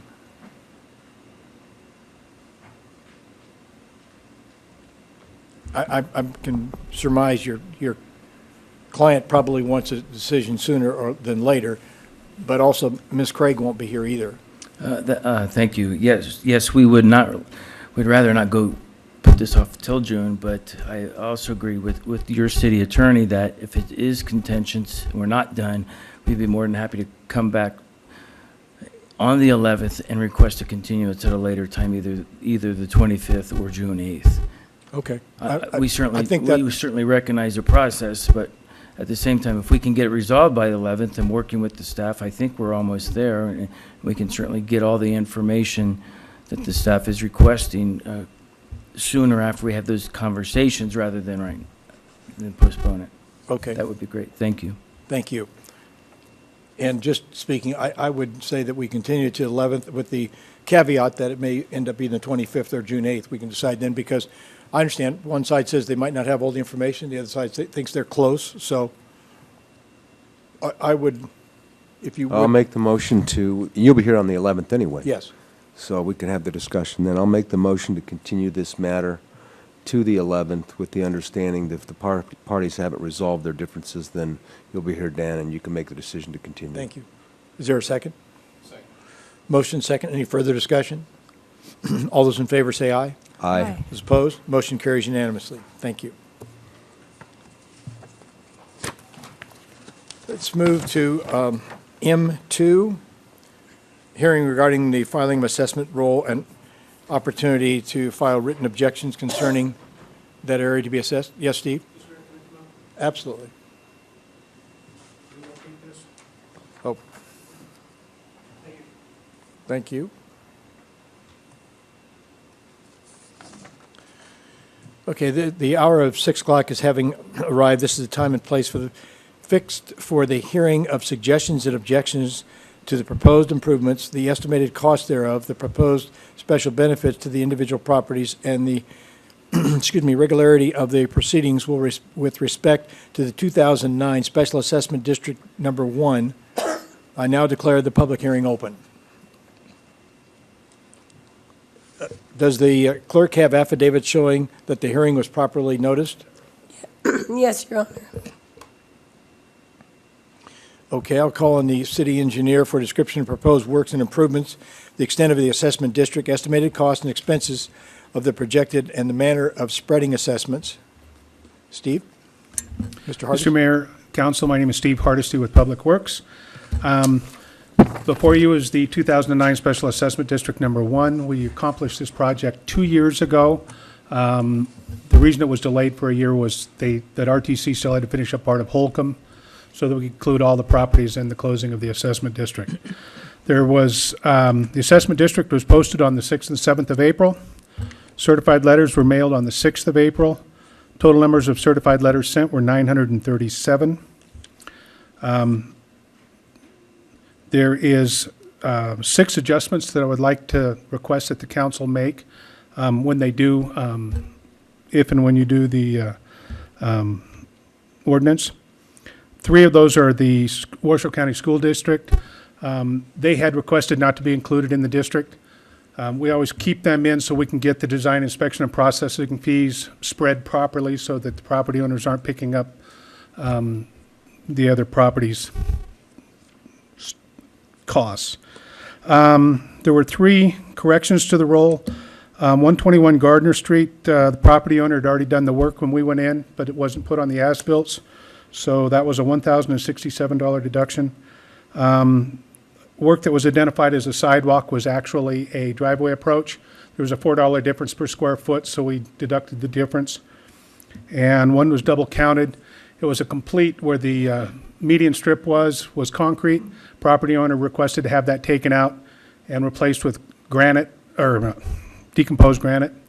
And we counted that twice, so we've made calculations to reduce that. So total all adjustments to the assessment amount would total $8,637.77. So when you do refer the ordinance, we request that you reduce the amount of the assessed value to $481,788.32. We have 1 letter of protest. And we have, one of the things that we want to have addressed first is a motion to accept the hardship applications. We have 9 hardship applications. They've all been reviewed. They've all been double-checked since it has been a couple of years. We've requested updated information. And so we have 9 of those properties. And what that will do is that will put them so that they're paying just the interest on their assessment until they either move or the property transfers to somebody else, at which point they will pick up the assessment at that point and continue it on.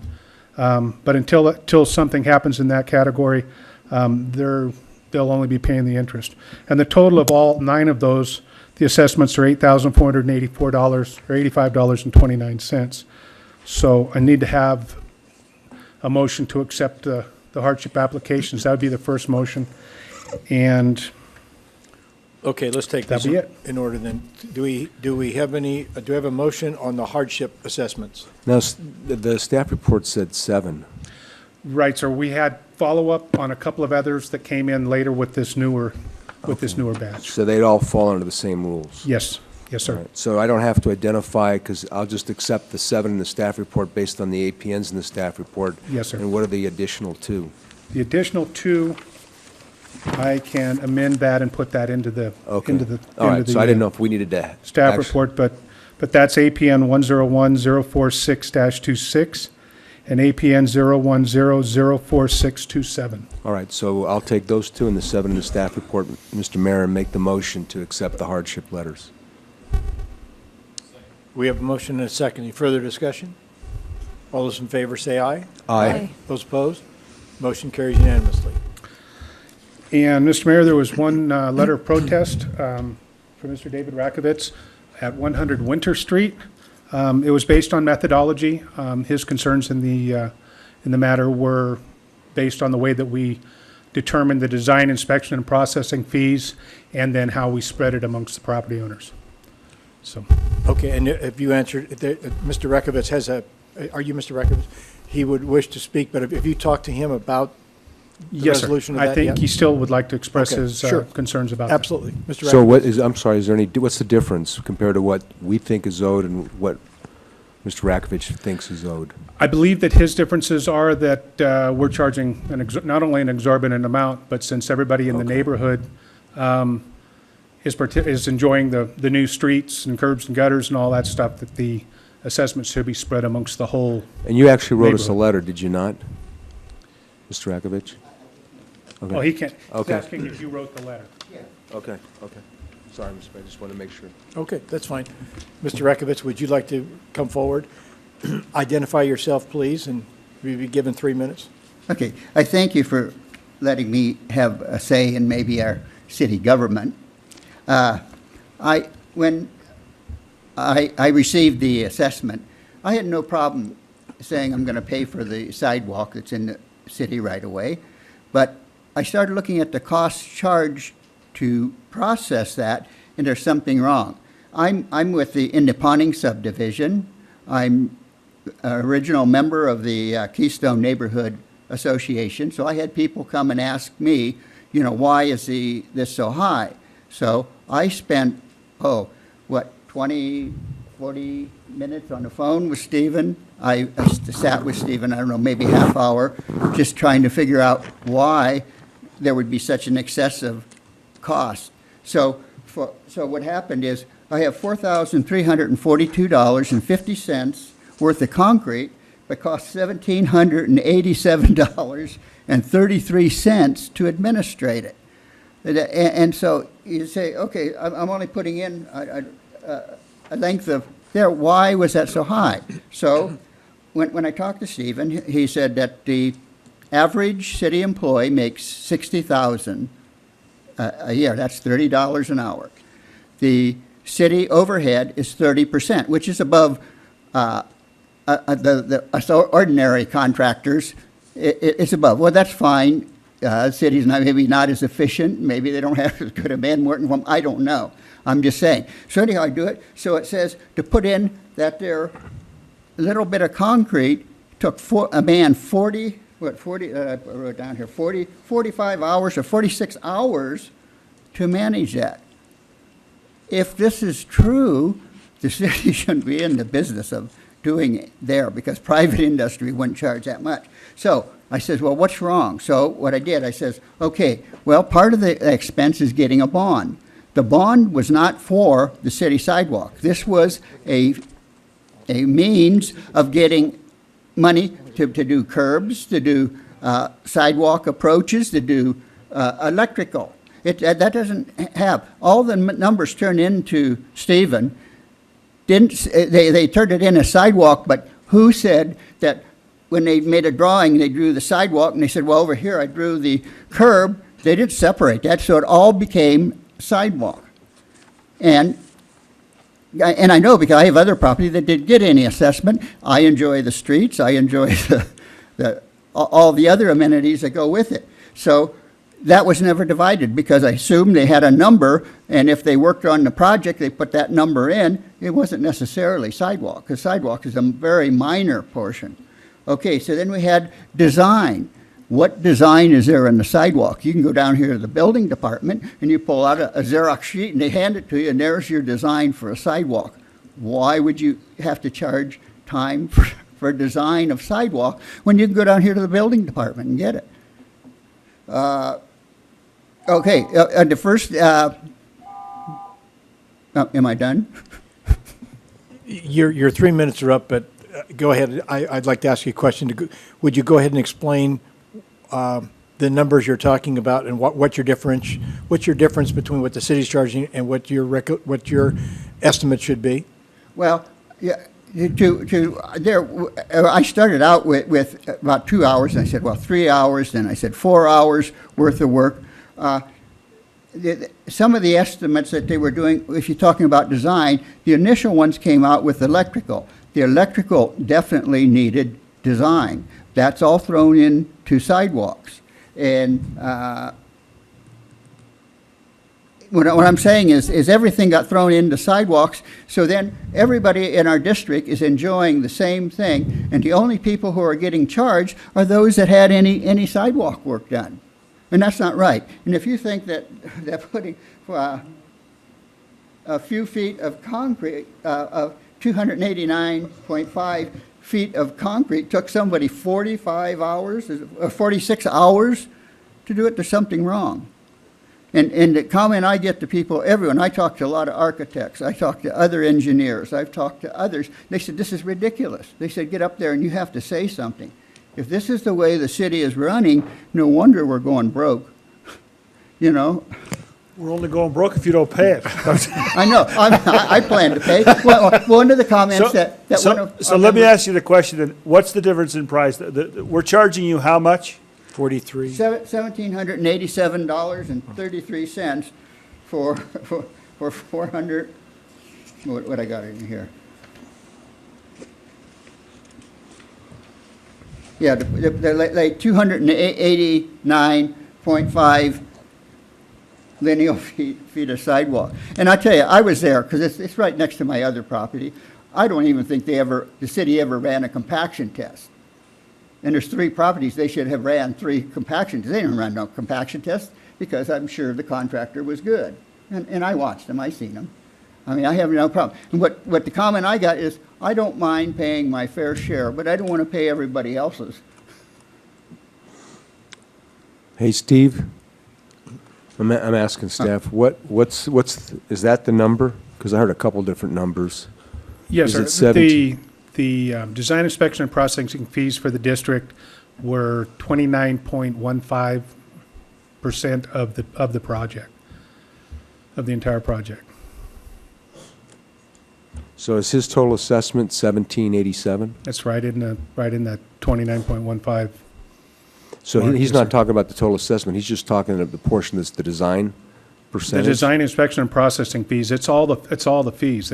What we do when we calculate those things out, and this is the way I've been doing it. Yes, the answer, yes, was the answer. Yes. I mean, his final assessment is 1787. No. No, that's just his design, engineering inspection, and fees. processing And then fees. the 4,032.57 that he mentioned, That's what he's being charged for construction costs. okay, so I take the 4,000 plus the 1787 and add them together? You add them together and then divide the processing fees by the total, and it'll give you 15.1, or 29.156, I think. Understood. Okay, so his total is going to be somewhere around 6,000, 6,800 bucks. Yes, sir. Steve, when I take 30% of $4,000, that's only 1,200, not It's 1,700. 29.15% of the project costs, not a percentage of construction. So you're going to take the entire amount, the design, inspection, and processing costs plus the construction costs, all that together. Then you're going to take the construction, or the design, inspection, and processing, and divide that by the total, and that'll come out to 29.15. Isn't that an infinite loop in a thing? You can't, how can you have something be part of the equation if it's It also? actually is a part of the entire cost of the project, rather than just a percentage of the construction cost. And you get to the 1787 based on Has anything to do with the number of lineal feet that he has in front of his What we'll do is we take all the design, inspection, and processing fees, comes up with a giant total. Right. We'll take the construction cost, the actual construction cost for his property, compare that to get a percentage versus the entire construction cost for the district, get a percentage, and then that percentage is multiplied on the design, inspection, and processing fees. And have you had a chance to talk to him? What does he think he owes? Does he think he owes everything but the 1,700?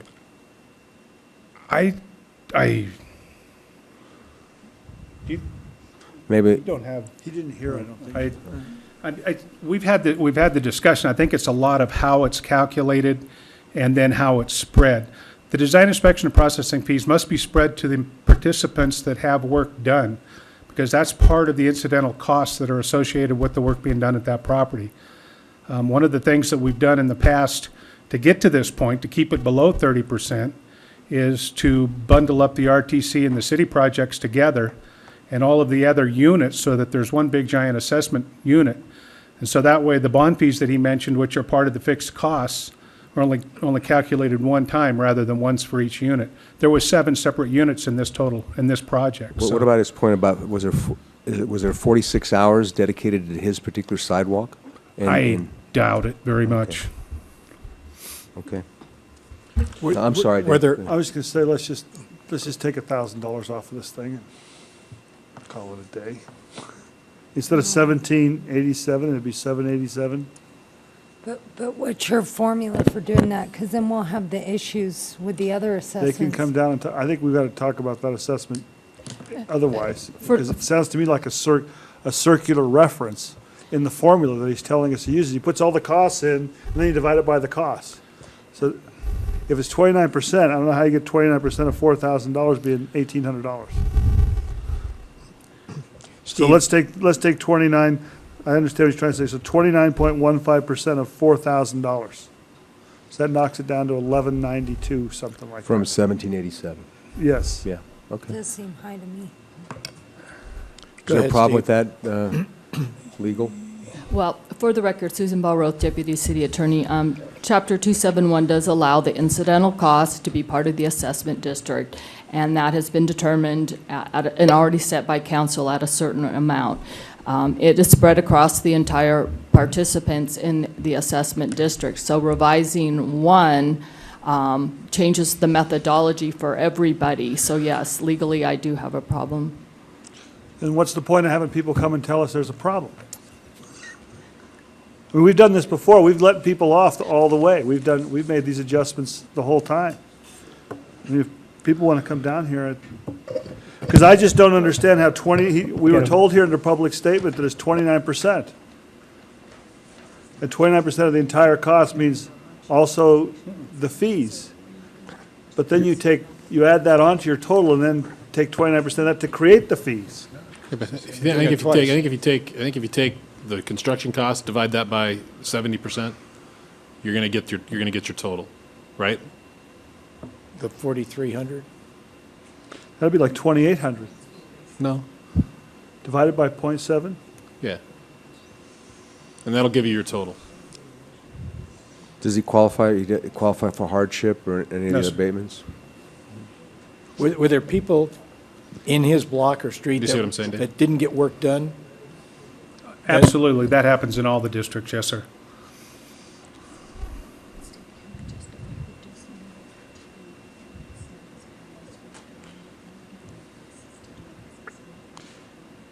Yeah, 4,000 divided by 0.7 is 2,800.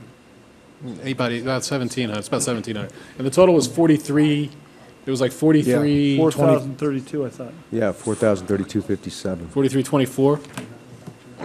Yeah, that's what I wrote down. Yes, Mr. Acting City Manager. If I could just make a clarification, Dave, the 29% doesn't apply to the 4,000. That's his proportion of the actual construction costs. The 29% is the overall project cost. The $1,700 is his proportion of that 29% of the total project costs. So the two aren't related to each other. And I think that's what's causing part of the confusion. Yeah, if you do that, Dave, it's just under $1,800. Steve, do you have after visiting with council, do you have a suggestion?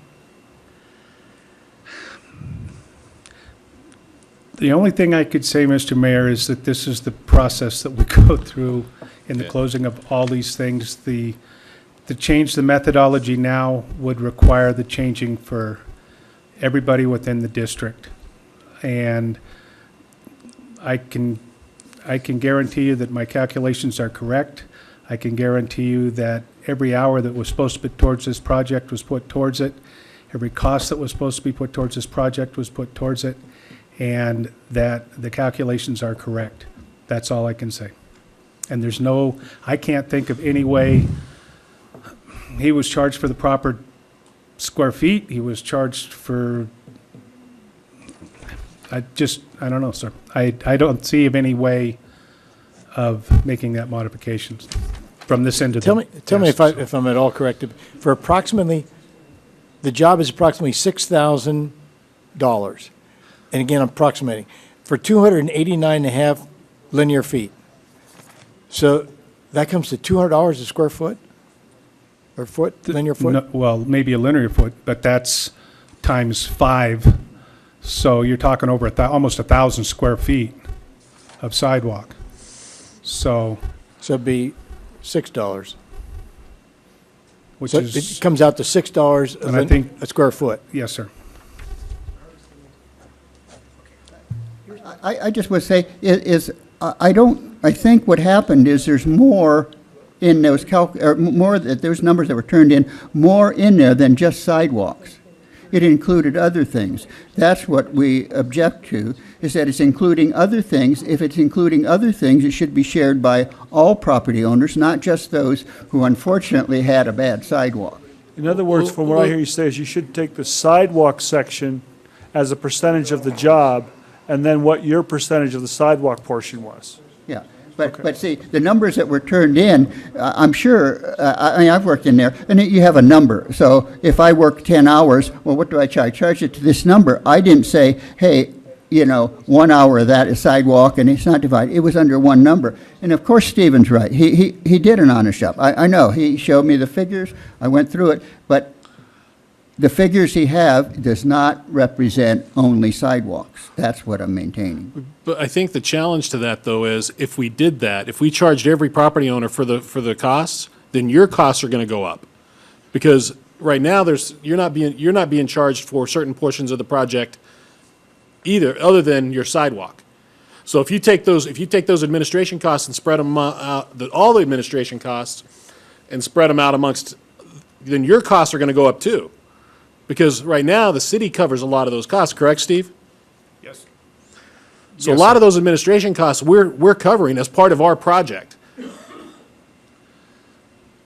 Correct? Yes, sir.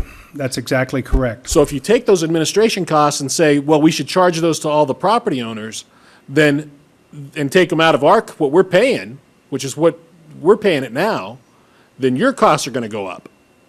What I'm saying is, all the costs that were put on there, some of that administration fees, some of the costs, some of what they call design, all these others was not all sidewalk. And I says, we do not object to paying for sidewalk. I understand. We don't object to paying our fair share, but there's portions of that money that was turned into Stephen, and he doesn't know the difference, was not sidewalk. It was something else. That's what I'm saying. Do you have a response to that, Steve? Yes, sir. When I get the printouts for all the projects from finance, start determining the costs for the assessment district, those items that are coded 106, 00106, those are assigned to assessment district work only. And the engineers and the technicians that do the work at that time, that's what they code their time to. When in fact, they do work that may encompass some curb and gutter, they may encompass some other work, the percentage of the assessment district itself of the whole, as of the whole, let's say the assessment work is 10% of the whole project, well, only 10% of that whole project work is put into the assessment district. It is kept as far separated from the regular work as possibly can be done. And I analyze each line item, each employee, anybody that's associated with those projects from start to finish. Now, what ended up happening is when we did add all that together, we did have $110,000 worth of manpower that was actually spent on this project. That's all the inspectors, that's the design, that's the technicians, the engineers, all of that stuff. That was about $110,000. And that goes over almost a 1.5 year period of time towards this project, so. You know, I can see where you, Mr. Rakovitz, where you look at the individual breakdown of it, and it's a lot of money. It may be more than you think should be assigned to it. But when I look at $6 a square foot for concrete work, I think that's a reasonable fee. And that's what it boils down to. I mean, it doesn't help you in the dollar end of it, but I'm looking at $6 a square foot, no matter how it's calculated, what was sidewalk and what was other, it comes down, you have, I said over 1,000 linear feet, or 1,000 square feet. Right near 1,000. 289 linear feet and 1,000 square feet for $6 a square foot. My experience on work that I've gotten done, that's a reasonable fee. One of the things that Mr. Kadlich said to maybe mention to you is that since the design, inspection, and processing fees are proportional to the amount of work being done, there are property owners out there that are getting lower fees because they're getting lower dollar amounts, but the fee is still the same. It's based on the construction cost. So there may be somebody that's had twice as much work done more than Mr. Rakovitz, and they're paying twice as much in the design, inspection, and processing fees. I mean, it is proportional, so. Well, let's, is it Mr. Rakovich? Rovit. Was it? Rakovitz, R-O-C-O-V-I-T-S. Oh, okay. Maybe after the hearing, could you stick around? After this hearing, could you stick around, and then I've got some thoughts, maybe we can come up with something. Now, we really cannot hold him out, right? We need to basically make a decision on everything, which would include his property. Yeah, why don't you stick around after the hearing? I'll be happy to talk to you. Okay? All right. Okay. I will close the public hearing, and our instructions are the City Council deliberates the information presented, determines validity of any protest registered, and decides by motion if any controversy exists, if any of the proposed improvements should be revised or deleted. And then finally, City Council directs that a resolution be drafted directing the officers of the city to proceed with levying the special assessments as presented or as revised, if the council has determined that certain revisions be made. So are there revisions to be made?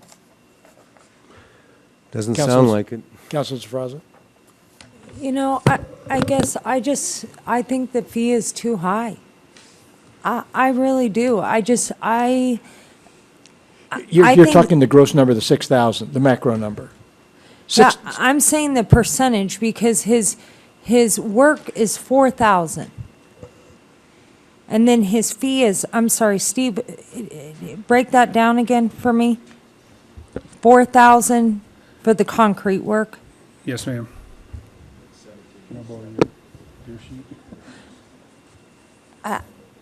I just think that's ridiculous. And I really do. And I understand when you break it down into individual charges, but $6 a square foot for concrete is not high. I'm not talking about the concrete part. I'm talking about all these other fees. But when you put them all together, I understand. When you put them all together, you come up with 6,000, but you've got 1,000 square feet. So it I thought boils there was down only to 290 square feet of concrete. 289 linear. Oh. Linear feet, yes, sir. It seems like it gets convoluted when you break it down and you say 29.5%, but the bottom number, when it all drops out, is still $6 a square foot. That's true. true. One of the things that you got to remember is that Mr. Rakovitz has, I know he's got 3 properties here. What you're discussing is you're discussing accumulation of the 3 properties. So it actually sounds worse than it really is, but it's still the same even on a lower level, so. I don't know what it sounds like, but it's still $6,000. Yes. Can I ask one more question Absolutely. for clarification? Because, and I think Councilman Dortch, you brought this up on the fees, because there's those properties when you go through and do the assessment, but we're still fixing the curb and gutter on everything, correct? Yes, ma'am. So if somebody doesn't get their sidewalk assessed, there's still the processing fees essentially to do the curb and gutter, I'm assuming. Yes, ma'am. So do the property owners get charged for the admin fee for that portion? Or are they just completely exempt and those who get the sidewalks done are the ones who are fronting the entire cost of the admin fees? If I'm understanding the question, the admin fees that you would be talking about, the design and the inspection portions for the curb and gutter, that's paid for by the city. Okay. That's fine, The Steve. You the curb and answered. gutter adjacent to sidewalks that are within the assessment district are still paid for by the city because that's not charged towards the property owners. Okay. Thank you. I just want to make sure that was the case. Okay, any other questions?